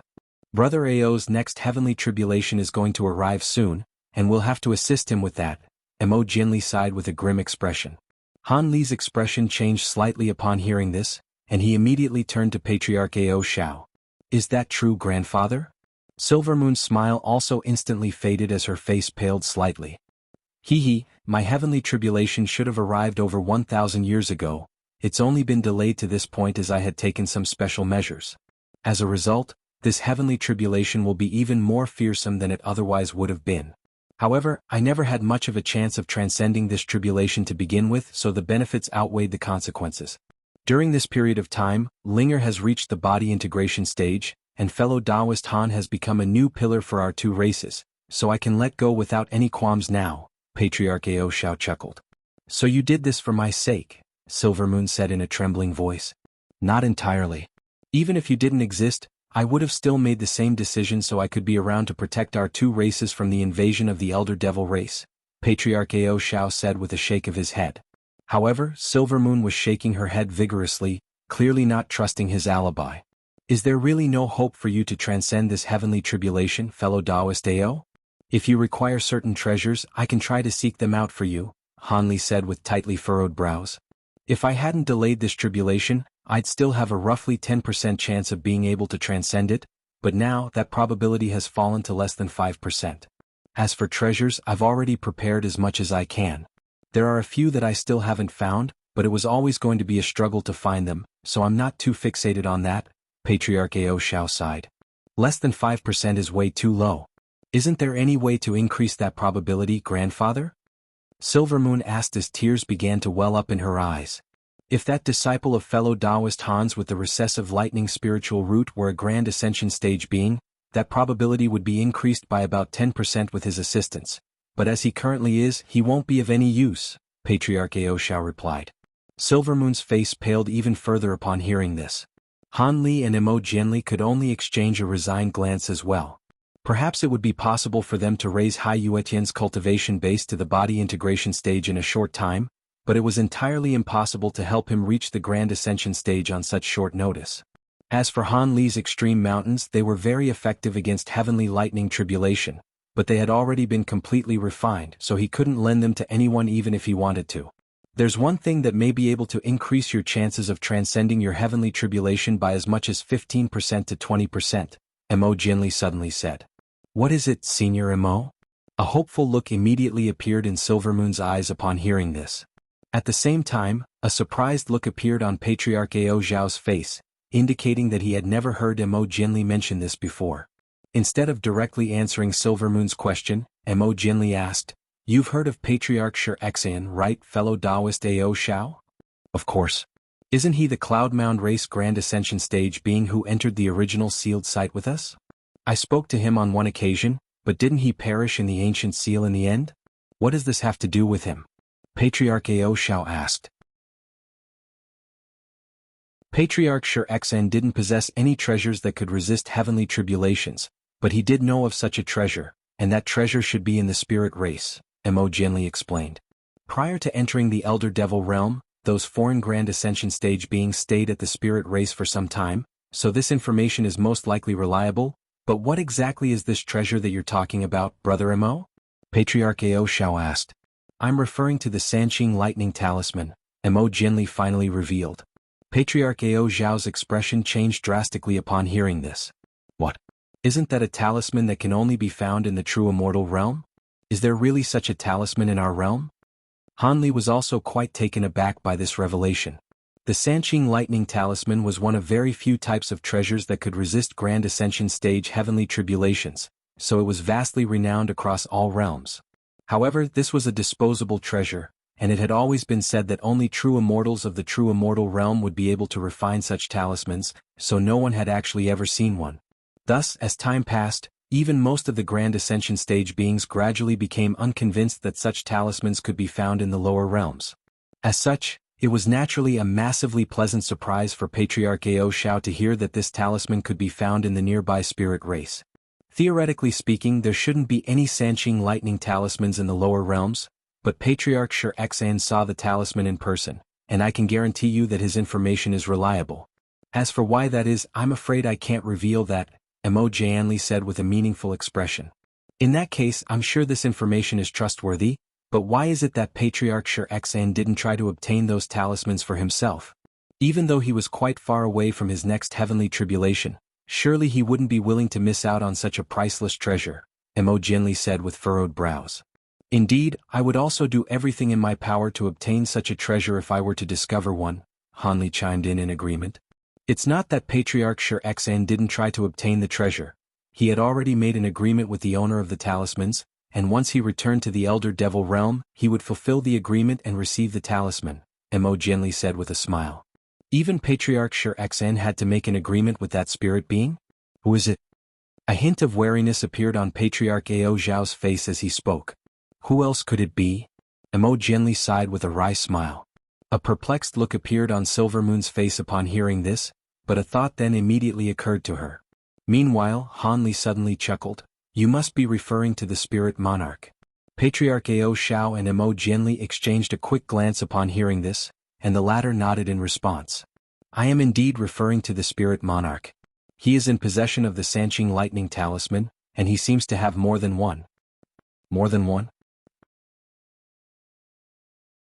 Patriarch Ao Zhao was quite taken aback to hear this. According to relevant tomes, no matter how many Sanqing lightning talismans one possessed, only a single one could be used per heavenly tribulation. I've heard some things about the spirit monarch, but I don't know too much about him. It seems that both of you are quite wary of him, Han Li observed as his eyes narrowed slightly. That's an understatement. If possible, Brother Ao and I would choose to never have any interactions with that old monster, Mo Jianli replied with a wry smile. Oh, why is that? Han Li asked. The spirit race isn't a large race, and its overall power could well be inferior to the combined power of our human and demon races, but the spirit monarch is very likely to have lived for over 1 million years, Patriarch Ao Zhao explained. 1 million years? How is that possible? Han Li was truly stunned to hear this. I had the exact same reaction when I first heard about this, Mo Jianli chuckled. If the spirit monarch really has lived for over 1 million years, then the number of heavenly tribulation he must have endured. Han Li didn't complete his sentence, but what he was trying to convey was very apparent. I don't know about that. No one has witnessed the spirit monarch transcend a tribulation, nor heard any news about his tribulation transcendence. Some people say that the spirit monarch is a special being that experiences a heavenly tribulation only once every 100,000 years, while others speculate that the title of spirit monarch has already been passed down several times in secret. As for which one of those theories is correct, no one really knows, Patriarch Ao Zhao said. If he really has lived for over 1 million years, then even I'll have to be quite wary of him, Han Li said with a contemplative expression. One thing is for sure. The aura and appearance of the spirit monarch has remained consistent during these past 1 million years according to the descriptions of the past Grand Ascension stage beings of our two races. Thankfully, it's extremely difficult for new spirit beings to be born, so even if the spirit monarch possesses unfathomable power, he's unable to expand the spirit race's current territory. On top of that, the spirit monarch is a very mysterious man, and he's rarely ever been involved in a battle during the past 1 million years, Mo Jianli added.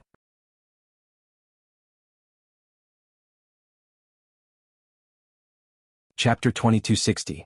Trip to the Spirit Race. It looks like this spirit monarch really is very mysterious.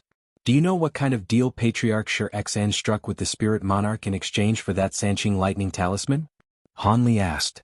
I'm afraid that's the only piece of information I didn't manage to gather. All I know is that the spirit monarch asked Patriarch Shur-Xan to do something very dangerous for him. Otherwise, he wouldn't have promised Patriarch Shur-Xan a Sanqing lightning talisman as compensation, Mo Jianli replied. Han Li and Patriarch Ao Zhao were both quite surprised to hear this. If it hadn't been for the injuries that I had sustained in the Elder Devil realm, I would have most likely paid the spirit race a visit as soon as I returned from the Elder Devil realm, Mo Jianli said with a wry smile. Why didn't you mention this to me before, Brother Mo? If we had combined our powers, perhaps we would have been able to obtain a Sanqing lightning talisman from the spirit monarch, Patriarch Ao Zhao said as his brows furrowed slightly. What good would that have done? You had also sustained some injuries in the Elder Devil realm, and your heavenly tribulation was imminent. If your injuries had been worsened even further during our confrontation with the spirit monarch, you'd probably be in even worse shape to transcend the tribulation even with one of those talismans. However, there's some hope now that fellow Taoist Han has returned. If I'm not mistaken, fellow Taoist Han's aura has become even more unfathomable compared to back before he entered the Elder Devil realm. If he's willing to make the trip with me, it's possible that we could obtain a few Sanqing lightning talismans from the Spirit Monarch, Mo Jianli said. What? You want to go to the spirit race with fellow Taoist Han? Patriarch Ao Zhao's expression changed slightly upon hearing this. That's right. With fellow Taoist Han to accompany me, the spirit monarch wouldn't dare to plot against us even though the relations between the spirit race and our two races is rather strained. On top of that, we'll have to make this trip sooner or later. After all, my heavenly tribulation isn't far away either, and I'm also not very confident that I'll be able to transcend it. In addition to that, the Sanqing lightning talisman will be very useful for fellow Taoist Han as well. Who knows if it could save you during a future heavenly tribulation? Mo Jianli said. A hesitant look appeared on Patriarch Ao Zhao's face, and he didn't say anything in response. Senior Mo, if those talismans really are that valuable, then the task that the Spirit Monarch wants to have done is most likely going to be extremely dangerous, Silvermoon cautioned. Mo Jianli seemed to have already considered this and he replied, it's naturally going to be dangerous making a deal with the Spirit Monarch, but cultivators like us are constantly living on a knife's edge. Of course, fellow Taoist Han doesn't have to worry about heavenly tribulations anytime soon, so if the risk really is too great, then I can try to complete the task on my own. Silvermoon cast her gaze toward Han Li upon hearing this, then turned to look at Patriarch Ao Zhao, and a complex look appeared on her face. If we can obtain a Sanqing lightning talisman, how much would it increase fellow Taoist Ao Zhao's chances of transcending his next heavenly tribulation? Han Li asked. At least 15%, Mo Jianli replied in a concise manner. Patriarch Ao Zhao remained silent, clearly agreeing with this figure.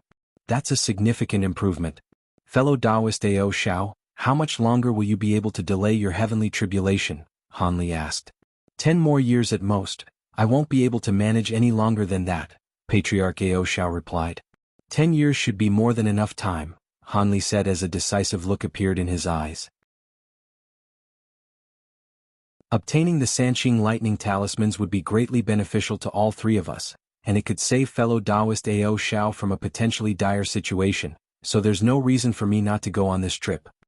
Here, Brother Mo, Han Li said with a smile as he swept a sleeve through the air, sending a ball of white light flying directly toward Mo Jianli. Mo Jianli reflexively caught the streak of white light to discover that it was a small white vial that was giving off a faint medicinal aroma. Those pills are very effective for aiding in recovery. Take those pills and go into seclusion for a year, and you should be fully recovered from your injuries. When that time comes, we'll be able to go and see the Spirit Monarch with no qualms, Han Li said. You have my thanks, Brother Han. Mo Jianli was ecstatic to hear this, and he immediately opened the vial to examine its contents with his spiritual sense before stowing it away. If he had only had access to normal pills, then it would have taken several times longer to recover from his injuries. After that, Han Li turned to Patriarch Ao Zhao and said, Fellow Taoist Ao Zhao, if I'm not mistaken, your injuries seem to be far more severe than fellow Taoist Mo's. Even your soul appears to have been wounded.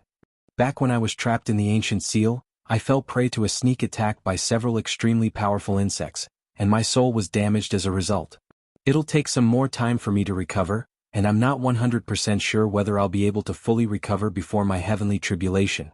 If I can't, then my chances of transcending my heavenly tribulation will be even less than 5%, Patriarch Ao Zhao sighed. Is that true, grandfather? Silvermoon was distraught to hear this. Why would I lie about something like this? Patriarch Ao Zhao sighed in a resigned manner. Silvermoon immediately turned to Han Li with an urgent expression. Brother Han, do you have? Han Li raised a hand to cut her off before summoning several vials of different colors, then tossed them toward Patriarch Ao Zhao. Rest assured, I have some pills in my possession that can heal spiritual injuries as well. Thank you, Brother Han, I knew you'd have a way. Silvermoon was ecstatic to hear this, and her eyes were filled with gratitude as she appraised Han Li. Patriarch Ao Zhao's eyes lit up as he caught the vials, and he also extended his gratitude toward Han Li in an ecstatic manner after examining the vial's contents. Haha, looks like both of us are becoming even more indebted to fellow Taoist Han, Mo Jianli chuckled. It's all thanks to your help that I'm where I am today. I'm simply repaying you for the kindness that you've shown me. Once Brother Mo recovers from his injuries, we'll make a trip to the spirit race and try to obtain a few Sanqing lightning talismans. As for fellow Taoist Ao Zhao, You just worry about recuperating and making preparations for your tribulation transcendence. Once we obtain the talismans, we'll immediately return so we don't miss your tribulation, Han Li said. Patriarch Ao Xiao sighed as he rose to his feet before cupping his fist in a formal salute toward Han Li and Mo Jianli. I'll be sure to remember this, but if it's not doable, then please don't force the issue. There are only 3 Grand Ascension stage beings in total in our 2 races. It would be an extremely heavy blow if something were to happen to any of us. Even if I obtain a Sanqing lightning talisman, my chances of transcending my next heavenly tribulation are still quite low, so it's not worth taking too big a risk. Han Li hurriedly rose to his feet to return the salute, while Mo Jianli remained seated and chuckled, I'm not doing this for you. I may not even be willing to make this trip had I not heard that the Spirit King had more than one of those talismans. The gratitude in Patriarch Ao Xiao's eyes wasn't lessened in the slightest upon hearing this. We've known each other for tens of thousands of years. Do you think I can't tell when you're being facetious? Mo Jianli merely smiled and remained silent. Come to think of it, you must have been trying to lead me onto this topic of conversation by telling me to take a rest and stay in our human race. It looks like your concern for me wasn't genuine. Han Li suddenly said with an amused smile. An awkward look appeared on Mo Jianli's face upon hearing this, while a hint of color finally returned to Silvermoon's complexion. She was very hopeful that Han Li and Mo Jianli would be able to bring back a Sanqing lightning talisman so that her grandfather would have a greater chance of transcending his next heavenly tribulation. After that, they began to discuss some topics regarding the recuperation of the 2 races. Han Li was informed that during these past years of effort, the damage caused by the devilish invasion had been mostly rectified, and that there were also some supremely talented young cultivators that had arisen among the 2 races. Han Li was naturally quite intrigued by this, and asked some relevant questions. Thus, the discussion continued for close to half a day before everyone departed. That night, Han Li was reunited with his disciples in a cave abode on the holy island that was filled with extremely abundant spiritual qi. As Han Li swept his gaze over his disciples, a pleased look appeared on his face, but as his gaze fell upon the youngest Bai Guer, that pleased expression suddenly turned into surprise.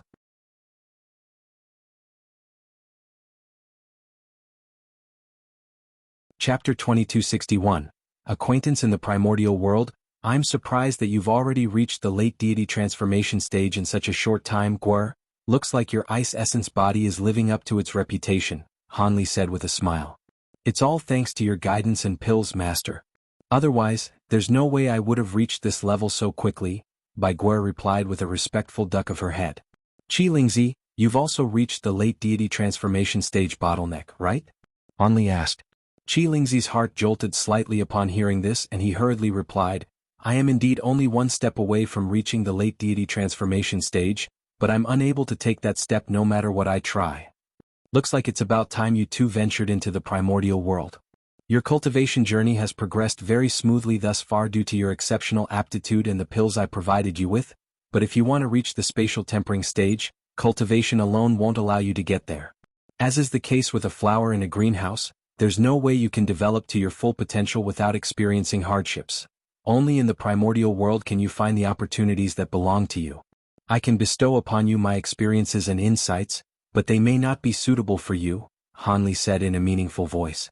Qi Lingzi was elated to hear this and he replied, Thank you for your guidance, Master. I had also been considering whether it was time for me to venture into the primordial world. Now that I've received your approval, I can make a decision. Junior Marshal Sister Bai and I will be preparing for the journey right away. Bai Guer also agreed with an unchanged expression, clearly having already anticipated this. The primordial world is an extremely perilous place, and it's not uncommon to see even body integration stage beings perish in there. You 2 are only at the late deity transformation stage, so that risk is naturally only heightened for you. As such, I have some treasures for you to use when your lives are under threat, Han Li said. Thank you, Master. Qi Lingzi and Bai Guer didn't know what treasures Han Li would bestow upon them, but they were still very grateful in advance. A faint smile appeared on Han Li's face as he swept a sleeve through the air, releasing 2 storage bracelets, one for each disciple. I've already prepared the treasures and I had originally intended to wait for a few years before giving them to you, but it looks like I'll have to change my plans. There aren't many treasures in those storage bracelets, but if you use them wisely, you'll be able to save yourselves several times even against the average body integration stage being, Han Li said in a confident manner. Qi Lingzi and Bai Guer injected their spiritual sense into the storage bracelets, and they were ecstatic with what they saw as they extended another grateful salute. Master, Senior Martial Brother Qi and Junior Martial Sister Bai are both going to the primordial world. Can I also? Haiyue Tian was already becoming rather fidgety upon hearing Han Li's instructions for Qi Lingzi and Bai Guer to go to the primordial world, and now that Han Li was presenting them with treasures, he couldn't but step forward as well. You're currently only at the early deity transformation stage. Even if I give you a life-saving treasure, you won't be able to unleash much of its power. Besides, even though you've temporarily weathered the storm stirred up by your recessive lightning spiritual root, who knows whether there are still people watching you from the shadows. Perhaps you'll be abducted by some old monster as soon as you leave the Holy Island to be used as a tribulation transcendence tool. Stay on the island and continue to cultivate for now. As long as you stay on the Holy Island, even the Grand Ascension stage beings of the foreign races wouldn't dare to come after you. This will be your punishment for not being able to keep your mouth shut, Han Li harumphed coldly in response. Haiyue Tian shuddered upon receiving this scolding, and he hurriedly said, "Please just pretend like I never said anything. Once Qi Lingzi departs for the primordial world, you'll be in charge of his disciples until he gets back. Hopefully the added responsibility will help you become more steadfast and mature," Han Li said with a smile. "Yes, Master." Qi Lingzi and Haiyue Tian both gave affirmative responses, but the latter was still rather displeased by this arrangement. After that, Han Li turned to Zhu Guer, and his expression eased slightly as he said, "Your cultivation base has also improved. Looks like you haven't been slacking off during your time on the Holy Island. Come to my room tomorrow at noon. I have some things that I want to ask you." Zhu Guer was quite elated to hear this, and she immediately replied, "Yes, Senior. By the way, have you received any news about fellow Taoist Ice Phoenix?" Han Li asked. Qi Lingzi replied, "We haven't received any news from Senior Ice Phoenix yet, but her soul lamp has remained lit this entire time, so we presumed that she was still exploring the primordial world. It's about time she came back. Could it be that she's encountered some trouble? Even if her soul lamp is fine, she could still be trapped somewhere," Han Li mused with a contemplative expression. Senior Ice Phoenix is a spatial tempering stage being, and with her Ice Phoenix body, she should be able to ensure self-preservation even against the average body integration stage being, so she should be fine, Haiyue Tian said. "I certainly hope so," Han Li replied with furrowed brows. Meanwhile, in the air above a certain body of water on the Tianyuan continent, a white-robed young man with golden and silver patterns on his face was facing off against a pride of fiery lions. The young man's appearance was very ordinary, and he bore a slight resemblance to Han Li. Several hundred feet behind the young man stood a beautiful silver-robed woman, looking on at the confrontation with a cold expression. "What a bunch of idiots. I only concealed my aura for a brief moment, and they immediately rushed out to attack me. So be it, I haven't had any live prey in a long while. You'll suffice as a meal," the white-robed young man harumphed coldly as he appraised the pack of deity transformation stage lions. He then made a hand seal, and 6 identical wings appeared on his back amid a flash of white light. The 6 wings were only around a foot in length each, and they were extremely thin, to the point that they were virtually transparent. The fiery lions facing him weren't very intelligent, but their ruthless instincts were triggered by the young man's actions, and the largest lion that was leading from the front immediately let loose a ferocious roar. All of the lions immediately released a scorching heat wave toward the young man, and a few of them had even blasted fireballs out of their mouths. In the face of their collective attacks, a cold smile appeared on the white-robed young man's face, and he suddenly flapped his 6 wings, upon which he instantly vanished on the spot. The fireballs instantly exploded in mid-air, sending ferocious waves of flames sweeping in all directions, encompassing even the silver-robed woman who was standing not far away. The silver-robed woman's expression darkened slightly, and she remained on the spot, but a translucent white phoenix projection that was over 100 feet tall suddenly emerged behind her. The projection flapped its wings, and a burst of white glacial chi swept forth to envelop her in a secure barrier. The barrier made a sizzling sound as it came into contact with the flames, but remained resolute and kept the flames at bay. Right at this moment, a 6-winged projection appeared among the pride of lions in a wraith-like manner. The white projection traversed through the scorching flames as if they didn't even exist, then plunged an arm into a nearby fiery lion like lightning. Translucent light swept forth from the arm, and a formidable glacial aura instantly snuffed out the flames burning on the lion's body, then sealed it into a massive block of ice. The other lions hurriedly retreated in a panic upon seeing this, then pounced toward the white projection again, but at this point the projection had already vanished. Meanwhile, the lion that had just been sealed in ice exploded into massive chunks amid an anguished wail. In the next instant, spatial fluctuations erupted beside a few other fiery lions, and the six-winged projection re-emerged before plunging an arm through another lion's body. Thus, one lion was quickly felled after another, and once most of the pride had been slain, the remaining fiery lions were finally struck by a sense of fear. Their leader let loose a low roar, and all of them immediately fled as giant fireballs. "You're not getting away that easily." The white projection reverted back into the white-robed young man, who cast his gaze toward the fleeing lions with a cold expression. Immediately thereafter, around a dozen identical arms sprouted out of the young man's abdomen, and he thrust those arms toward the fleeing fiery lions from afar, then released around a dozen pillars of translucent light.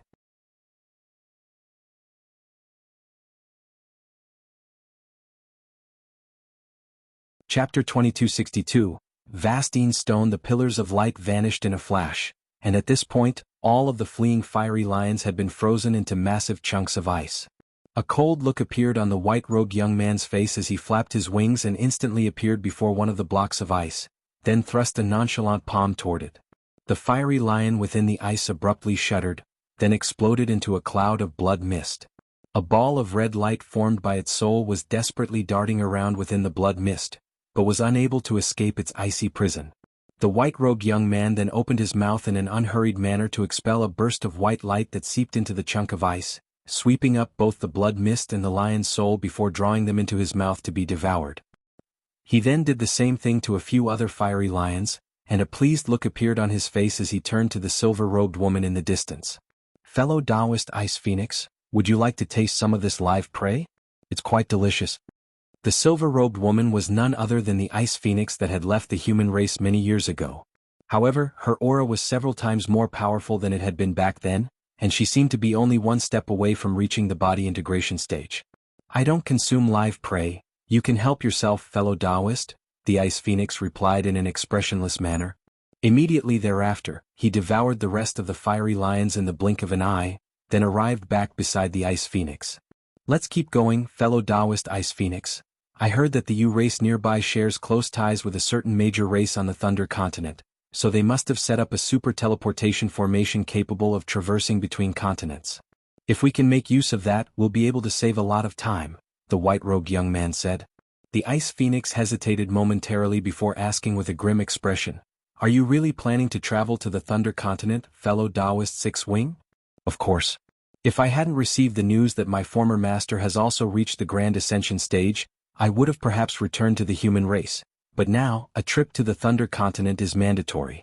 Otherwise, with my current powers, I'm not confident that I'll be able to defeat him," the white-robed young man chuckled coldly, and even his expressions bore a striking resemblance to Han Li's. "If I recall correctly, Brother Han treated you quite well in the past. In fact, if he hadn't fed you all those pills, you wouldn't even have been able to attain intelligence, let alone make it to this point," the Ice Phoenix said as her brows furrowed slightly. "My intention to kill Han Li has nothing to do with how he treated me in the past.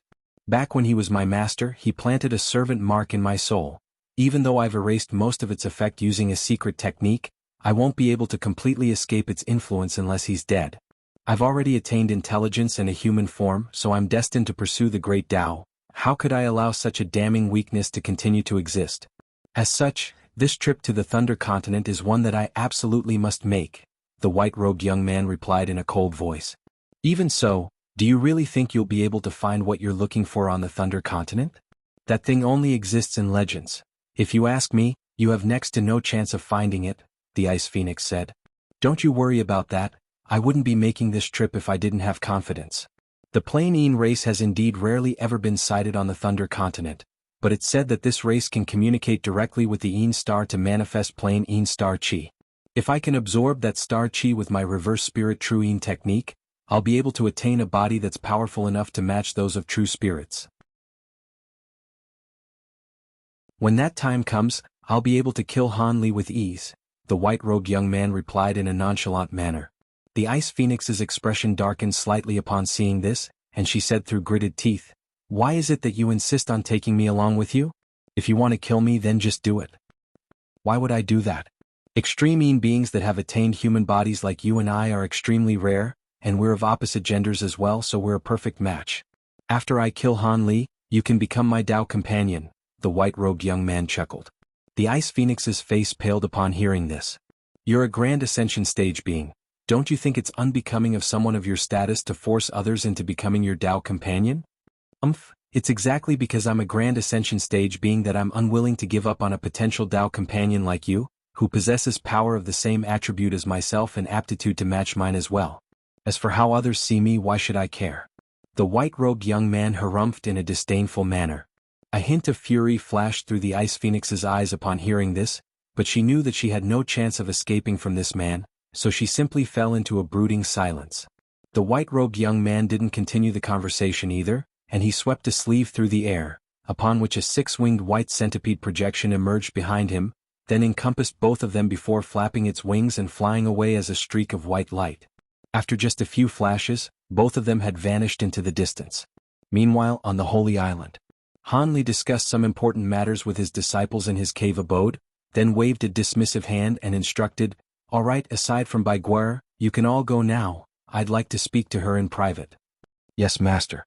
"Yes, senior." Qi Lingzi, Hai Yuetian, and Zhu Guer all gave affirmative responses in a respectful manner before exiting the hall, leaving only Han Li and Bai Guer in the room. "Guer, do you know why I asked you to stay behind?" Han Li asked following everyone's departure. "I'm assuming it has something to do with my upcoming journey to the primordial world," Bai Guer replied after a brief hesitation. "You're a smart girl, it does indeed have something to do with that. Do you remember what I said when I first took you as my disciple?" Han Li asked with a faint smile. "Are you referring to the object that you wanted me to seek out with my ice essence body?" "I never dared to forget this even for a single instant," Bai Guer hurriedly replied. "Hee, now that you've reached a decent cultivation base and are about to head to the primordial world, I can disclose the full details of the task to you," Han Li said. "Please go ahead, master," Bai Guer prompted in a respectful manner. "The task shouldn't be too difficult for you to complete. The item that I want you to search for is known as Vastine Stone, and it's generally situated hundreds of thousands of feet below glaciers and surrounded by boundless glacial qi, so it's undetectable to spiritual sense. Only someone like you with an ice essence body would be able to sense it from afar. I require a lot of this material, so I'll need you to collect it for me during your journey. If you can find a satisfactory amount, I'll be sure to reward you handsomely," Han Li said. "If you hadn't saved me from my dire condition as a child, I wouldn't even be alive today. I'll be sure to do everything in my power to complete the assigned task," Bai Guer immediately replied as she knelt down onto the ground. "Your cultivation base isn't very advanced, so don't force yourself. Just keep an eye out for this material during your journey," Han Li said as he gestured for Bai Guer to rise to her feet. Bai Guer stood up and gave an affirmative response, but in her heart she had already decided that she was going to search for Vastine stones with all her might. After chatting for a while longer, Han Li dismissed Bai Guer, and thus he was the only one left in the hall. He sat on his chair and tapped the armrest absent-mindedly with one hand, while stroking his chin with the other. Back when he had first obtained the refinement method for the integrated 5 extreme mountains, he had thought that he would only be able to refine 1 or 2 extreme mountains at most. To his surprise, he had encountered many opportunities since then, allowing him to refine the extreme essence-fused mountain, extreme high zenith azure mountain, and extreme 5 elemental yin-yang mountain. If Bai Guer could track down enough Vastine stones to allow him to refine the extreme Vastine glacial mountain as well, then he would have 4 extreme mountains in total. The only one that remained was the extreme Great North Essence Mountain, which he had received some leads on back in the human world. With his current powers, it would naturally be impossible to descend into the human world in person, but it wouldn't be impossible for him to send a spiritual sense clone into the human world with the help of a few realm-breaking treasures. However, this was quite a risky ploy, and he had to devise a good plan before he could make the decision. If he could complete the full set of integrated 5 extreme mountains, not only would he not have to fear his next few heavenly tribulations, they could even help him transcend his ascension tribulation.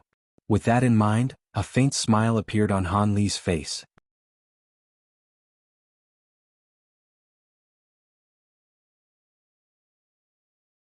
Chapter 2263. Emergence of the Beetle Monarch. Half a day later, Hanli was seated on a futon within a secret chamber on the holy island that was surrounded by powerful restrictions.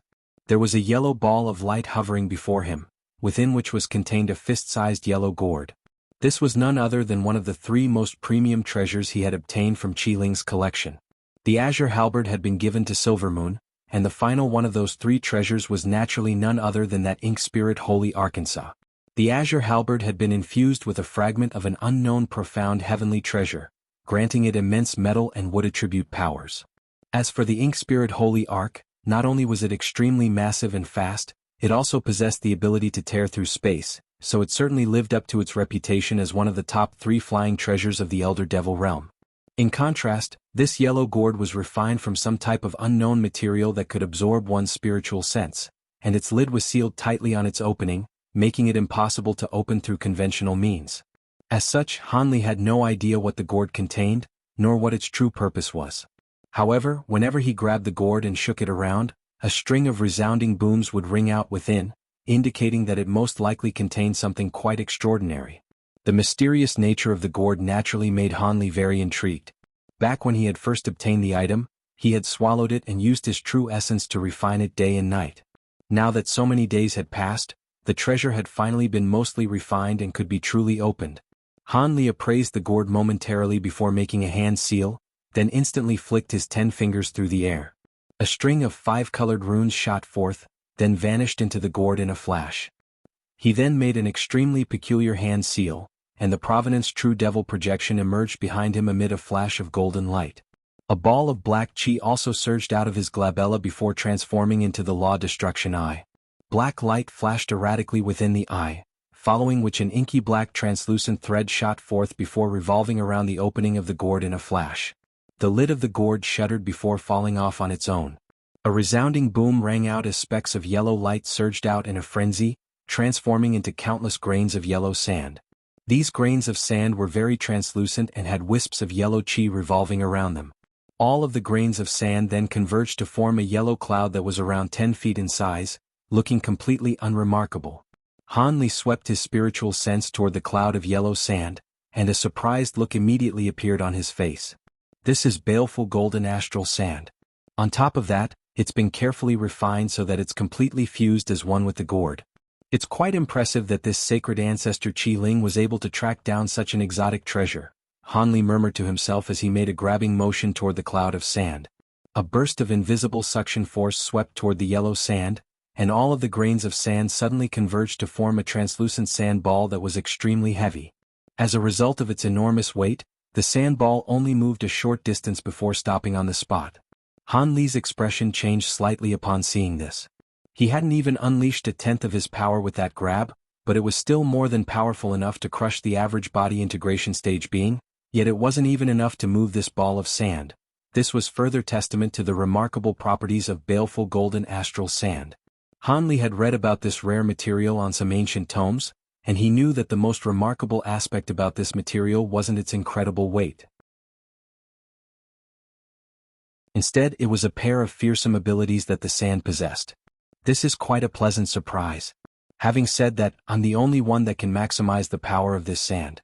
In the hands of anyone else, even that sacred ancestor Qiling, they most likely wouldn't even be able to unleash half of this material's power, Hanli murmured to himself with a smile on his face before drawing the gourd into his grasp, then chanted something as he swept a hand toward the cloud of sand up ahead.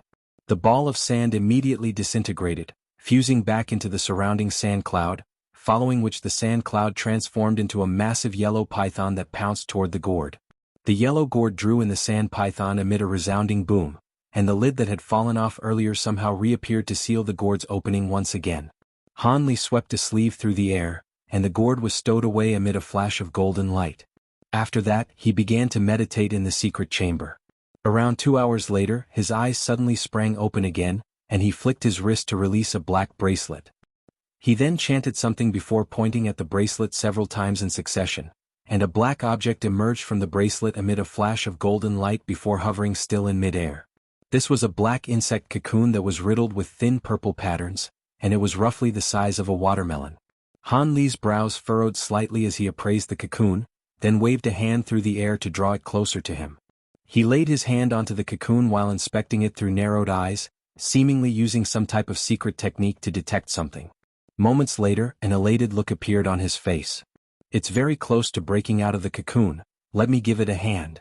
As soon as his voice trailed off, golden light erupted from his hand, and a burst of enormous true essential power surged into the cocoon through his hand. The purple patterns on the surface of the cocoon immediately began to glow, and the entire cocoon fluctuated erratically in size. Shortly thereafter, the sound of a heartbeat rang out within the cocoon. The sound gradually became louder and more pronounced, while Hanli continued to inject true essence into the cocoon. After 2 whole hours had passed, the black cocoon finally shattered, and a streak of golden light shot out from within, containing a miniature purplish golden figure that was around 3 inches tall. The miniature figure had a full set of limbs and a pair of eyes that were as pristine white as jade, but it had no mouth or nose. "So this is the legendary gold-devouring beetle monarch," Hanli mused with a peculiar look on his face as he appraised the miniature figure. In the next instant, the purplish golden figure suddenly turned its gaze toward Hanli, who was immediately struck by a cold chill on either side of his neck. 2 streaks of golden light that were around a foot in length appeared without any warning before converging toward the center. Hanli's expression changed slightly upon seeing this, and he instantly vanished on the spot in a wraith-like manner. The 2 streaks of golden light swept through the spot where he had been standing just a moment ago at an incredible speed before abruptly vanishing in a flash. Spatial fluctuations erupted nearby, and Hanli re-emerged in another corner of the secret chamber. As soon as he appeared, he laid a hand onto his own neck with a stunned expression. A thin gash had appeared on each side of his neck, looking as if he had been attacked by a pair of sharp blades. Considering how powerful Hanli's body was, it was quite astonishing that he had been harmed so easily. Hanli's heart jolted as he cast a grim gaze toward the miniature purplish golden figure. At the same time, he suddenly bit through the tip of his own tongue to expel a mouthful of blood essence, then quickly pointed a finger forward. The ball of blood essence quickly transformed into an unknown crimson rune, which swelled drastically in size at Hanli's behest before flashing erratically in brightness. At the same time, an identical rune of a much smaller size appeared on the miniature figure's glabella, and the figure shuddered as the rune vanished into its head in a flash. The miniature purplish golden figure began to shudder even more violently as if it were under immense agony, but in the next instant, it suddenly stood up straight again before sweeping its fingers toward Hanli from afar. 10 dazzling streaks of golden light immediately reached Hanli before slashing toward him in a flash, striking him with a bone-chilling sensation, and even his protective spiritual light seemed to be unable to withstand the attacks. Even at his current cultivation base, Hanli couldn't help but shudder in response to this chilling sensation, and his limbs suddenly became extremely sluggish. Right as the streaks of golden light were about to slice Hanli's body into pieces, a cold harumph suddenly rang out. As soon as the miniature purplish golden figure heard this sound, it felt as if it had received a hammer blow to the head, and it stumbled as it almost plummeted out of midair. As a result, the 10 streaks of golden light become completely erratic and directionless. Hanli took advantage of this opportunity to transform into a bolt of lightning to evade the attacks, then appeared elsewhere in an unhurried manner. Almost at the exact same moment, the massive crimson rune also shot forth toward Hanli as a ball of crimson light. Countless spiritual sense threads suddenly erupted out of Hanli's glabella, all of which vanished into the crimson rune in a flash, and the rune was abruptly brought to a screeching halt. Right at this moment, the miniature purplish golden figure suddenly let loose a sharp cry, then fell onto the ground in an unconscious state.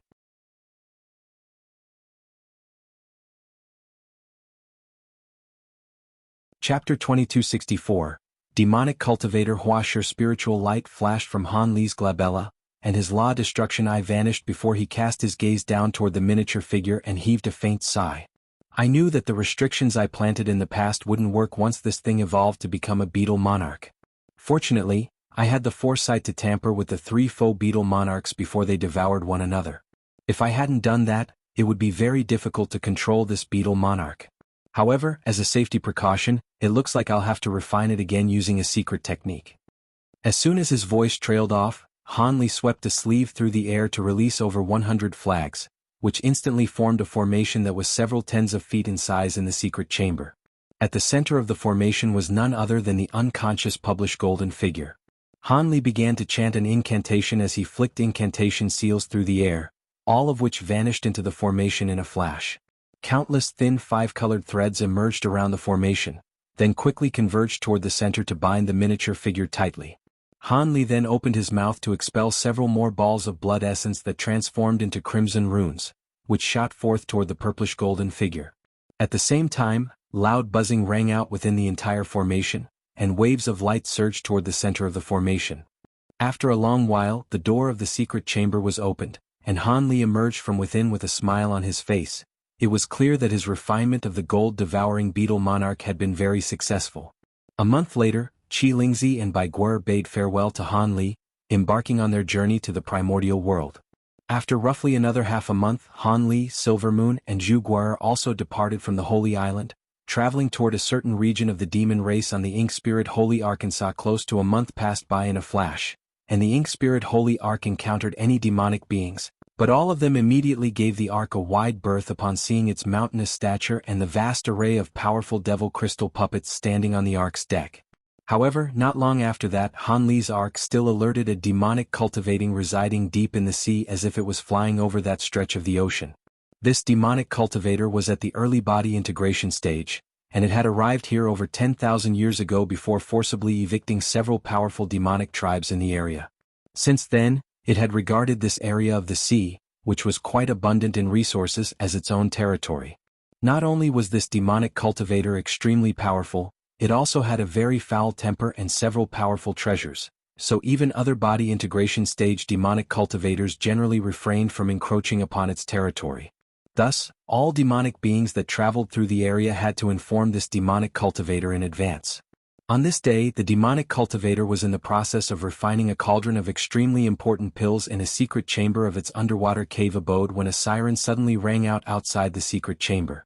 The demonic cultivator was startled by this, and azure demonic flames that he was fanning abruptly reared up. The pristine white cauldron that the pills were being refined and flashed erratically, and a charred smell immediately wafted through the air. The body integration stage demonic cultivator roared with fury upon seeing this, and it didn't even bother to check the alarm formation outside the secret chamber before flying out of its cave abode as a streak of white light. The ingredients required to refine the pills were extremely precious, and it had taken the demonic cultivator a lot of effort to gather enough for one bout of pill refinement.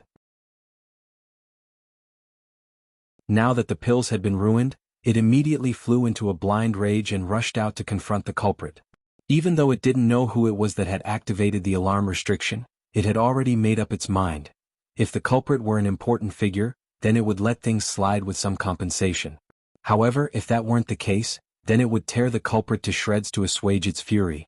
This demonic cultivator was able to travel extremely quickly through the water using a water movement technique, and as soon as it sprang out of the surface of the sea, it bellowed, "Who dares to encroach upon my territory?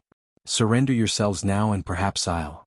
The demonic cultivator's voice abruptly cut off as a stunned look appeared on its face as it caught sight of the culprit. A mountainous black ark was currently traveling toward it at an altitude of several thousand feet, and standing atop the ark was a massive puppet army that sent chills running down the demonic cultivator's spine. There were several puppets that were giving off auras superior even to its own, and it immediately swallowed the rest of its words. The demonic cultivator immediately put on a fawning smile and said, "Ah, there's been a misunderstanding. I mistook you for someone else. I'll be on my way now so I don't delay you any longer."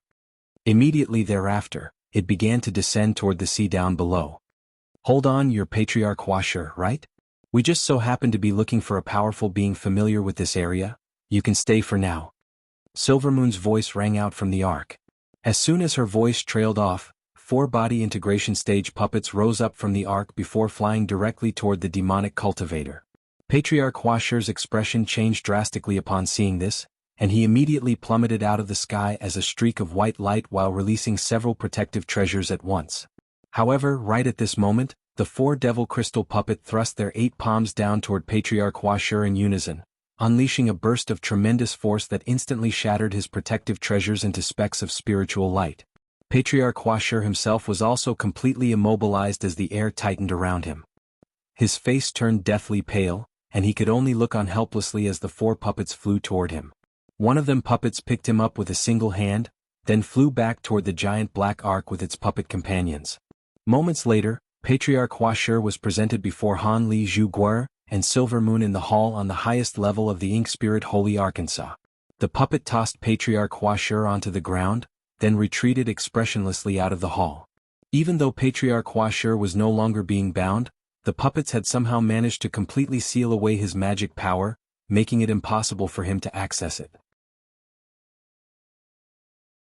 Furthermore, it could sense that Silvermoon's aura was more powerful than his own, while Han Li's aura was completely unfathomable to him, and he didn't dare to resist any further as he extended a respectful salute toward Han Li with a wry smile. Huashur pays his respects to his seniors. What can I do for you? Han Li appraised Patriarch Huashur with a hint of a smile on his face, but didn't immediately reply to his question. Instead, it was Silvermoon who asked, "You're acting very tame and civilized now.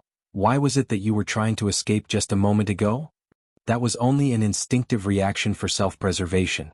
After all, it's only natural that I would try to avoid beings as powerful as yourselves," Patriarch Huashur replied in an awkward manner while stealing occasional wary glances at Han Li. Judging from how aggressive you were, I don't think self-preservation was on your mind. Could it be that you were trying to target us?" Silvermoon harumphed as a cold look appeared on her face. "Most definitely not. I was merely too brash and mistook you for some juniors that were encroaching upon my territory. Please forgive me for my arrogant display," Patriarch Huashur hurriedly explained as cold sweat began to pour down his back. Silvermoon chuckled coldly in response before falling silent. At this moment, Han Li said in an indifferent voice, "I don't care what your intentions were. You dared to provoke me, so you have to do something for me before I'll let you leave. Otherwise you'll be facing some stern punishment." Patriarch Huashur was lamenting his own ill fortune internally, but he could only force a smile onto his face as he replied, "I'll be sure to serve you to the best of my abilities, senior. What is it that you would like me to do?" "Don't worry, it's a very simple task. All I want is for you to find a certain place for me. I heard that there's a damaged ancient altar here that travels through the area on its own. Is this true?" Han Li asked with a faint smile. Patriarch Huashur's heart eased slightly upon hearing this and he hurriedly replied, "Ah, so you're searching for that altar. I have seen it on multiple occasions in the past, but it'll require some luck to track it down. All I can do is take you to the places that the altar has frequently been sighted at." "All right, then lead the way," Han Li instructed, and Zhu Guer's eyes immediately lit up with excitement upon hearing this.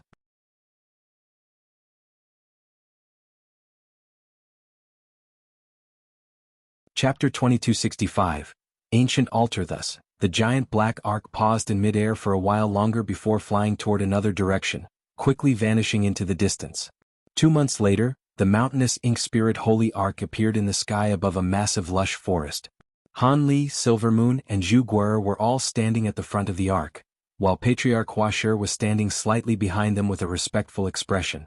At this point, he had already been made aware that Han Li was the new Grand Ascension cultivator that had arisen from the human race, and he immediately abandoned all of the sneaky plots he was contemplating upon learning this. During this period of time, he had guided Han Li's trio through this region in a very obedient manner, and they had visited several places that the ancient altar regularly appeared at. Unfortunately, they still hadn't tracked down the altar yet. "This is the next place you were talking about?" Han Li asked. "Yes, senior. This forest is very renowned among our demon race as a lethal region for all those below the deity transformation stage. Beings of the spatial tempering stage and above can ensure self-preservation in the forest, but anyone with a lower cultivation base than that will be very prone to losing their lives here. Not only is this forest filled with vicious natural traps, the demonic beasts here are extremely powerful, and there are also several species of poisonous insects that are very difficult to deal with.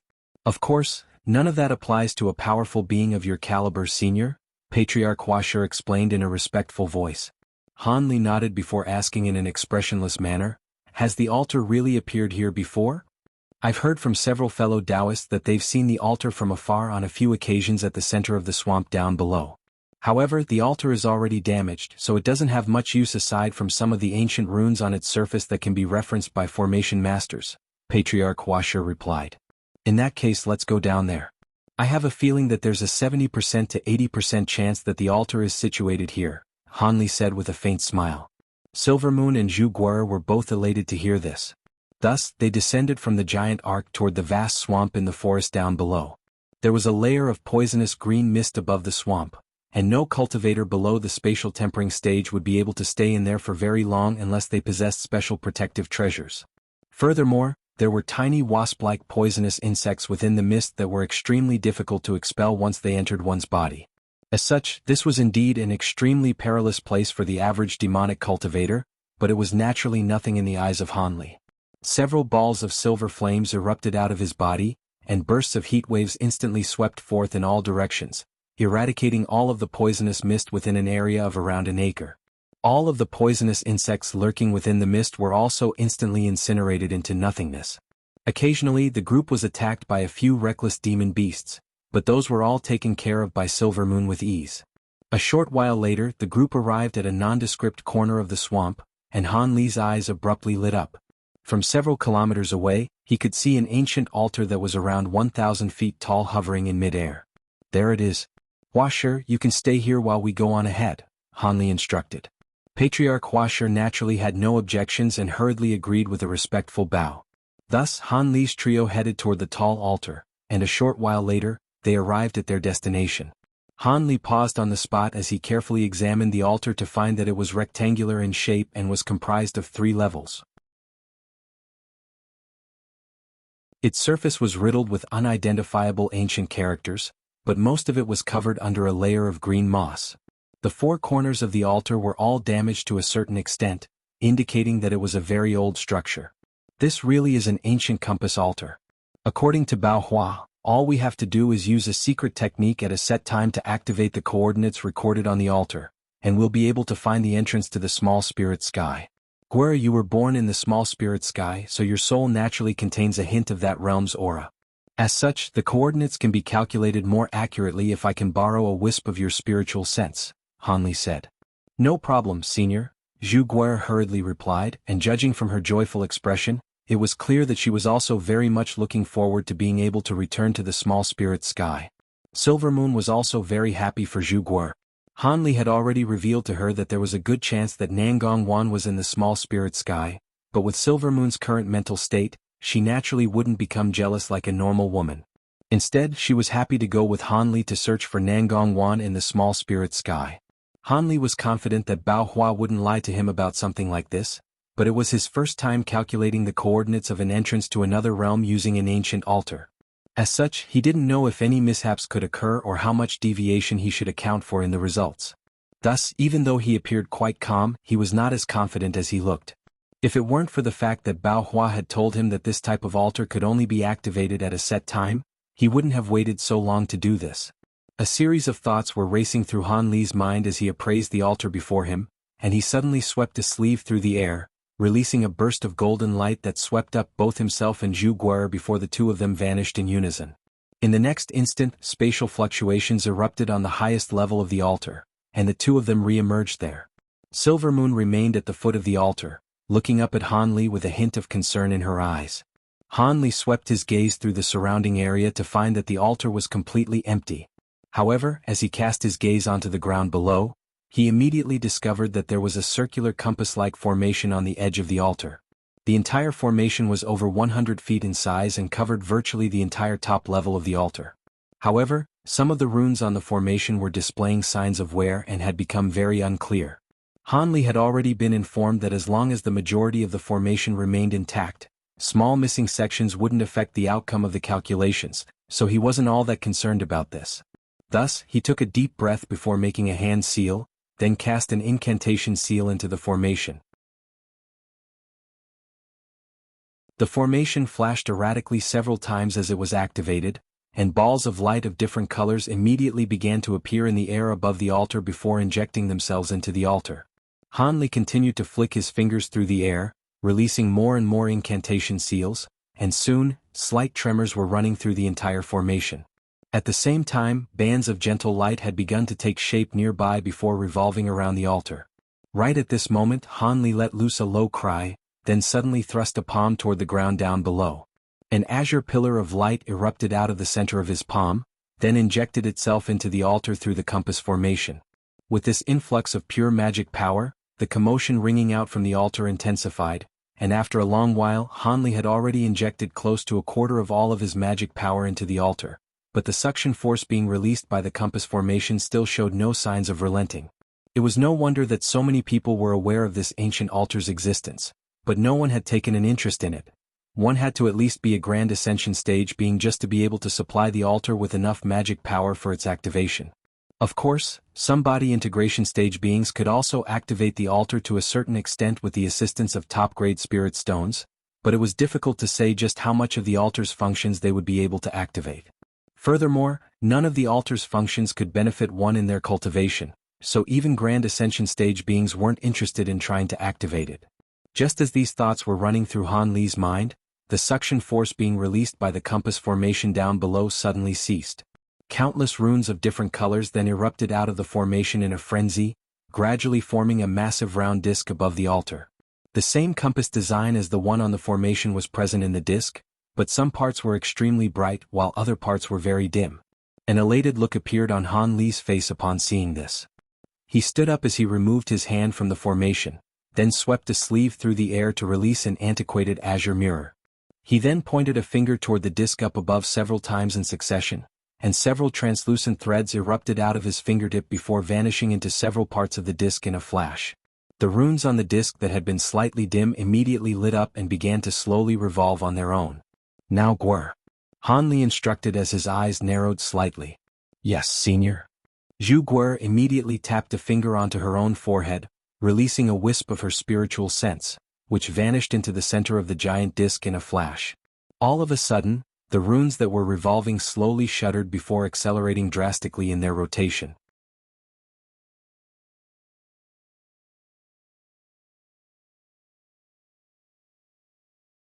Chapter 2266. Trip to the Spirit Race. As the runes revolved, the entire disc also began to rotate, and countless runes emerged or vanished within the disc, presenting a very chaotic sight to behold. At the same time, the antiquated azure mirror also began to emit a faint buzzing sound, and azure light surged over its surface. There seemed to be something indistinct residing within the mirror, but it was impossible to make out exactly what it was.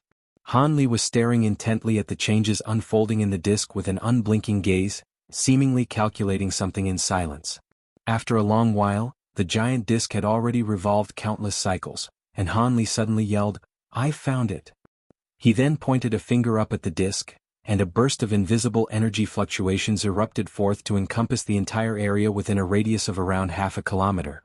A dull thump rang out as the giant disc shuddered, and most of the runes on it disappeared, while only around a dozen runes remained, forming a strange diagram at the center of which was a ball of gentle white light.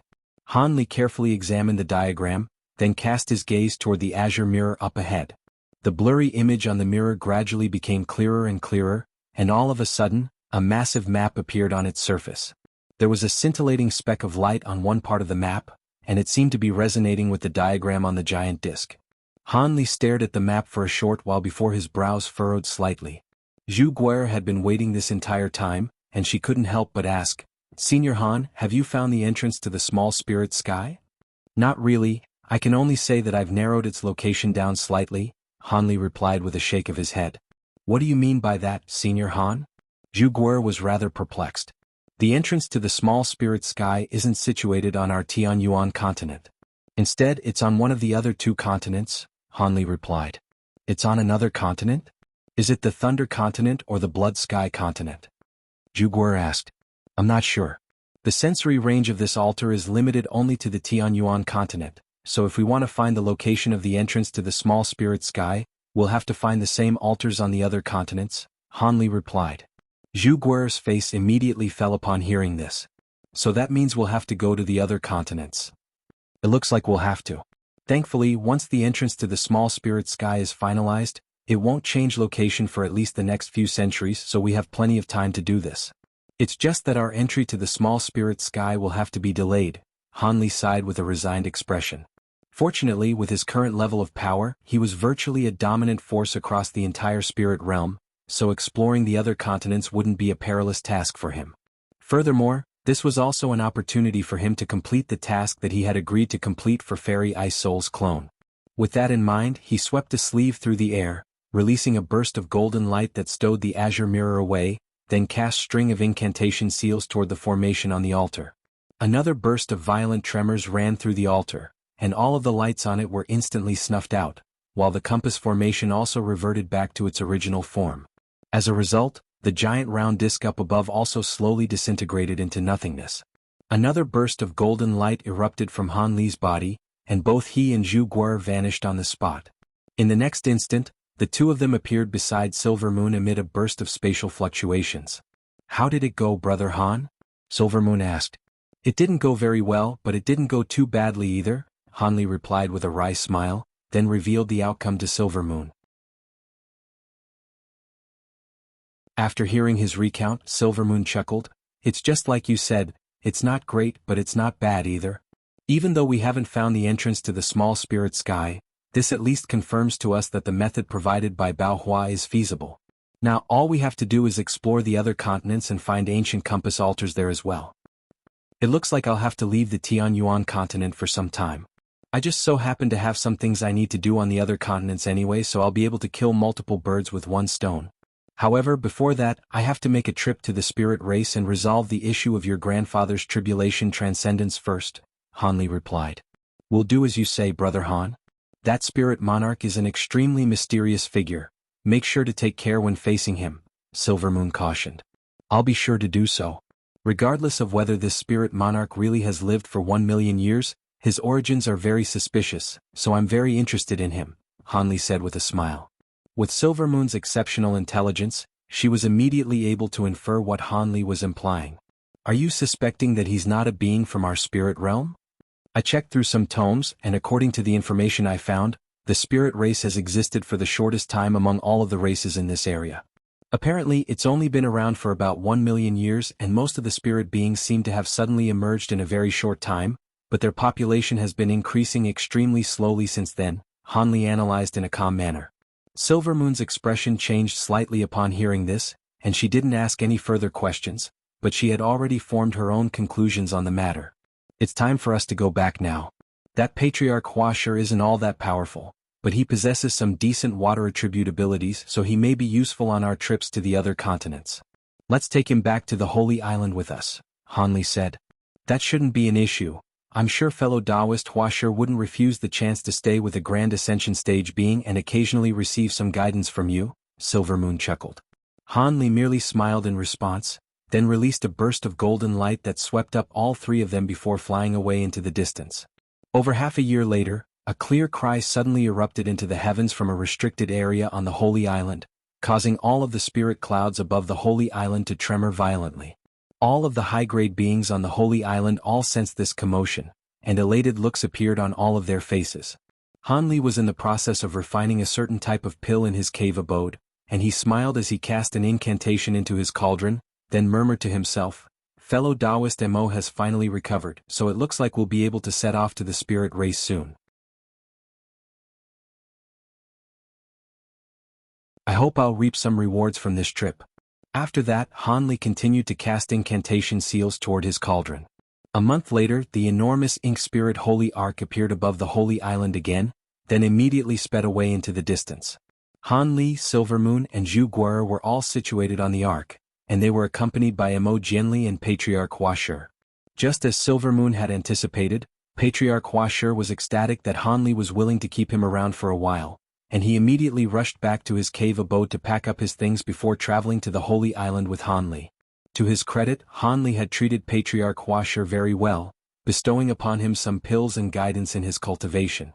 As a result, Patriarch Hua Shi had benefited significantly, and made a breakthrough to the mid-body integration stage during this short span of less than a year. As such, Patriarch Hua Shi was filled with gratitude and veneration toward Han Li, and he had become virtually half a disciple to Han Li. After departing from the Holy Island, the giant ark immediately sped toward a predetermined direction, and at its extraordinary speed, it reached Deep Heaven City in the span of just over 2 months. Han Li and Mo Jianli only stayed in the city for 2 or 3 days to meet some of the elders, then continued onward into the primordial world. With 2 Grand Ascension stage beings at the helm, a trip through the perilous primordial world was like a stroll in the park. They encountered some ancient beasts along the way, but the puppet army on the Ark was more than enough to handle them. The only time they encountered any real trouble was when they had flown into a gale storm as they were traveling over a massive canyon. Pillars of gale force winds that were over 100,000 feet tall surged toward the giant Ark from all sides, making it look extremely tiny and insignificant. The puppet army was only able to protect the Ark to a certain extent, but was unable to truly alleviate the threat. Only then did Han Li and Mo Jianli appear on either side of the giant Ark. The latter made a grabbing motion to conjure up 2 balls of lightning, which transformed into a pair of lightning swords that swept viciously through the air, while the former transformed into a giant golden ape that was over 1,000 feet tall, then thrust his fists violently toward the pillars of wind in the distance.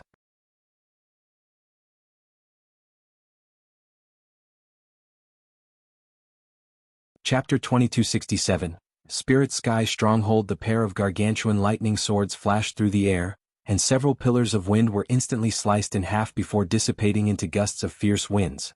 At the same time, golden light flashed within some of the pillars of wind, and a series of giant vortexes, each of which was around an acre in size, appeared inside them. The pillars of wind shuddered as they were drawn into the golden vortexes that had arisen inside them, causing them to quickly disintegrate.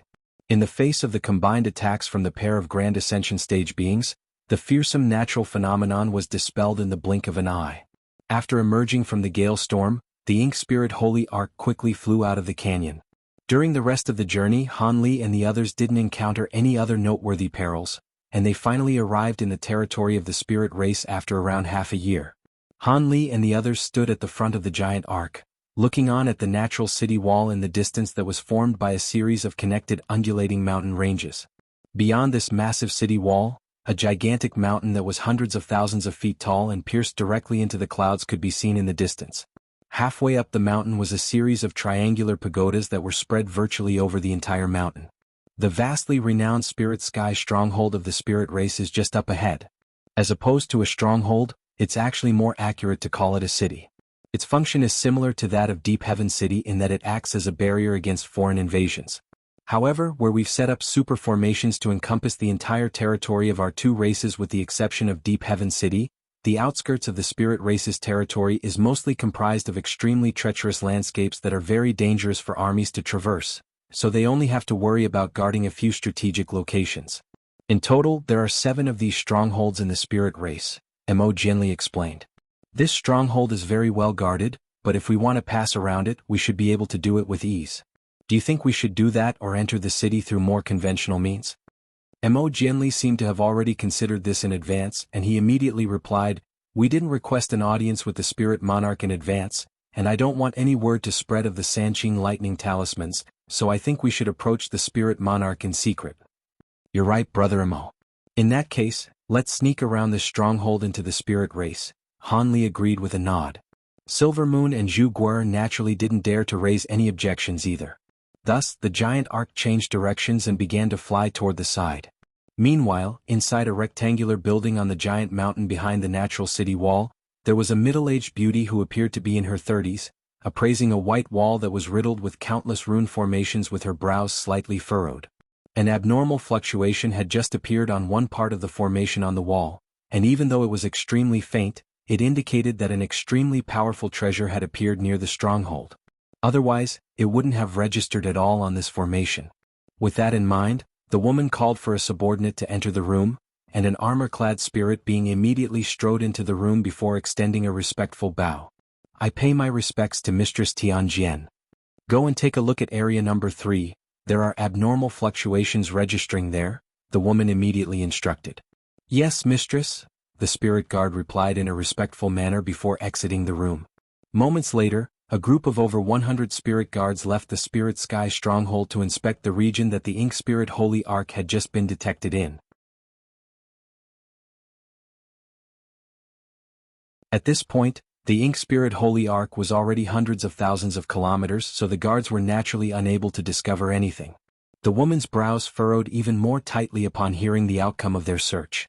The fluctuations were very faint, and it could well be nothing more than a false alarm, but for some reason she couldn't shake this persistent feeling of uneasiness. Perhaps it was time for her to take a rest. After carefully thinking the matter through, the woman decided that her paranoia was simply caused by fatigue due to being overworked, and she quickly forgot about it altogether. Meanwhile, Han Li and the others were flying over a body of inky black water in a stealthy fashion. For some reason, Han Li had stowed the Ink Spirit Holy Ark away, choosing instead to maximize the output of his protective spiritual light to form a light barrier that covered around an acre in area, encompassing Silvermoon and the others. Emo Jinli was also flying along while supporting a slightly smaller light barrier. Wisps of yellow mist were revolving outside the light barriers, and an occasional peculiar sound would ring out from the black water down below before impacting the light barriers. As a result, the two light barriers would warp slightly or tremor violently at times, as if they were advancing through some type of powerful force field. All of a sudden, a sharp screeching sound rang out, and a black shadow erupted out of the water down below before flying directly toward Han Li's light barrier at an incredible speed. Han Li raised an eyebrow as he flicked a finger downward, and the black shadow was sent flying back even faster than it had come. This was a small beast that resembled a turtle-toad hybrid, and it was entirely a dark yellow color with a sharp spiked shell and a short and stubby neck. Han Li's nonchalant-looking strike was imbued with extremely fearsome power, and even a top-grade treasure would have most likely been shattered on the spot. However, after plummeting back into the black water, the small beast was able to quickly steady itself and didn't appear to have sustained any substantial injuries. It then let loose a pained cry before plunging deeper into the water, not daring to attack the light barriers up above again. There were quite a large number of these small beasts in this stretch of water, and one or two would jump out almost at set periods to attack the light barriers in the air, but all of them were repelled by Han Li and Emo Jinli with ease.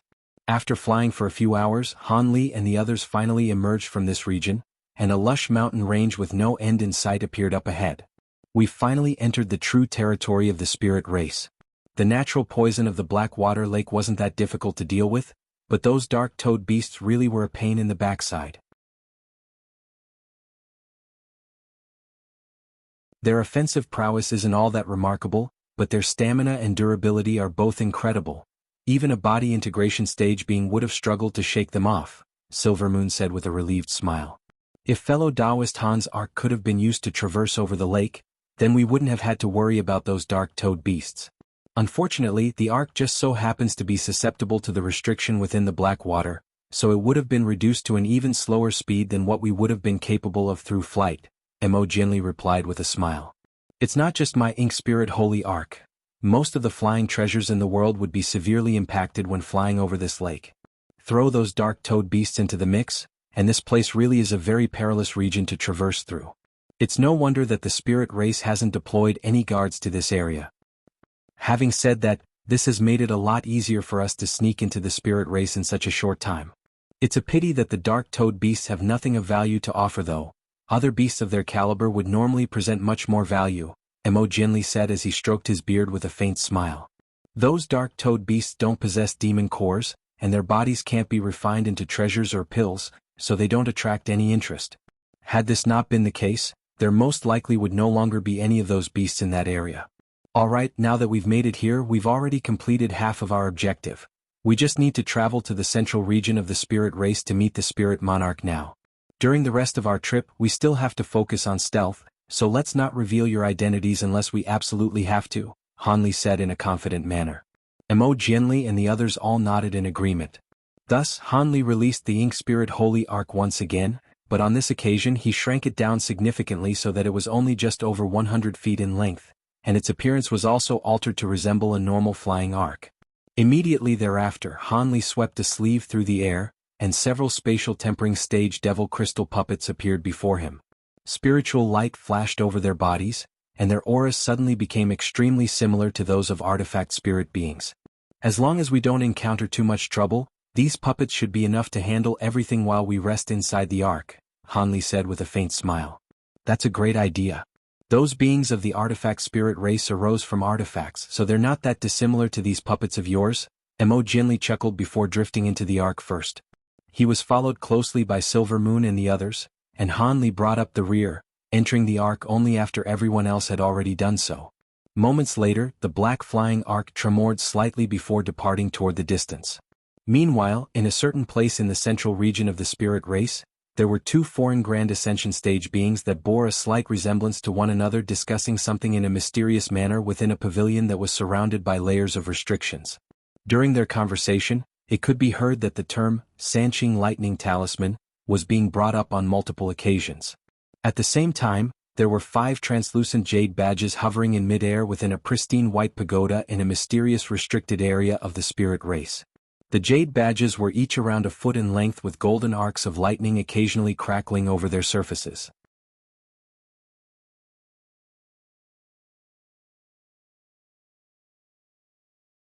Chapter 2268, Concealed Spirit Mountain. The spirit race had a far smaller population compared to the neighboring races, and Han Li and the others had specifically chosen a more secluded route, so they naturally encountered very few spirit beings. Of the few spirit beings that they did encounter, none of them suspected the devil crystal puppets standing on the ink spirit holy ark, and some of the artifact spirit beings even extended greetings toward their brethren. The puppets responded to those greetings at Han Li's behest, and no suspicions were raised. 2 months later, the ark finally arrived in Jade Smoke City, the largest city in the spirit race territory. Close to 100,000 kilometers away from this city was the sacred land of the entire spirit race, Concealed Spirit Mountain. The spirit monarch resided on this mountain alongside some holy guards that had sworn vows to stay on the mountain for as long as they lived. According to the rules of the spirit race, the area within a radius of 15,000 kilometers of this mountain was a restricted region that couldn't be accessed by any spirit beings below the body integration stage. Even those at or above the body integration stage couldn't enter the top half of the mountain without an invitation from the spirit monarch. They would only be able to linger on the bottom half of the mountain for a short time. A few years ago, the spirit monarch had suddenly declared that he was going into seclusion to cultivate a mysterious secret technique, and he passed down the duty of overseeing the spirit race to several of his most trusted holy spirits before completely isolating himself on the mountain, refusing to meet anyone. Something like this had never happened in the past, and it naturally created a massive stir in the spirit race. However, the holy spirits were also very authoritative figures, and under their combined efforts, any major unrest was circumvented, but there were naturally many rumors that had arisen. A tense atmosphere had settled over the entire spirit race during this period of time, and Han Li and the others learned about all of this on the way here.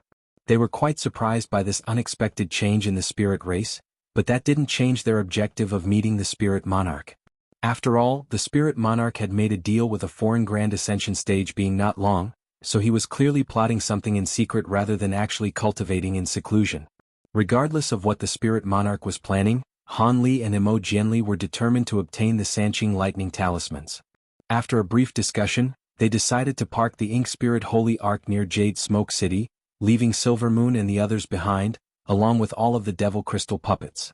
After that, the two of them traveled toward Concealed Spirit Mountain together. Even if something were to happen during their meeting with the Spirit Monarch, the two of them would be able to look after one another. Half a day later, Han Li and Emo Jianli arrived at Concealed Spirit Mountain in a stealthy manner. Han Li looked up and was greeted by the sight of a lush mountain that was over 100,000 feet tall with a series of 5-colored rainbows above it. Han Li's pupils immediately contracted slightly upon seeing this. He could sense extremely formidable spiritual pressure emanating from this Concealed Spirit Mountain, indicating that it was an immensely powerful treasure not inferior to his extreme mountains. Interesting. The Spirit Monarch has completely sealed this place at the expense of revealing the Holy Mountain's true form. Looks like there really is something fishy going on, Emo Jianli mused in an intrigued voice. It was clear that he had also made the same observations as Han Li. Looks like the Spirit Monarch has set up some extremely powerful restrictions here. Should we scale this mountain?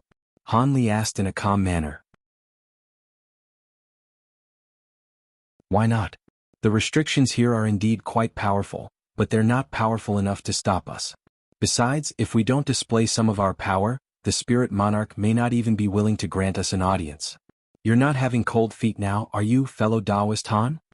Emo Jianli chuckled. Of course not. I'm more than willing to see this through to the end, Han Li replied with a calm smile, and after a brief discussion, the two of them decided to split up. Emo Jianli made a hand seal as he began to chant something, and a white halo appeared around his body. Immediately thereafter, his body melted away into a puddle of unremarkable transparent liquid, which quickly seeped into the ground. A hint of surprise flashed through Han Li's eyes upon seeing this, and he immediately swept a sleeve through the air, releasing a talisman that exploded into countless purple runes, which inundated his body before disintegrating into clouds of purple mist. Once the mist faded, Han Li had also vanished on the spot. That talisman was none other than a high-zenith invisibility talisman that Han Li had refined not long ago. He very rarely used this talisman after reaching the body integration stage, but that didn't mean that the talisman was no longer of much use to him. On the contrary, Due to the fact that the talisman was refined using a secret technique from the true immortal realm, its efficacy would increase alongside Han Li's cultivation base.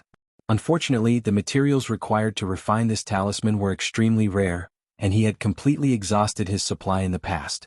Even after making such rapid progress in his cultivation base, he was only able to refine a few more of these talismans, so he naturally wasn't going to use them lightly. With his current abilities, it was extremely rare for him to have to conceal himself, but it was required for him to sneak into this concealed spirit mountain to meet the spirit monarch in secret. After attaining an insubstantial body, Han Li rose up into the air and drifted toward the mountain up ahead. As soon as he entered concealed spirit mountain, he could clearly sense several layers of restriction fluctuations wash over his body, but they were completely unable to detect him. A faint smile appeared on Han Li's face upon seeing this. It was clear that after reaching the Grand Ascension stage, his high zenith invisibility talismans had become even more efficacious. Thus, he didn't hesitate any longer as he drifted straight up toward the mountain peak. Through a spiritual sense connection, he could clearly sense that Mo Jianli had also traveled into the mountain somehow, and he was silently passing through the mountain's rocky terrain without any impediment. Thus, the two of them scaled the mountain in a completely stealthy manner. Along the way, they would occasionally encounter some spirit guards, all of whom wore suits of armor of different colors and possessed powerful auras. Most of them were at the deity transformation stage and spatial tempering stage, which made them high-grade beings among the spirit race, but on this mountain they were merely ordinary guards. It seemed that this holy mountain really was guarded very securely, but that certainly wasn't going to stop a pair of Grand Ascension stage beings like Han Li and Mo Jianli. Han Li drifted up the mountain without any inhibitions, and he quickly reached the halfway point, upon which he caught sight of a massive purple building in the distance. There was a white-robed middle-aged man seated on each side of the building's entrance, and among the two men, one of them was completely bald, but had a pair of graceful and refined features. As for his companion, this was an extremely hideous man with pits and bumps all over his face and a ball of crimson flames burning on his head. However, what drew Han Li's attention naturally wasn't their appearance. Instead, it was the fact that one of them was at the mid-body integration stage while the other was a late-body integration stage being. Could it be that these were two of the Holy Spirits responsible for overseeing all matters on the Holy Mountain? Even as he was contemplating all of this, Han Li didn't pause for even a moment and quickly passed by the building. The eyes of the two-body integration stage spirit beings remained tightly shut, seemingly having completely failed to detect Han Li. A faint smile appeared on Han Li's face upon seeing this, and he was just about to continue onward when the building suddenly began to buzz loudly and flash with purple light. Who goes there? The two spirit beings immediately opened their eyes before lashing out one after another. A four-armored Buddha projection that was around 10 feet tall appeared behind the bald spirit being amid a flash of radiant light, and the projection was holding a 7-colored badge that it immediately swept downward. A pillar of rainbow light erupted forth, piercing directly into the ground, while the other spirit being released a crimson net of flames from the ball of flames above his head, which descended right behind the pillar of rainbow light. The pillar of light plunged several thousand feet into the ground in the blink of an eye, striking a transparent figure and immediately forcing him to reveal his true form. It was none other than Mo Jianli. Before had a chance to react, the crimson net was already upon him, and it exploded into scorching flames that swept down from above. Mo Jianli's expression darkened slightly upon seeing this, and he harumphed coldly as he swept a sleeve upward to release a burst of white qi. The oncoming flames were instantly drawn into the white qi upon making contact, yet just as a cold smile appeared on Mo Jianli's face, a crimson talisman suddenly shot out of the flames before exploding into countless crimson threads. In the next instant, red light flashed from Mo Jianli's body without any warning, and a fiery crimson chain appeared around him before instantly binding him tightly.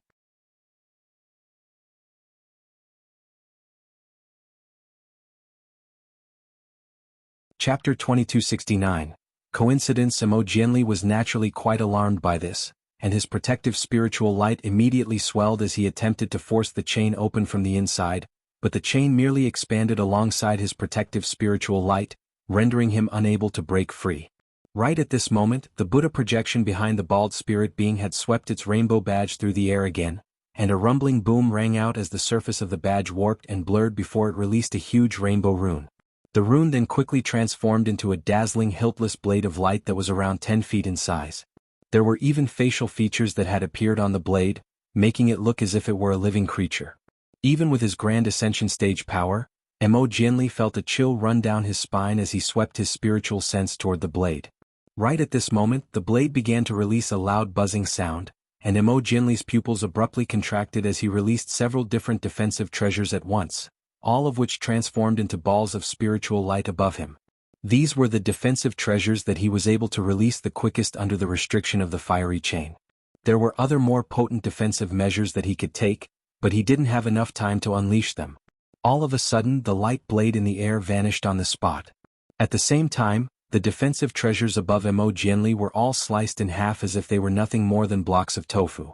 After that, the light blade came slashing down viciously toward Mo Jianli, and even before it had truly descended upon him, he was already struck by a chilling sensation. Under normal circumstances, Mo Jianli would be able to easily evade the attack, but he was currently bound by the fiery chain, so he could only look on with a furious expression as the blade came crashing down toward him. A fierce look suddenly appeared on his face, and a miniature figure that was completely identical to him abruptly emerged out of the top of his head amid a flash of spiritual light. He had released his nascent soul, which immediately rose up into the air while wielding a pair of silver swords to oppose the oncoming blade.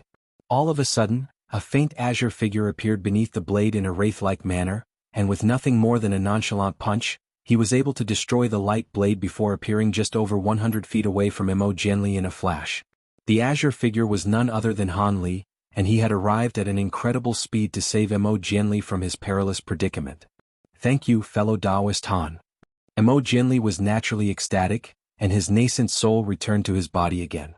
Now that some respite had finally arrived, he was able to make a hand seal, then opened his mouth to release a burst of white qi that swept toward the fiery chain around him. As soon as the two came into contact with one another, the fiery chain began to emit a peculiar sizzling sound, following which the crimson flames subsided, and cracks began to appear on the chain's surface. Immediately thereafter, Mo Jianli grabbed onto the chain with his bare hands before violently tearing it apart. The fiery chain was extremely powerful, but it was certainly incapable of trapping a Grand Ascension stage being, and Mo Jianli was able to break free from it in just a short time. As for that shattered light blade, it immediately reverted back to its original form at the bald spirit being's behest, but the rainbow badge had become extremely dim. The bald man cast his gaze toward Han Li and Mo Jianli, and a wary look appeared on his face as he determined that the two of them were both Grand Ascension stage beings. Meanwhile, the other spirit being had thrown up several mouthfuls of blood essence as soon as the fiery chain had been shattered, and his aura was also diminished significantly. Junior Ling Yin and Junior Zhuo pay their respects to their seniors. "Please forgive us for our insolence. We mistook you for a pair of intruders," the bald man said as he extended a respectful salute. Han Li merely took a step forward, covering a distance of several thousand feet in the blink of an eye to reach the purple building, then inspected the pair of spirit beings with a faint smile. Mo Jianli arrived beside Han Li immediately thereafter, but his expression was a little sour as he said, "Those two treasures you just used definitely don't belong to the two of you. Were they given to you by the spirit monarch?" Even though it had been a surprise attack and his two assailants had used extremely powerful treasures, Mo Jianli was still quite embarrassed to have been forced into such a perilous situation by a pair of body integration stage beings. "Please forgive us, senior, we were only acting on the orders of our spirit monarch," the bald man hurriedly replied with a slight bow. Mo Jianli's expression didn't ease in the slightest as he continued, "So it really was the spirit monarch. Why did he bestow these treasures upon you too? It's clear that these treasures were assigned specifically to target Grand Ascension stage beings like us. Otherwise, I wouldn't have fallen prey to them." The two spirit beings exchanged a hesitant glance, and just as the bald man was about to say something, 6 streaks of light suddenly descended toward them from higher up the mountain. The two spirit beings were elated to see this, while Han Li's expression remained unchanged, and Mo Jianli's eyes narrowed slightly at the sight of the new arrivals. The 6 streaks of light faded, revealing 6 spirit beings in very similar attire to the bald man and his companion. They were also at the body integration stage, and judging from their auras, they were also all carrying powerful treasures. The expressions of all 6 spirit beings changed slightly as they swept their spiritual sense toward Han Li and Mo Jianli, but they didn't seem overly surprised, and that was quite intriguing to Han Li. The bald man was quite relieved to see the arrival of his allies, but he still remained quite respectful to Han Li and Mo Jianli. "You came at just the right time, fellow Taoists. I was just about to inform you all that 2 Grand Ascension Stage seniors have come to visit our holy mountain. The 2 of us attacked these 2 seniors thinking that they were intruders, and we're currently extending some apologies toward them. Mo Jinli's expression darkened even further upon hearing this. Now that the situation had been disclosed to more people, he couldn't teach these 2 spirit beings a lesson. Otherwise, the spirit monarch could accuse him of bullying juniors, and that would not be a good starting point to their meeting. The 6 body integration stage spirit beings immediately extended respectful salutes toward Han Li's duo as well, and a white-horned elderly man among them said with a wide smile, "It's an honor for our race to welcome 2 esteemed seniors like yourselves. Our spirit monarch is already aware of your arrival and has been waiting for you 2 at the Purple Chi Hall for quite some time now." He was aware of our arrival? Mo Jinli faltered slightly upon hearing this, and Han Li was also rather taken aback to hear this. "Haven't you 2 arranged to meet our spirit monarch in advance? Are you 2 not Senior Shui Ran and Senior He Lin?" The white-horned elderly man asked with a surprised expression. It was clear that he also realized that there was some kind of misunderstanding. The other body integration stage spirit beings were also quite befuddled by this situation. "I've heard of Shui Ran and He Lin. They're a pair of foreign Grand Ascension stage beings from the tyrannical continent. I've heard that they're quite powerful, but unfortunately I've never had the chance to meet them. In any case, I am Mo Jinli of the human race, and this is fellow Taoist Han Li. I'm not sure if you've heard of us before," Mo Jinli said with a smile. An awkward look appeared on the white-horned elderly man's face, but the tone of his voice remained as respectful as ever as he said, "Ah, so it's Senior Mo and Senior Han from the human race. My sincerest apologies for misidentifying you. May I ask why you've suddenly come to our spirit race's holy mountain?" "It's all right, we came here to meet the spirit monarch. Seeing as he's already waiting in the Purple Chi Hall, it looks like we came at just the right time," Mo Jinli chuckled. Han Li was also quite amused by this situation. They had been concerned that the spirit monarch would refuse to see them, but there was no excuse that the spirit monarch could use here. The only thing that they were slightly worried about was that they didn't know what the spirit monarch's intentions were behind suddenly inviting 2 foreign Grand Ascension stage beings to see him. I'm not sure that's appropriate. Our spirit monarch only invited Senior Shui Ran and Senior He Lin. If you'd like to request an audience with him, I'll have to inform him and leave the decision to him," the white-horned elderly man said with a hesitant expression. "So you're saying Shui Ran and He Lin can meet the spirit monarch, but we can't? What do you take our human race for?" Mo Jinli's smile immediately vanished as he took a step forward, releasing a devastating aura as he did so.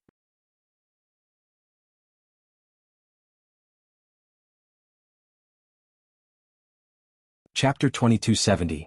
The Spirit Monarch. All 8 of the body integration stage spirit beings possessed powerful treasures, but they were still forced back several steps by Mo Jinli's fearsome Grand Ascension stage aura, and a hint of fear appeared in all of their eyes. "It was never my intention to insult the human race, Senior," the white-robed elderly man hurriedly yelled as sweat began to pour down his forehead. However, Mo Jinli merely elevated his aura even further, as if he didn't hear what the elderly man had just said. The 8 body integration stage spirit beings were no longer able to contend with Mo Jinli's spiritual pressure, and only after 8 projections of different treasures emerged from their bodies were they able to stand their ground. Han Li immediately determined the treasures to be 3 talismans, 2 badges, a small white cauldron and a silver scepter. Mo Jinli harumphed coldly upon seeing this, and he was just about to take another step forward and unleash his full spiritual pressure to teach these 8 juniors a lesson when all of a sudden, a gentle breeze swept past Mo Jinli. A warm aura swirled around Mo Jinli's body, and the fearsome spiritual pressure that he was releasing was instantly nullified. Immediately thereafter, a gentle elderly voice rang out from within the breeze. "Allow me to offer my apologies on behalf of these juniors, Brother Mo. I am honored that the 2 of you have decided to visit me. There's no way I would refuse an audience with you. I'll be waiting at the summit for the 2 of you. Ling Mia, I've detected through my spiritual sense that Shui Ran and He Lin have already arrived at the foot of the mountain. 4 of you go and greet them, while the rest invite Brother Mo to the Purple Chi Hall." "Yes, Spirit Monarch." The 8 body integration stage spirit beings extended respectful bows toward the mountain summit in unison, then withdrew their treasures projections, and the bald man immediately traveled down the mountain with 3 companions, while the white-horned elderly man and the others made inviting hand gestures toward Han Li and Mo Jinli. "Seeing as the Spirit Monarch has spoken, I'll let things slide for now," Mo Jinli said after a brief pause, then flew up toward the mountain summit. Han Li followed along behind him with a faint smile, and he was followed by the 4 remaining body integration stage spirit beings. As they were flying up the mountain, the white-horned elderly man was surreptitiously appraising Han Li from behind with a peculiar expression. Even though Han Li hadn't said anything just now, all of the holy spirits of the spirit race were aware that he was a new Grand Ascension stage being that had just arisen among the human race. There wasn't much information about him, but there was a confirmed rumor stating that he had once severely wounded a Grand Ascension stage being from the Yaksha race. This evoked a sense of fear and curiosity within the elderly man toward Han Li. The spirit realm was a massive place, but there were very few people capable of defeating veteran Grand Ascension stage beings after only just progressing to the Grand Ascension stage. Han Li naturally didn't know what the elderly man was thinking, and nor did he have any interest in the elderly man's thoughts. He was slowly drifting up the mountain while appraising his surroundings. The top half of Concealed Spirit Mountain was rife with restrictions and formations, far more so than the second half, but most of the formations had been deactivated to grant them passage. Otherwise, even as Grand Ascension stage beings, it wouldn't be this easy for Han Li and Mo Jianli to travel up the mountain. It appeared that there were only less than 10,000 feet to the summit of the mountain, but it ended up taking them quite a while to arrive at the top, and it seemed that the journey up the top half of the mountain actually spanned over 1 million feet. This was quite surprising to both Mo Jianli and Han Li. It seemed that aside from the restrictions on the mountain, there was something else extremely profound about it. Otherwise, it wouldn't have been able to fool Han Li and Mo Jianli's spiritual sense. The white-horned elderly man and the others were unsurprised by this, seemingly already accustomed to this phenomenon. After passing through a thin blanket of white mist, the 7 of them finally arrived at the mountain summit. Han Li looked around to find on the vast expanse of land on the mountain summit, there stood only a single 3-story pavilion. Above the entrance of the pavilion was a plaque with the words, Purple Chi Hall, inscribed upon it in flowing golden text. There was not a single person to be seen outside the pavilion. Our spirit monarch is waiting inside. We won't be able to accompany you any further, so please go in on your own, seniors, the white-horned elderly man said as he extended a respectful salute. All right, then you can all wait outside. Mo Jianli immediately strode toward the pavilion after sweeping his spiritual sense toward it. Through his spiritual sense detection, he discovered that this Purple Chi Hall wasn't giving off any restriction fluctuations, and aside from a faint peculiar aura within it, it really did seem to be nothing more than a normal pavilion. As such, he naturally wasn't going to be wary of entering the pavilion. Han Li followed along closely behind him, and after entering the pavilion, the two arrived in a giant hall that was around 400 to 500 feet in size.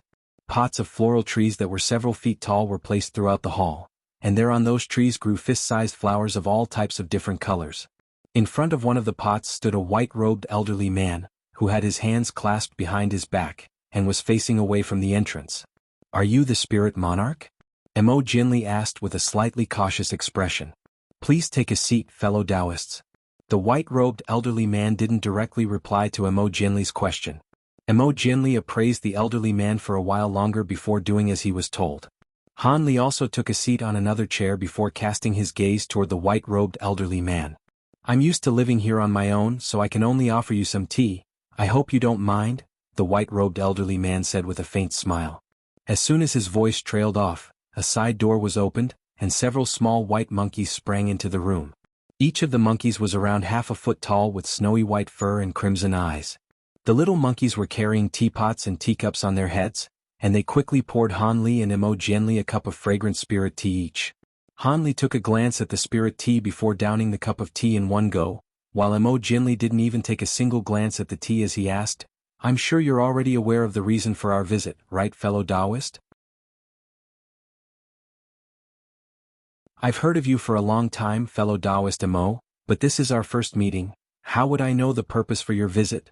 The white-robed elderly man said as he finally turned around.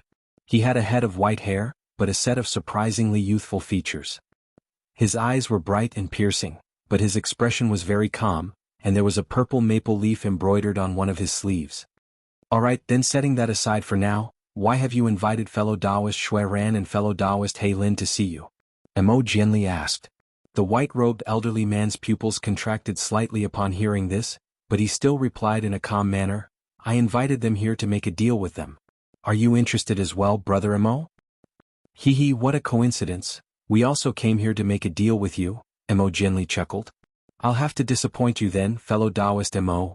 I only make deals with people I'm familiar with, so I'm afraid I'll have to turn you down, the white-robed elderly man replied without any hesitation. Mo Jinli's eyes narrowed slightly upon hearing this, and he suddenly raised a hand to release a streak of silver light. The white-robed elderly man remained still on the spot, but the streak of silver light abruptly drew to a halt on its own around 10 feet away from him. This was a shimmering silver jade slip engraved with the same purple maple leaf design as the one on the elderly man's sleeve. The white-robed elderly man's expression darkened slightly upon seeing this, and he raised a hand to draw the silver jade slip into his grasp. After a brief inspection he sighed, "Looks like fellow Taoist Sher Xen has passed away. Did you do this or did he perish to the Stemborer Queen?" The Stemborer Queen didn't directly kill him, but it was definitely indirectly responsible, Mo Jinli replied in a calm manner.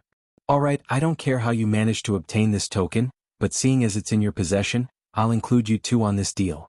However, the rest will be up to you," the white-robed elderly man said as he stowed the jade slip away amid a flash of silver light. Mo Jinli's eyes lit up upon hearing this. "Of course, we were only searching for an opportunity away. Hee, please don't take any offense to this, fellow Taoist Mo, but with your abilities, it'll be next to impossible for you to satisfy the conditions of the deal I propose. In contrast, your companion has a decent chance. This is the vastly renowned fellow Taoist Han Li, right? As expected, he really is incomparable with normal Grand Ascension stage beings," the white-robed elderly man said with a hint of mockery in his eyes, but that transitioned into a more serious expression as he cast his gaze toward Han Li. "I'm truly honored that you've heard of me, fellow Taoist spirit monarch, but aren't you being a little too disrespectful to Brother Mo and myself?" Han Li replied with a faint smile.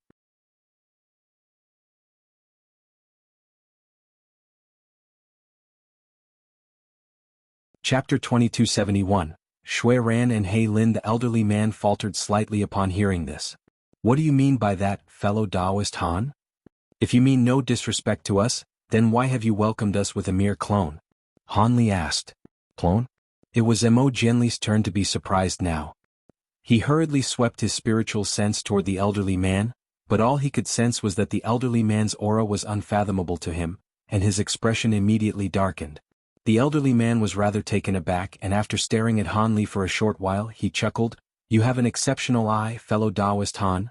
I must say I'm truly impressed. However, the fact that I mean no disrespect to the two of you still remains true. I'm sure that you've heard prior to your arrival that I'm currently in seclusion, and that is the truth. My true body is indeed currently in seclusion and unable to meet you two, which was why I had to send this clone. Truth be told, I was planning to meet with fellow Taoist Shui Ran and fellow Taoist He Lin using this clone as well," the white-robed elderly man admitted. Mo Jinli's expression changed slightly upon hearing this, and he was just about to say something when an unfamiliar male voice rang out from outside the pavilion. "You were planning to greet us with a mere clone? Where is your sincerity, brother spirit? Could it be that you're in a seclusion of life and death? Otherwise, are we not worthy of an audience with your true body?" As soon as the voice trailed off, two dark-skinned figures, foreign beings with a layer of scales covering half of their bodies, strode into the hall. The two of them were quite similar in appearance, and one of them had a layer of baleful crimson light enveloping his entire body, while they had countless balls of black chi revolving around him, forming countless tiny vortexes that were drawing in the nearby world's origin chi incessantly. "Forgive me for not coming out to greet you sooner, fellow Taoists. I'm currently not in a seclusion of life and death, but this seclusion is very important nonetheless, and it will all be for naught if I come out too early," the white-robed elderly man explained with a smile. "Humph, I should teach you, eh?" One of the foreign beings immediately flared up with rage, but his companion cut him off and said, "It's all right, brother He, we're not here to make friends anyway, so what does it matter if this isn't brother spirit's true body as long as he can give us what we want? Let's not waste any time with pointless arguments. By the way, who are these two fellow Taoists, brother spirit? You never mentioned that you invited others for this deal." Shui Ran cast a cold gaze toward Han Li and Mo Jinli as he spoke, and even with his Grand Ascension stage powers, Mo Jinli felt a chill run down his spine in response to the Shui Ran's gaze. It was clear that Shui Ran had cultivated some type of spiritual sense secret technique that posed a threat even to Grand Ascension stage beings. Otherwise, just his gaze alone wouldn't have such an intimidatory effect. As for Han Li, he remained completely unmoved by Shui Ran's gaze, and the two foreign beings exchanged a surprised glance upon seeing this, following which the disdain on their faces receded slightly. Allow me to explain, fellow Taoist, Shui Ran. Tracing back to the beginning, you two weren't even the first people I approached for this deal. Instead, it was fellow Taoist Shi Xian. Even though fellow Taoist Shi Xian has perished, fellow Taoist Han and fellow Taoist Mo have brought his token to me, so I naturally couldn't refuse them. Thankfully, I have enough Sanqing lightning talismans for all of you, but you'll have to give me what I want in exchange, the elderly man said in an unhurried manner. The two of us are determined to obtain those Sanqing lightning talismans, brother spirit. We immediately rushed over upon hearing that you were offering these talismans in a deal, and we cleared out the entire treasure vault on our island, so tell us what you want. As long as it's something that we have, we'll definitely hand it over, Shui Ran said in a serious manner. The same applies for fellow Taoist Han and myself. We're also willing to do everything in our power to secure those Sanqing lightning talismans, Mo Jianli chimed in as well.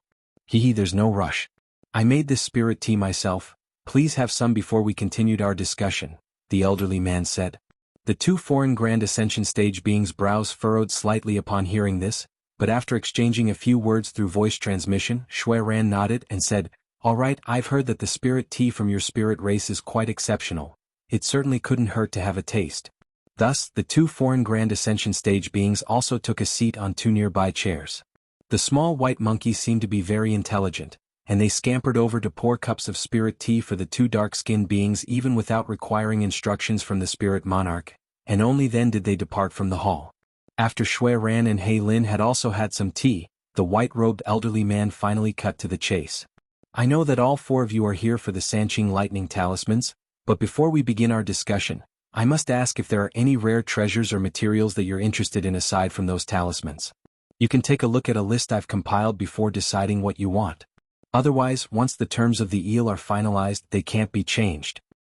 There's no need for that. We came all this way here specifically for those talismans.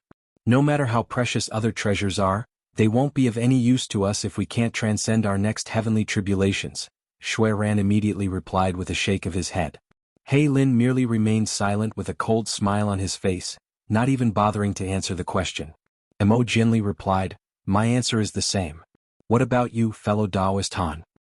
"I'm actually quite interested to see what else you can offer, brother spirit," Han Li said with a smile. "In that case, please take a look at my list, brother Han." The elderly man didn't waste any time and immediately swept a sleeve through the air to release a ball of azure light. Han Li caught the ball of azure light to find that it was a green jade slip, and he immediately pressed it to his forehead before injecting his spiritual sense into it. Everyone else immediately turned their attention toward him, and after a short while Han Li removed the jade slip from his forehead with a faint sigh before tossing it back to the spirit monarch. "None of those items were appealing to you, fellow Taoist Han?" the white-robed elderly man asked as he stowed the jade slip away. "Every item on the list is extremely precious, and some of them are very difficult to find even in other realms. However, none of them are anywhere near as appealing to me as the Sanqing lightning talismans," Han Li replied. The elderly man wasn't very surprised to hear this. "That's quite a pity. I also hold those talismans in very high regard and would be very happy if you could accept a substitute, but it seems that won't be possible. Alright, all four of us have made our decisions, so tell us what your proposed deal involves. You must also be searching for something quite valuable in exchange, right?" Hei Lin prompted in an impatient manner. I'm sure all four of you are aware of just how valuable Sanqing lightning talismans are. The item that I want in exchange is naturally not going to be far off in value. However, I'm sure none of you are in possession of this item. Otherwise, I would have already revealed what it was, the elderly man replied. Your letter didn't stipulate any items for exchange. Instead, you implied that you wanted us to do something extremely dangerous in exchange for those talismans. Having said that, don't underestimate us Grand Ascension stage beings of the sea. The sea is far more abundant with precious resources than beings from small races like you can imagine. We've discovered 7 or 8 ancient seabed cave abodes, and some of the treasures in there are no less valuable than Sanqing lightning talismans. Perhaps you'd be willing to change your mind if we were to bring out some of those items, Shui Ran said. I've also encountered some miraculous opportunities during my cultivation and obtained treasures of equal value to the Sanqing lightning talisman. Otherwise, I wouldn't have made this trip, Mo Jianli chimed in with a confident expression. Han Li merely remained silent with a faint smile on his face. I'm sure that all of you possess treasures no lesser in value than my Sanqing lightning talismans, but just like how these talismans are integral for the transcendence of your heavenly tribulations, the item I'm looking for also concerns my survival. As such, I won't exchange my Sanqing lightning talismans for anything else, the elderly man said in a decisive manner.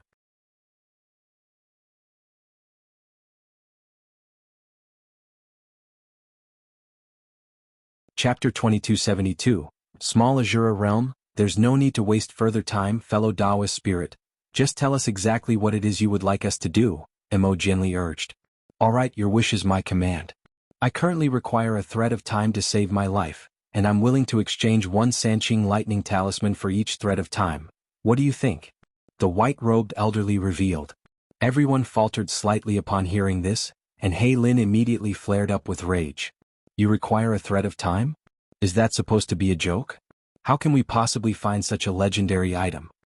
Threads of time were extraordinary items that could only be born in the river of time, which contained the law of time. However, there was no way that a river of time could appear in a lower realm like the spirit realm. Only in the true immortal realm would one be able to find a few of these incredible rivers. Mo Jinli's expression also darkened upon hearing this. Brother Spirit, are you proposing this deal without any sincerity? Han Li had naturally also read about threads of time and rivers of time in some ancient tomes, and he was stroking his chin with a contemplative expression as he quickly reviewed the information that he had read. Even among all of the treasures that only existed in legends, threads of time were considered to be extremely precious, and its main effect was that it could extend one's lifespan. It was said that the power of time imbued within a single thread of time could extend a mortal or a low-grade cultivator's lifespan by over 1,000 years, while for beings of their caliber, thread of time had the incredible ability to delay heavenly tribulations. A thread of time could delay a minor heavenly tribulation by over 500 years and a major heavenly tribulation by over a century. Of course, those were only legends as no one had ever truly seen these threads in action. However, one thing was for sure, no rivers of time had ever appeared in any of the lower realms. Could it be that the spirit monarch was requesting this item as he was? Han Li cast his gaze toward the white-robed elderly man, and a peculiar look appeared in his eyes. The spirit monarch chuckled. Hee, I wouldn't dare to waste your time by making such tasteless jokes, fellow Taoists. The most premium threads of time can indeed only be born in rivers of time, but I don't specifically require threads of time of that caliber. Even if you could find threads of time of the lowest caliber, I'd exchange Sanqing lightning talismans for them without any hesitation. It's next to impossible to obtain naturally arising threads of time, but it's not impossible for us to refine artificial threads of time. He Lin and Mo Jianli faltered slightly upon hearing this before both of them fell into deep thought. In contrast, a thought seemed to suddenly occur to Shui Ran, and a hint of surprise appeared on his face. Looks like you already know what I'm referring to, fellow Taoist Shui Ran, the spirit monarch said in an unhurried manner. Brother Shui? He Lin turned to Shui Ran with an inquisitive expression, while Han Li and Mo Jianli exchanged a silent glance. If I'm not mistaken, you must be referring to the Azura spiders that can only be found in the small Azura realm, which appeared once many years ago. Aside from that, I can't think of any other place where you can obtain artificial threads of time, Shui Ran said. Small Azura realm? Azura spider? Mo Jianli and He Lin exclaimed in unison, while Han Li blinked in a perplexed manner. This was the first time he was hearing these two names. That's right. The Azura spider is born with the innate ability to control space and time. If you can kill a few of these spiders, you should be able to refine artificial threads of time from their cores. This will certainly be far easier than searching for a river of time, the spirit monarch replied. You sure make it sound simple. Setting aside how perilous the small Azura realm is and how fearsome the Azura spiders are, the entrance to that realm had completely collapsed during the battle that had taken place 200,000 years ago. How are we supposed to access it? Shui Ran harumphed coldly. I've naturally made preparations for that. Please take a look at this, the spirit monarch said with a faint smile, then flipped a hand over to reveal a ball of crimson light. Han Li focused his gaze on the ball of crimson light to find that it contained a crimson fist-sized rock with an extremely rough surface that was riddled with countless tiny holes. That's an Azura heart. Where did you obtain this item, brother spirit? Mo Jianli's expression changed drastically at the sight of the object. Shui Ran and He Lin clearly also recognized it, and incredulous looks appeared on their faces as well. As for Han Li, this was the first time he had heard of this Azura heart, so he naturally displayed no reaction. However, Mo Jianli immediately offered him an explanation through voice transmission. The small Azura realm once emerged in the southern region of our Tianyuan continent 200,000 years ago. The realm is quite small, but everything within it is extremely similar to that of the Azura realm, which collapsed and completely vanished in ancient times. The presence of Azura spider is one of the most symbolic similarities between the two realms. Thus, many people have speculated that the small Azura realm is a section of the Azura realm that was somehow spared during the latter's collapse. In order to fight over this realm, several nearby super races had engaged in a fierce clash, unintentionally destroying the entrance to the realm in the process, and causing it to disappear again. For that, all of the super races were quite remorseful for a very long time. Mo Jianli's voice transmission cut off there. I see, so what is this Azura heart? You seem to be extremely surprised to see it, Han Li also asked through voice transmission. Azura hearts are items manifested from the hearts of powerful creatures in the small Azura realm. They contain a type of mysterious energy unique to the small Azura realm, and they were originally used only for tool and pill refinement, but after the entrance to the realm was destroyed, some people discovered that these hearts could be used in conjunction with a type of defunct ancient super formation to directly enter the small Azura realm.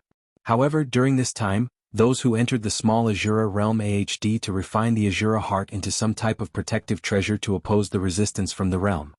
The energy within that treasure will slowly be expended, and once it's been completely exhausted, the resistance of the small Azura realm would automatically eject that person. Unfortunately, the creatures that possess Azura hearts in the small Azura realm are extremely difficult to kill, so there aren't many of these Azura hearts in existence. After the entrance to the realm collapsed, almost all of the remaining Azura hearts were used up over time, so it came as quite a surprise to me that the spirit monarch is in possession of them, Mo Jianli explained. Han Li nodded with a contemplative expression upon hearing this. As the two of them were conversing with one another, Shui Ran had already accepted the Azura heart from the spirit monarch and was carefully examining it. After a long while, he heaved a long sigh and asked, "This is indeed an Azura heart. How many of these do you have in our possession, brother spirit?" "2," the spirit monarch replied. "2? Each Azura heart can only teleport one person into the small Azura realm. Are you planning to select 2 of us to enter the small Azura realm?" Shui Ran asked as his expression darkened slightly. Mo Jianli's expression also changed slightly upon hearing this. "Rest assured, fellow Taoists, after some improvements I made, these Azura hearts can be split into halves. However, one Azura heart only contains enough energy for one person to remain in the small Azura realm for around a month, and with each half, you would only be able to remain in the realm for around half a month. I'm sure that with your abilities, this will be more than enough time to track down Azura spiders," the spirit monarch replied in a calm manner. "Humph, that'll be a matter of luck considering the limited time that we have," Shui Ran harumphed coldly. "If I recall correctly, you two possess the bloodlines of the 2 true spirits, the blood flame 6-headed spider, and the black scale heavenly dragon spider, right? This might not be enough time for others to track down Azura spiders, but with your bloodline sensory abilities to guide you, there should be a very good chance," the spirit monarch replied with a smile. "Looks like you've done a lot of homework on us too," Shui Ran said as a cold light flashed through both his and Hei Lin's eyes. I originally invited fellow Taoist Sher X in as he possessed the bloodline of the thousand-eyed evil spider bloodline, which should have made it even easier for him to track down Azura spiders in the small Azura realm. However, seeing as he perished in the Elder Devil realm, I could only turn to you. Thankfully, the small Azura realm isn't a large place, so even without your bloodline sensory abilities, you'll have some chances of tracking down Azura spiders. Had it not been for fellow Taoist Sher Xian's unexpected demise and the fact that I urgently require these threads of time, I wouldn't even have allowed Brother Mo and fellow Taoist Han to get in on this deal. However, seeing as they came to me with the relevant token, I could only oblige. Now then, I've said everything that needs to be said. Are you willing to venture into the small Azura realm?" the spirit monarch asked in a calm manner. No one offered an immediate reply. You're tuning in to the Sword Dance in the Vast Sky YouTube channel. Don't forget to subscribe and join us on this journey to catch the most captivating stories.